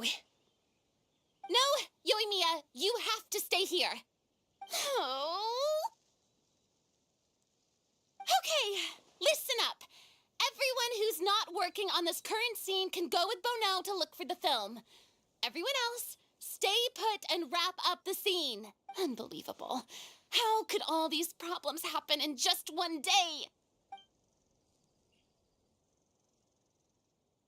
We're back. How did it go? Did you find the film? We found it in the sewers. Huh? In the sewers? Is the film still okay? We discovered it just in time, so we should still be able to salvage it. The others are checking now to see if we lost any specific scenes. You scared me for a moment there. I nearly thought we had lost everything. I really don't want to experience that feeling of despair again. Okay, but who could have stolen the film and dumped it there? Could it be some competitors working on other films? But if they wanted to harass us, why wait until the last day? Okay, we don't have time to really look into it right now. Let's strike while the iron is still hot and wrap this thing up once and for all. Yeah, let's finish it.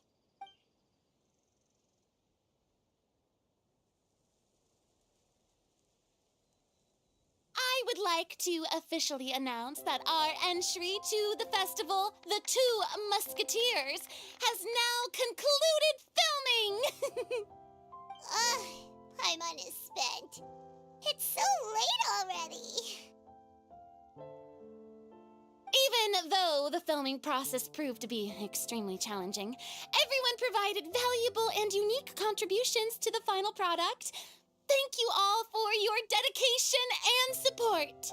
And just like Director Farina, I would also like to extend my most heartfelt thanks to all of you. Really, you've all helped me so much. All right, let's save the awards speech for later and hopefully also get some rehearsals in before the real thing. Anyway, now it's time to party! Let's all make our way to the beach and have a celebration feast so loud and fun that even the blubber beast will want in. Party! Party! Paimon wants to party!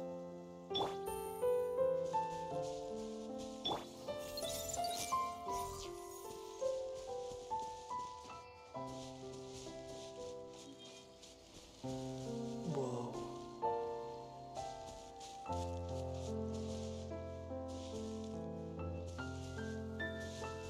Whoa, this place is hopping. Everyone's finally getting to relax after wrapping up the film. Let's go chat with someone.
I see everything.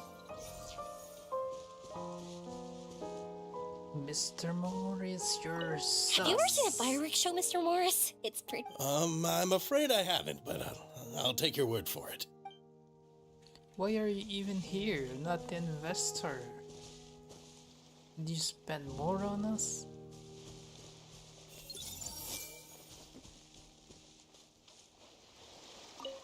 Oh, this is turning out to be quite the party.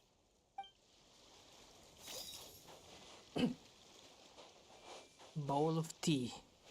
Look. It's as big as Nahida's face. Everyone hold hands.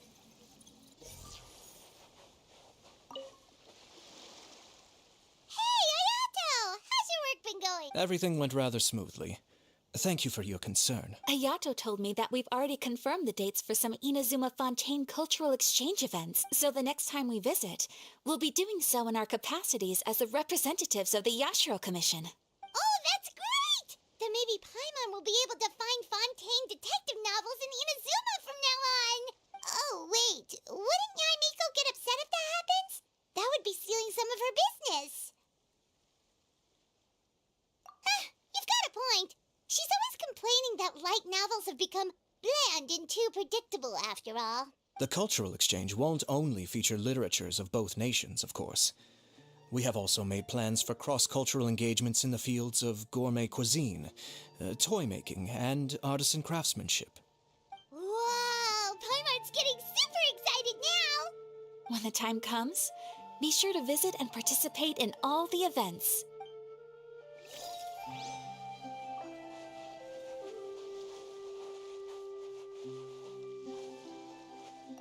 I was thinking, if this film turns out to be a success, could I ask the two of you to... of course, I'll definitely increase the pay for next time. I'd be more than happy to, Mr. Xavier. Thank you for the offer, Mr. Xavier, but I've made some plans to go on a journey to the other nations once the festival is over. Is that so? Well, then in that case, bon voyage, Miss Veronique. Please feel free to get in touch once you've returned to Fontaine.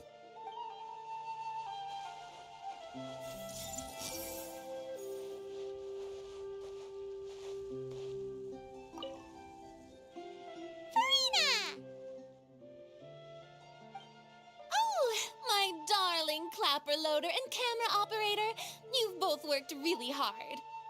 Paimon thinks you worked even harder than us. Honestly, Paimon was getting a little tired of playing with the clapperboard by the end of it. Worst of all, Paimon started having dreams of you shouting, "Lights, camera, action!" into Paimon's ears. The actual dream can't even start until you've yelled that.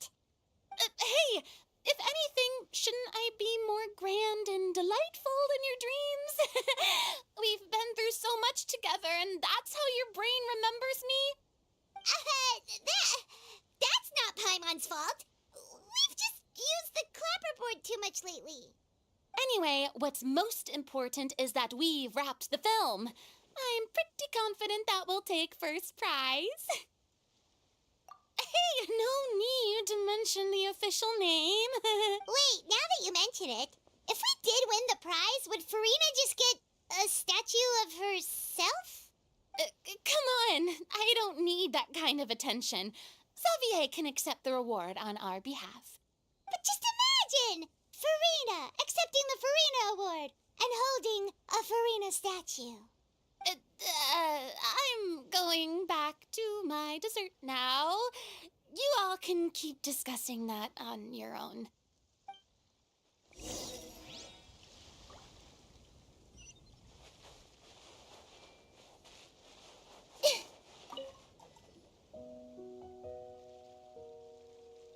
Chiori!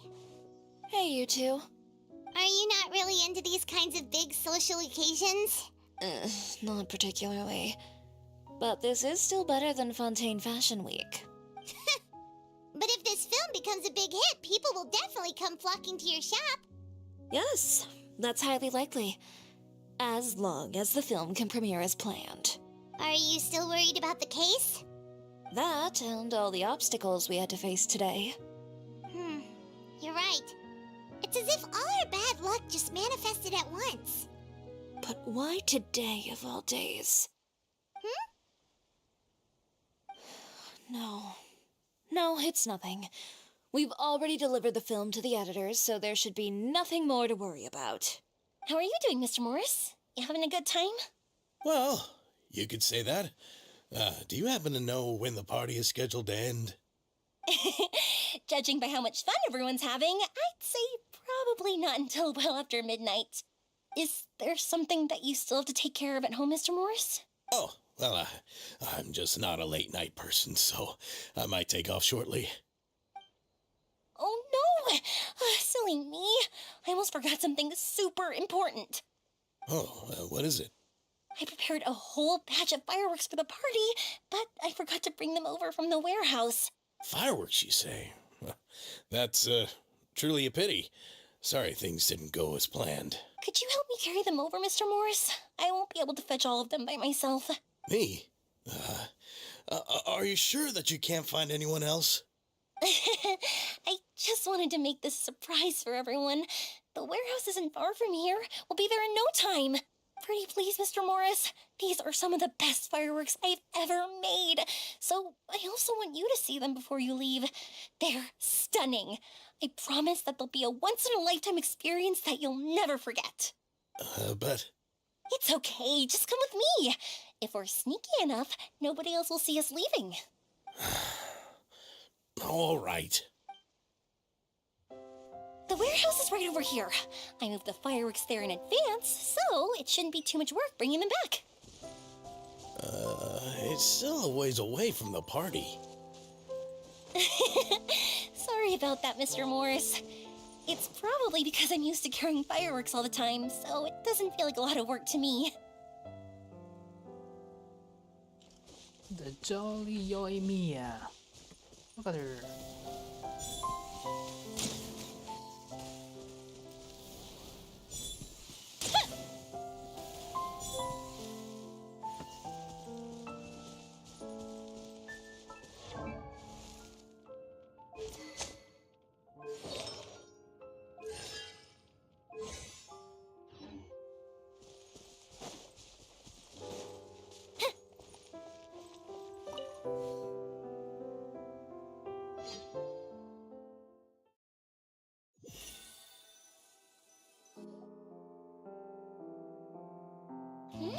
It's dark in here.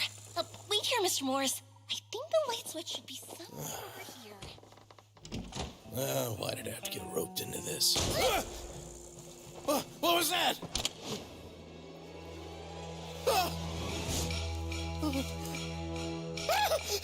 Who's there? Get me out! Get me out of here!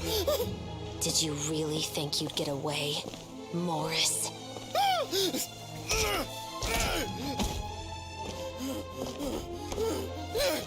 You've got the wrong guy. It wasn't me. I'm not the killer. You know, Eliza died a far more heroic death than this. She fought your assassin to the end to save the children she had hidden beneath the floorboards.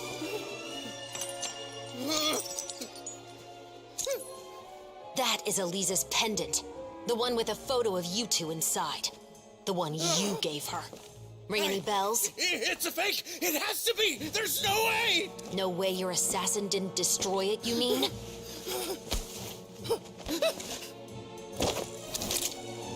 Did you ever love her, Morris?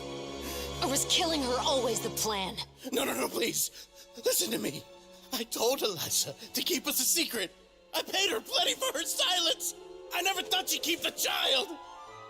Everything was gonna come out, and I had no choice. She'd force my hand. No! I'm begging you. I have money. Just name your price, please. You can keep your Mora, and you can go to hell.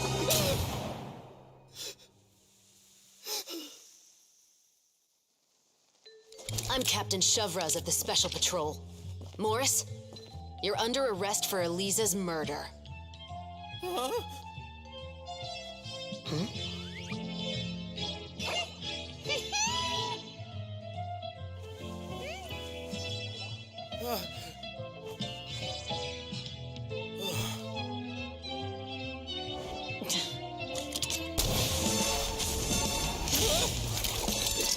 You're under arrest too, prop manager Veronique.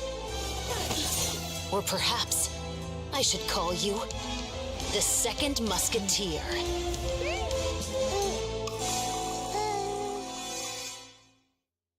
Wait, what's going on? This wasn't in the script. Drop the gun, Veronique. Why? Why would you keep me from exacting revenge on this heartless monster? Drop your weapon.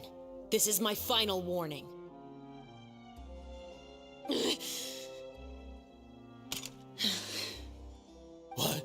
What is going on?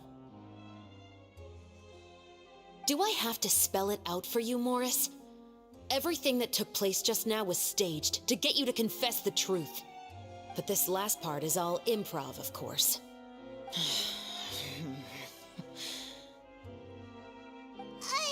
Shivers, you told us you wanted us to help you stage a play. You never said anything about the Second Musketeer. It's because even I had no way to confirm my theory until now. Thank you for your performance, Yoimiya. Could I trouble you to go and bring in the other Special Patrol members? They should be on standby just outside. Oh, and please tell the other cast members not to worry about us. We'll be rejoining them shortly. On it!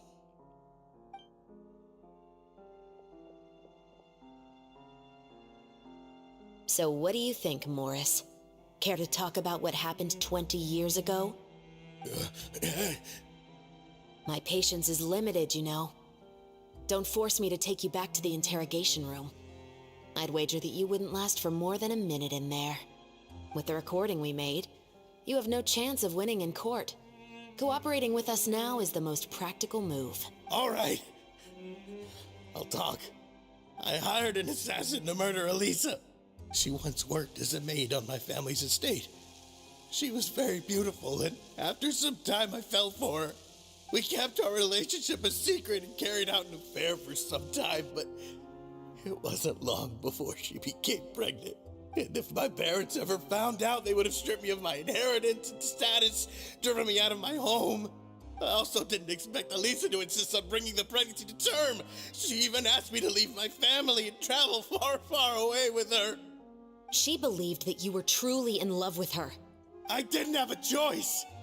I gave her a large sum of mora, told her to leave the family and to get rid of the baby. But then years later, she sent me a letter. There were photos of 2 children, and she even asked if I could find some time to visit them. Huh? 2 children? Paimon thought Baptiste was the only... you mean... Even if she had the children against your will, you could have just ignored the letter entirely. Why kill her? I had just gotten engaged to be married to an heiress from another wealthy family. So if anyone were to find out about Elisa, my life would be completely ruined. I didn't have a choice. No, you always had a choice. You just made the wrong choice. Again. Do you know how it feels to watch your mother be killed right in front of you? My brother and I were hardly even school age yet. We were hidden beneath the floorboards, grasping each other's hands like a lifeline. We were so terrified that we didn't even know we could ever take a breath. All we could do was to watch Mother try to fight back, and then collapse to the floor. Even after the assassin left, we were still too terrified to leave our hiding spot. We thought that he might come back. It was only until the next evening when we finally climbed out and gathered around our mother. But she had already become cold and stiff to the touch. You made up your mind right then and there to bring this case to light. Not only that, we resolved to get our revenge. And that's why you became the Musketeers. No, that's why I became a Musketeer. The man from before was also killed by me. My brother had nothing to do with it. I figured as much. You did? I once told these two that he didn't look like a killer to me. His confession from that night also rubbed me the wrong way. I think what really tipped me off, how could I not feel a sense of regret in him? Huh? He confessed faster than any criminal I've ever met, but he didn't say a single word about you. He insisted that he was the sole perpetrator in the case. But after the questioning ended, I disassembled the musket we dug up from his backyard, put it in front of him, and told him to reassemble it. Wanna guess how far he got? He had no idea where to even start. He's never touched a gun in his life. Based on that, I determined that he was not acting alone. He only surrendered himself to draw our attention and create a moment of opportunity for his partner. So, I decided to play along. And as expected, the second musketeer followed us without hesitation once she saw Morris get separated from the rest of the cast. Besides, why else would he call the novel The Two Musketeers? But how did you know it was Veronique? I figured it out the moment Baptiste told me his father's name. That so-called financial crisis was all just a ruse. He just wanted to sign up as the investor and then leave the film without any source of funding. After all, he has a vested interest in minimizing the reach of this story. It's really just the same thing as what he did to Elisa all those years ago. Human scum. But then Xavier pulled out all the stops and got the film made against all odds. Morris couldn't have that. With the killer in custody, he figured it was safe to act. And so he came to visit the set today, just as I expected. Wait, so you were behind all those mishaps today? As for the identity of the second musketeer, I assumed they'd probably stay close to Morris and look for an opening. And if they already knew that Morris was the film's investor, then that narrowed the list of potential suspects as well.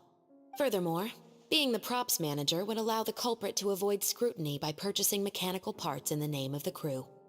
With that hypothesis in mind, I went back to check Baptiste's orphanage adoption records. Guess whose name I saw on the same page, just a few lines from his. My brother. He trusted you. As in, he trusted me to perform the deed on his behalf? He trusted you to stand on the side of justice. I am. I thought you could do it as well. Oh, the look on your face when you told him to go to hell. I really thought you'd put a bullet in his brain. You know what he has done. Are you telling me that you'd rather see him spend the rest of his life living like a king in the fortress of Meripede? I will never be able to forget the feeling of my mother's cold, lifeless hands. And you would call this ending fair? Is this what you call justice? I won't lie, Veronique. I did hesitate when your brother first told me about the truth. I wondered. I agonized over whether I should really put a bullet in his head. So why don't you? Because that should never be how justice is carried out in this world. Perhaps, to you, justice is simply reciprocated, an eye for an eye, and a life for a life. But everyone has their own understanding of justice. If everyone were to pursue their own definition of it, there would be no more order in this world. Today, you'll kill Morris, and tomorrow, his children may come for you. The world cannot render judgments based on a desire for revenge. That will only lead to a cycle of revenge, as well as the destruction of order and civilized society. Fontaine is founded on a set of laws and a standardized code of justice. That is why we are the nation of justice. But with all that said, I will promise you this. Morris will not lead a cushy life in the fortress of Meripede. Chevreuse, the rest of the special patrol is here. Thank you so much, Yoimiya. Letelier, Terena, please take them away.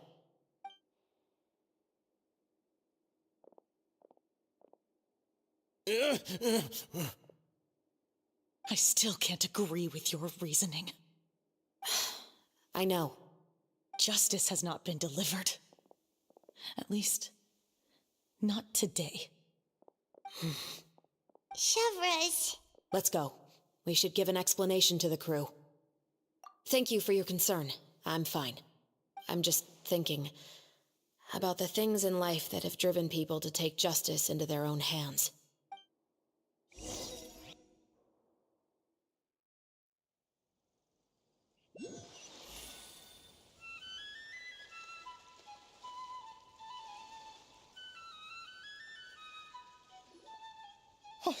Who would have thought Morris would turn out to be...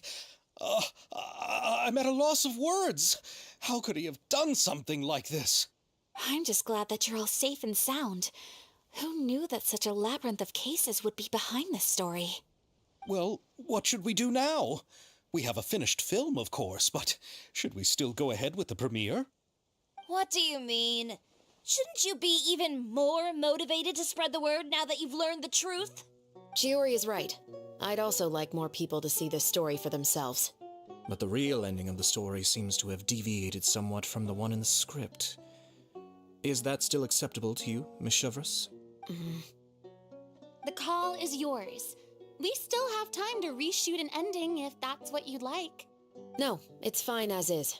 I like what we have for the catharsis. Romanticism is what gives works of art their appeal. Fiction is able to explore means of restitution that could never work in real life. Just like the real world, the world of stories also has its own set of rules and justice. These different possibilities are what initially drew me to reading in the first place. Sounds good to me. I support your decision. What about Veronique? Will she be okay? She will soon face her judgment alongside her brother and Morris. If I had to guess, they'll probably all be sent to the fortress of Meripede. I'll make sure to give Risley a heads up about it. Oh, you mean that kind of heads up? Exactly.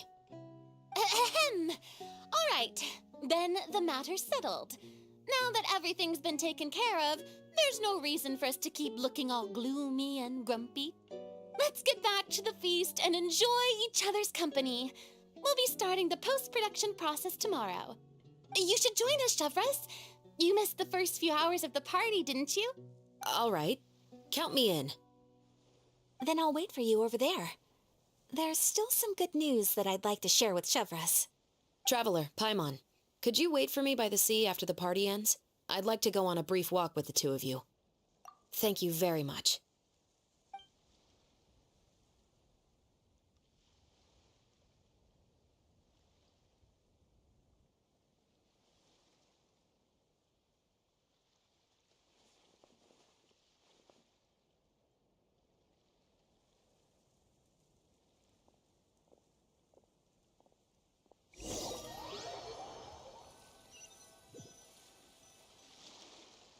Sorry for the wait. Oh, we weren't waiting long at all. Is there something else you wanted to tell us? No, I don't have anything new to share. I just felt that since you were my investigation partners, I should have another conversation with the two of you. Traveler, how would you have responded to Baptiste's request if you were in my shoes?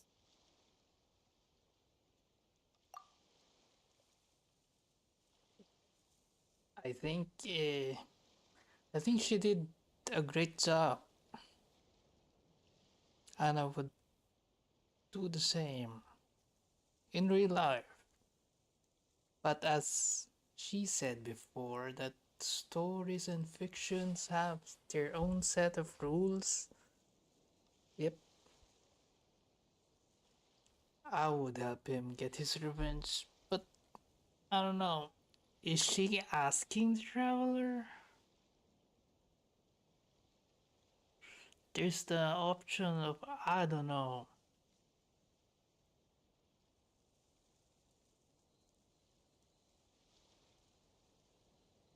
I would have done the same as her. Is that so? Well, thanks for sharing. When I was young, my father often took me here to swim. We'd come rain or shine, even when it was freezing cold.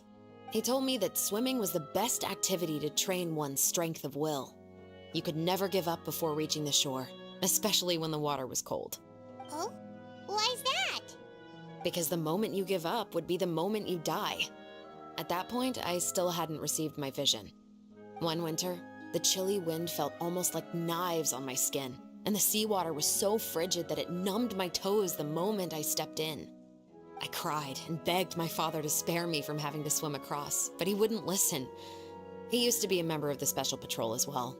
You could say it was his way of educating his children. That sounds awful. When he saw that I wouldn't stop crying, he just picked me up and tossed me into the icy water. The bone-chilling cold took away my senses. I couldn't feel anything but fear and rage. I waited for my father to save me, but one look and I knew he'd already started swimming for the opposite shore. I realized that if I were to give up, I really would die right then and there. I used all of my strength to try and catch up to my father. Those few minutes felt longer than my whole life up until that point. I did, however, make it to the other side. I've never felt afraid about anything in my life after that, nor have I ever cried again. That way of teaching would have never worked on Paimon. Yeah, I don't think that was the right method for anyone. It's just that, working now as I am in the pursuit of justice, I still sometimes feel like I've been tossed into that winter sea all over again. The anger and the helplessness. Chevres. But the worse I feel, the more I know to never give up. The alternative would be to forever lose myself among the waves. Anyway, how about a race?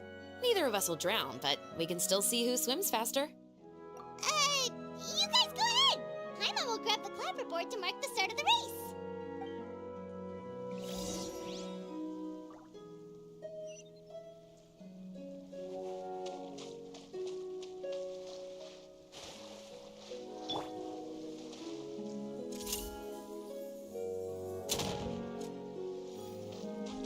15 seconds cooldown.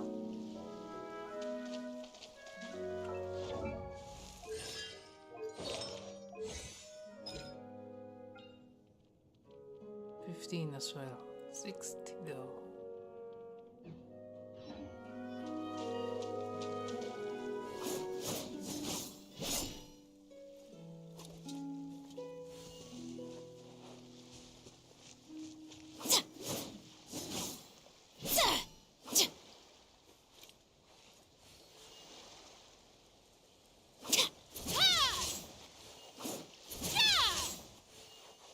Final warning!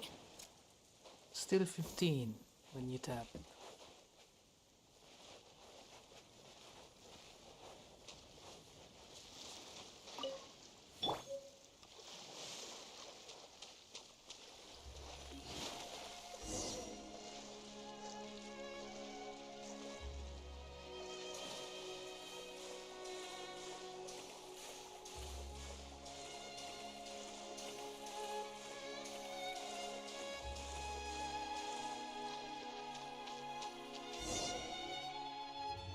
Oh, that felt good. You were so fast in the water, Chevros. You were swimming even faster than Paimon can fly. So, about the special patrol, did you join because of your dad? Partly, but I'd say I was more inspired by the heroes I read about in stories growing up. Oh, so it's due to your love of stories. Of course, it was only after I joined the special patrol that I learned that truth is often stranger than fiction. Come on, let's walk a bit more.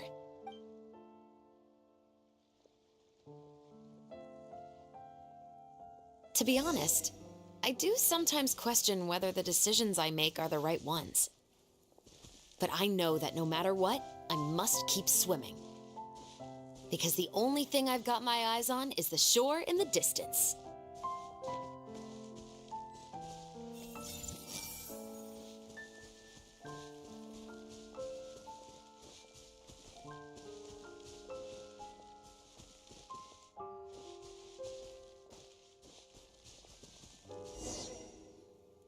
Thank you for coming on this walk with me.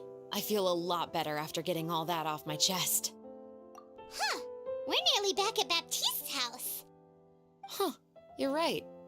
I didn't realize we were so close. He really did plant a lot of flowers.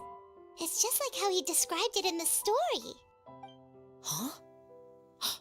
Wait. Paimon, Traveler, look! The rainbow roses in the garden. They're in full bloom now.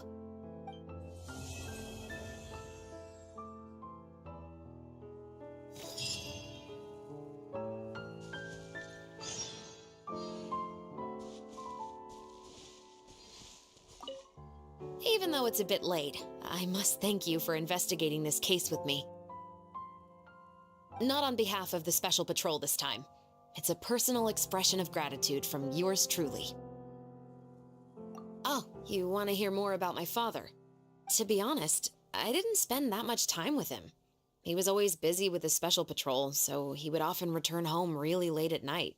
Some nights, he didn't come home at all. Once, he didn't come home for a long time, maybe a whole week or so. When I went out to buy food, I learned that he had become a criminal, and by extension, that made me a criminal's daughter. But we can talk about that another day. I actually have a lot of sympathy for Veronique and Baptiste. I can understand the hatred they feel for their father. But that doesn't mean I'll allow them to walk the path of evil, even if it might lead to another sense of justice. Films are different from the real world. They're a form of art and represent the wishes in people's hearts. I adore the Two Musketeers, and I'm very happy to have had the opportunity to act the role as one. I can't wait to catch the film when it premieres in the Opera House. I'm looking forward to seeing the audience's reaction to the climactic ending. Thank you for looking out for me. I'll see you at the award ceremony. I'd be very surprised if we don't win.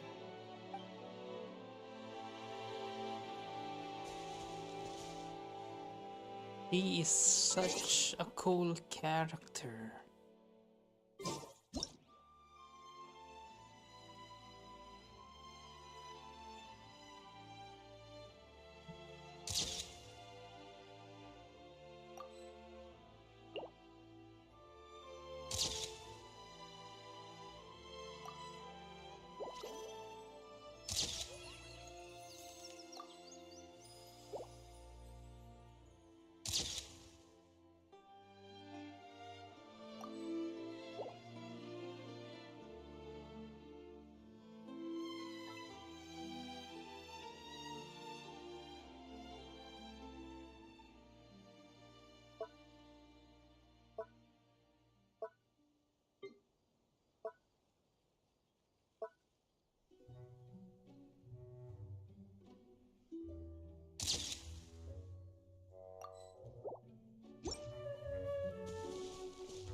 She's such a cool character. And the story is amazing. I thought that, yeah, I guess that Morris was the bad guy, but I didn't. There's the second punchline. The Veronique. Veronique was one of the two musketeers. And they touched what is justice in this story event. It's really, really good. I was surprised. It was good. I thought during the cutscene, I thought Yoimi would just yoink and got knocked out without any notice. But she was cahoots with Chevrolet. It's really, really good. Really, really good. Can I burn these flowers?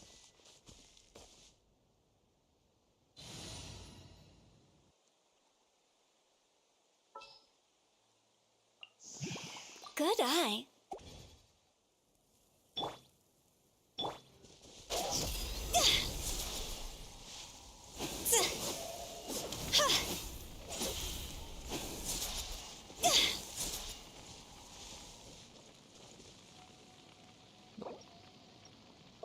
I cannot burn the flowers.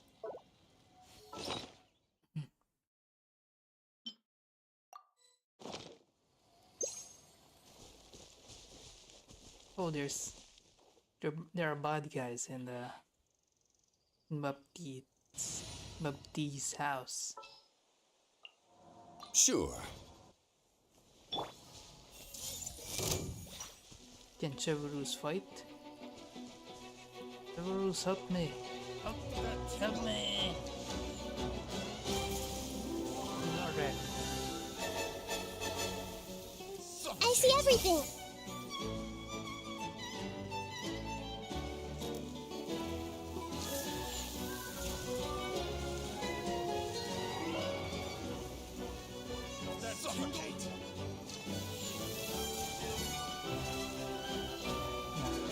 Nah, she's passive.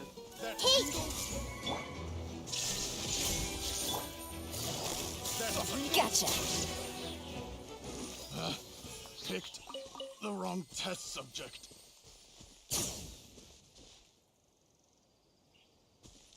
Bye, Chevrolet. You're a very cool character.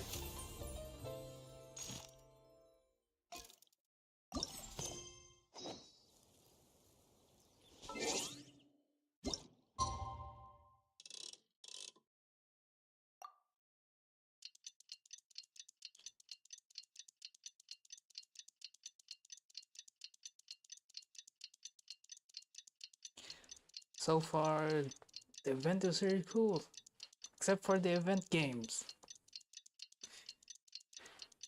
Well, it's a, how can I call it? It's like a patch filter patch.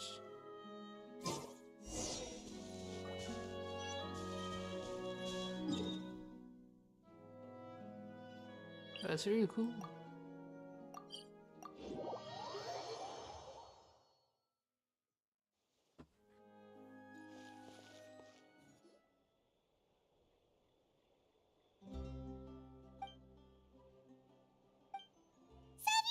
It's been a while. Hey there, you two!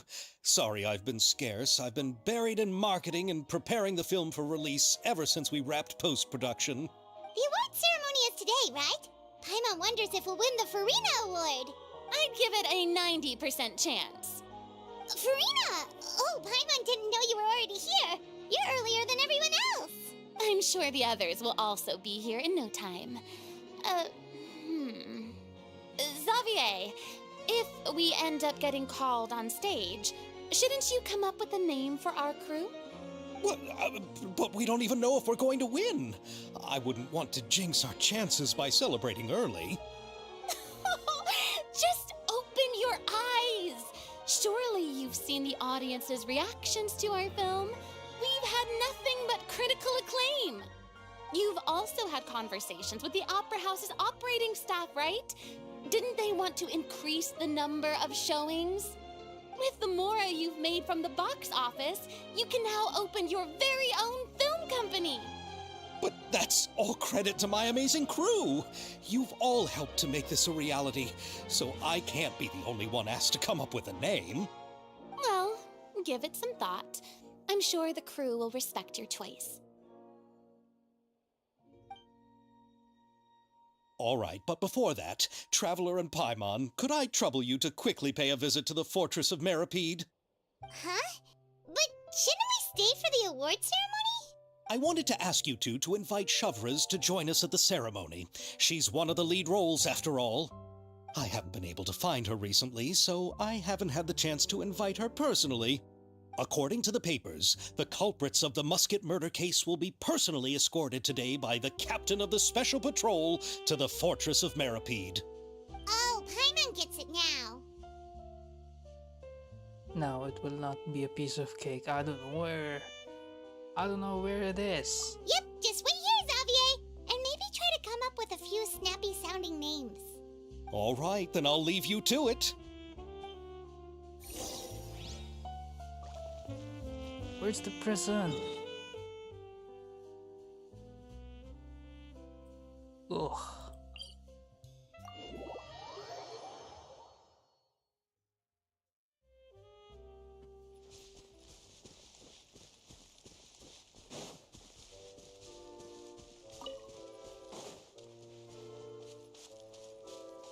Oh, it's broken.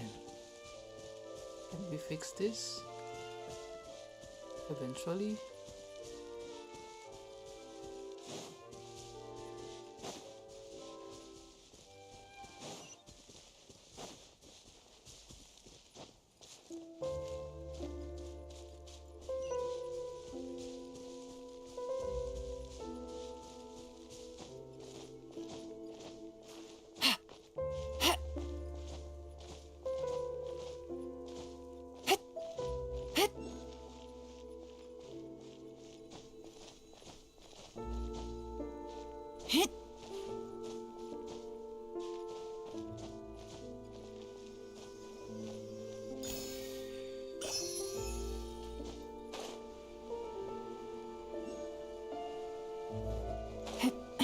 Oh, it's broken. So, Fontaine is not that young.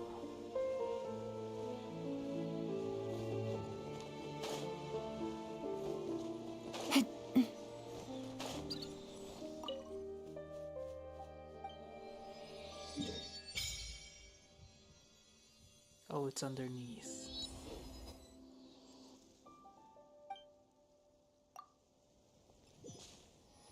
Okay, let's swim.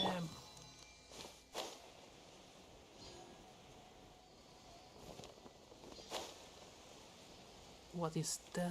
Is that a monster? I'm scared.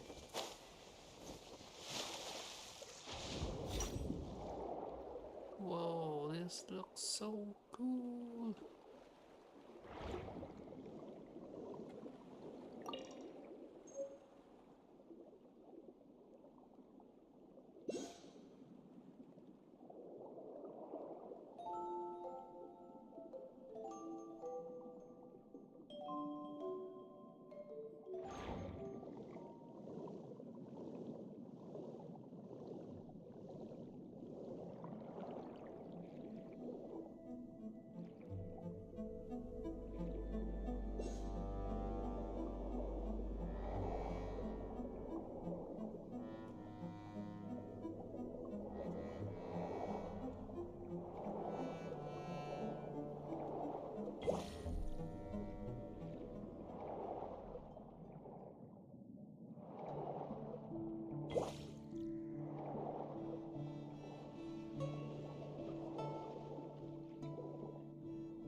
Where am I supposed to go?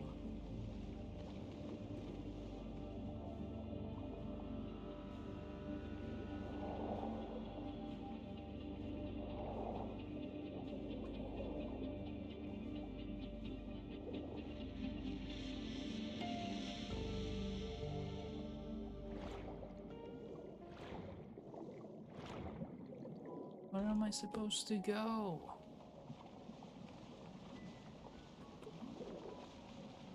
I've never been here.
How am I supposed to go with him? In there.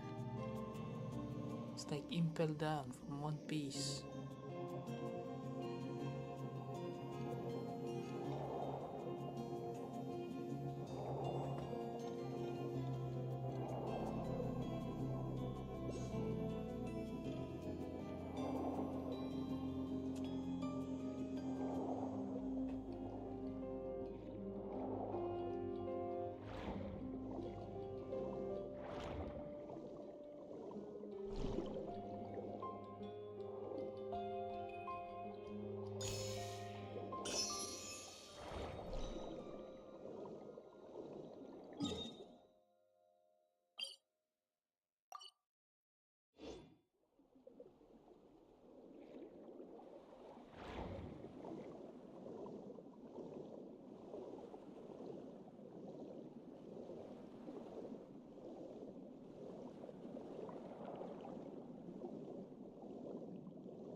Where's the entrance?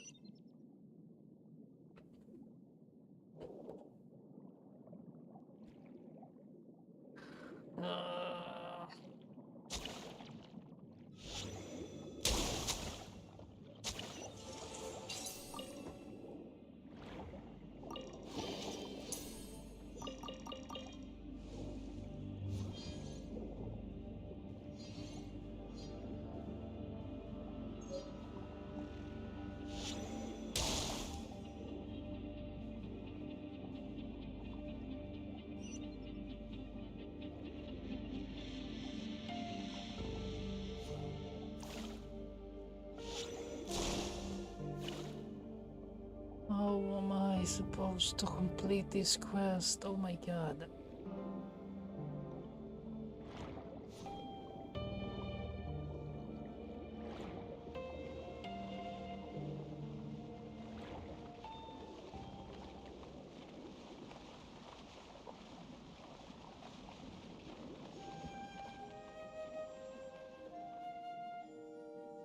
I have to Google. I have to Google this. Wait a hot second.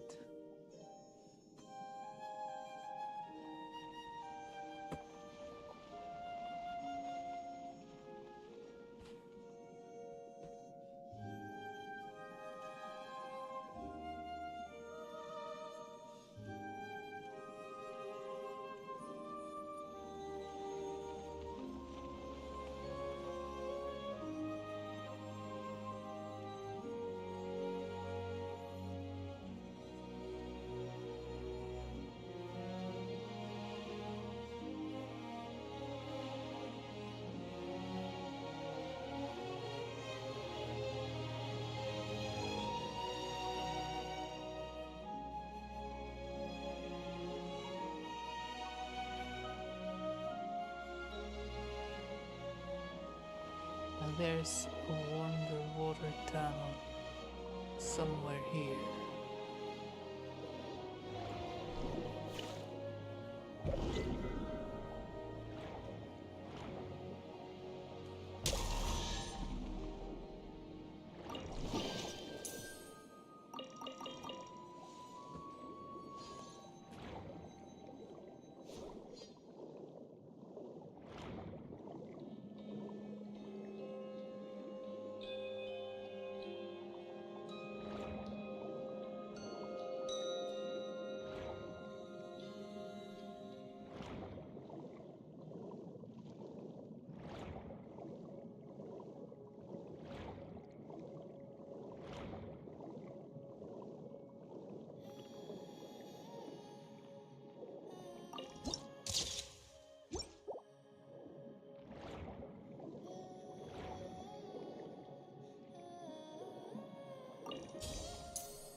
Where's the teleport? I need to get a teleport here.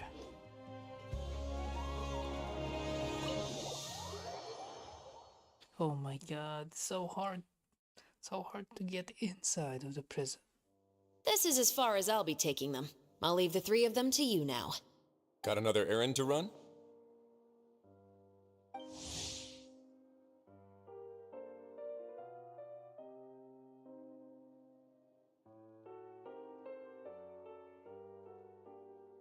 Something like that. I'm expected at a party. Now that's something you don't hear every day. Found a new pastime? No, it's just a special occasion. Shavras! Risley! We don't know you. Festivals really do bring people together. It's been a while since I last had so many visitors at the Fortress of Meripede. Call it the festival spirit, I guess. Yeah, you could say that. Even our head nurse has gotten herself all worked up preparing super deluxe nutritious shakes. Just one gulp and you'll have met all your nutrition needs. Were you talking about work just now? We've already finished discussing everything. So, what do you think about my heads up, Mr. Risley? I believe I haven't yet made any promises or guarantees. But you also didn't shoot me down. Here, how about this? You could give everyone a copy of the newspaper. Perhaps on the day when the cover story happens to, oh, I don't know, expose a certain someone's misdeeds from 20 years ago? I suppose then a certain someone may soon find himself the most unlucky person in the Fortress of Meripede? While another two people will soon be hailed as heroes. Speaking of heroes, did you two need something from me? Oh, actually, we're here for... You're here to invite me to the party, right? Don't worry, I didn't forget. Ooh, then let's head back right away! See you, Risley! Happy Fontanalia Festival! And the same to you.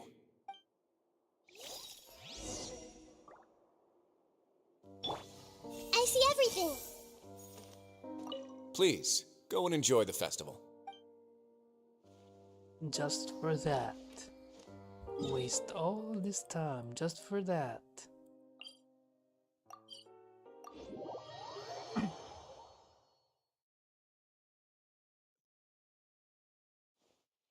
And the winner of the Farina Award for the first Fontanalia Film Festival is... The Two Musketeers!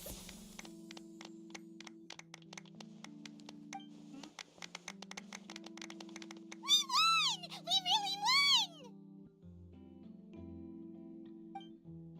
Congratulations, Mr. Xavier. We won? I can't believe it! I really can't thank all of you enough! See? My takes on Fontaine's entertainment industry have never been wrong. Now, please welcome to the stage the producer of The Two Musketeers, Mr. Xavier!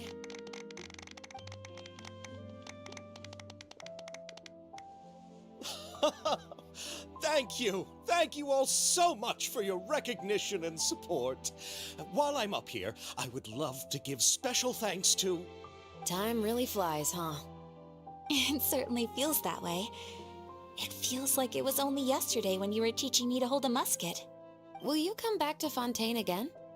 Of course! I'm very fond of this city. There are so many novel and interesting things that it's been hard to keep track of them all. But how about you? Would you be interested in visiting Inazuma? I can't say the thought has crossed my mind before, but I'd be willing to consider it now. I will be eagerly awaiting your visit. It would be wonderful if you could visit my home and enjoy a taste of our tea and desserts. Yeah, let's keep in touch. Did you accomplish all you came here for? Yes. And you should visit Inazuma again sometime. How has Ogura and her business been? To my knowledge, she's doing quite well. Tell her I said hi. I certainly will. I heard the thunderstorm has stopped. Yes, and the war has also been brought to an end. Peace and prosperity has returned to the islands. I quite like the sound of that. Perfect for hanging textiles out to dry.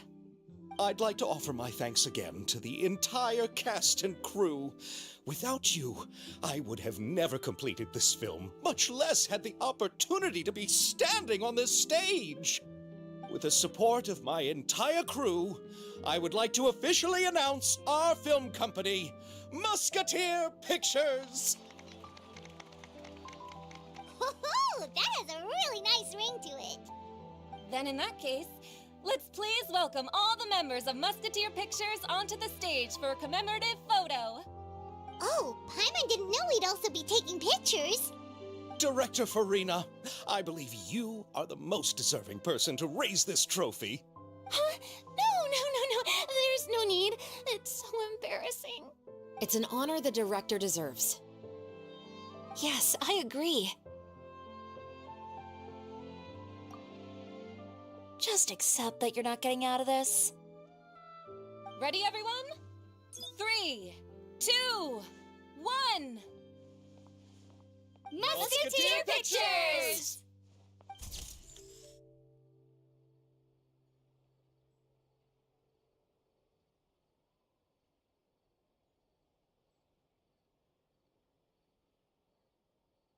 So cool. I like this quest.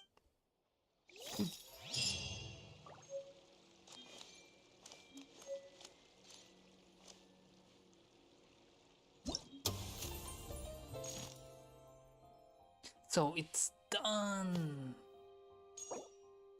We completed that quest. We finished the shop. So yep. Quest. Finish the quest. Miss Yoimiya, we haven't had the chance to talk, but please accept my thanks for everything you've done over the past few days. Oh, but I feel like I didn't do anything out of the ordinary. I'm very grateful for your assistance during that special performance in the warehouse. It was always going to be somewhat risky, to engage and draw away Morris all on your own. You're only a civilian and have never been trained to act in such a dangerous situation. Don't say it like that. As the director's assistant, it was my duty to help out the crew however I could. It was an honor to help you solve the case. I have to admit, though, my heart was thumping super hard the entire time I was laying on the ground. I was scared that everyone would notice. You did great. Oh, and before I forget, if you ever visit Inazuma, please come and pay a visit to Naganohara Fireworks. I'll make some fireworks for you. I even know what shape I'd make. I'm guessing a musket. Telling you now would ruin the surprise. If you really want to see it, just come and visit me. Hey! Enjoyed the Fontinalia Festival! Trial a treat! Lady Farina, please allow me to take just one more photo of you. I would also love to get your autograph, just as a memento of our time together on the crew. Hey, I've had enough of the camera flashes from when we were all up on stage. But, Lady Farina, you are the best director I've ever met! The most photogenic maiden in all of Fontaine! This kind of lively and celebratory setting is exactly where you shine. I believe all photographers would agree. Come, the brightest star of our land! Show us your light! The camera is waiting to sing praises of your beauty! Well, I'm flattered, but, all right. I'll humor you and try a few more different poses. But I don't have to hold the trophy, right? Of course. You may pose however you like. Thank you so much. Thank you so much. By the heavens, my luck has been beyond belief. I'm having a hard time coming to terms with it now. Oh. I too. I can't believe everyone just worked out well for him. Lucky person, Xavier. Where are the Kamisatos? Trial or treat! Enjoyed the Fontinalia Festival! Kamisato. Kamisato.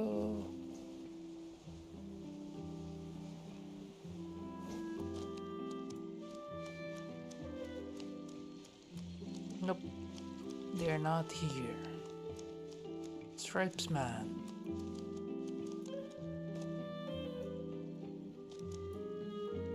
The court of Fontaine is so peaceful at night.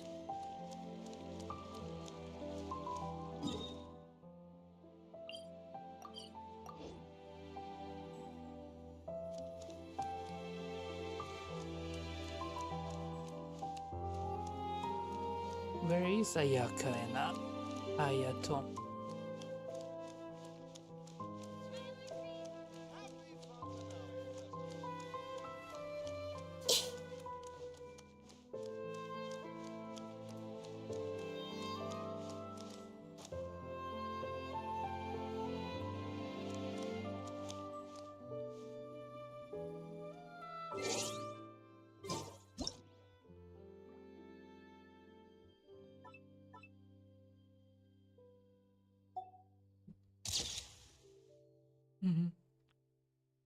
A little Farina on the corner.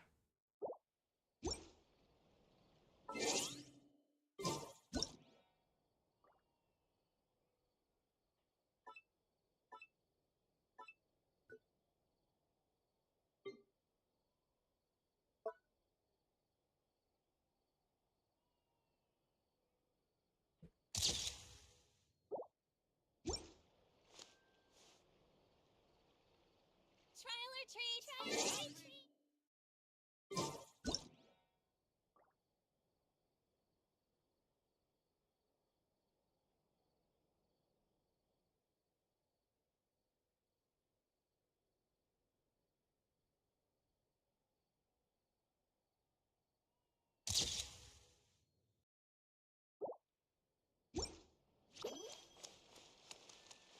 Photo.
Why is this so difficult?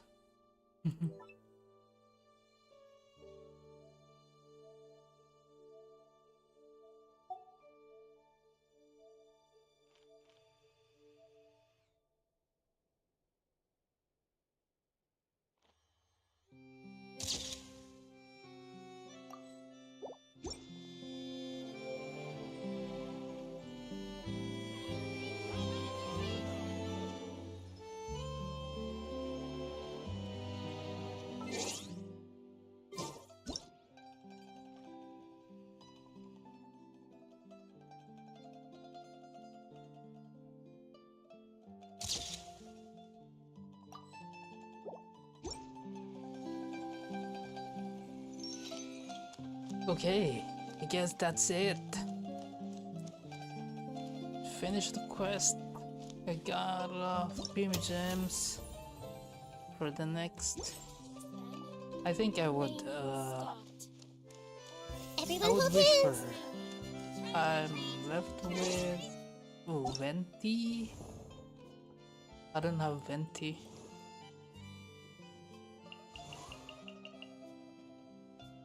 And Furina.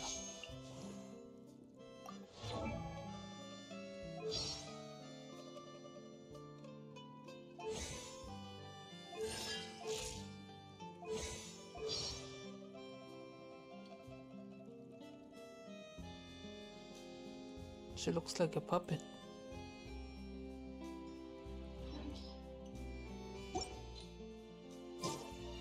Okay, everyone. I think that's how I would end. I would love to discuss a lot of things about my stream, but just like the title. But yep, I think What they I say will is do true. that tomorrow. You have to see the world for And I yourself need to to make appreciate how schedules beautiful and it stuff. is. And yep, play some games. Not just Genshin, but I would like to play some games, some other games. Because I like keep playing games. But I really love this game. Sometimes it's a hit or miss. Story, I don't like Inazuma that much, but yep.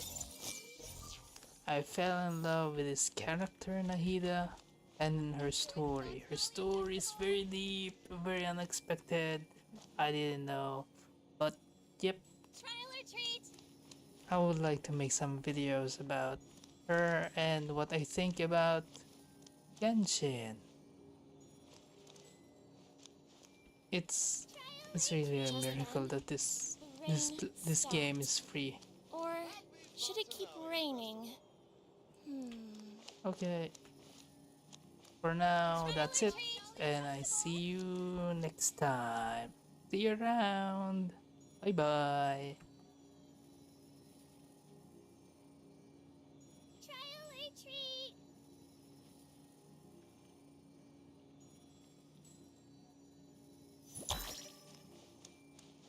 Just then, the rain stopped. Or should it keep raining?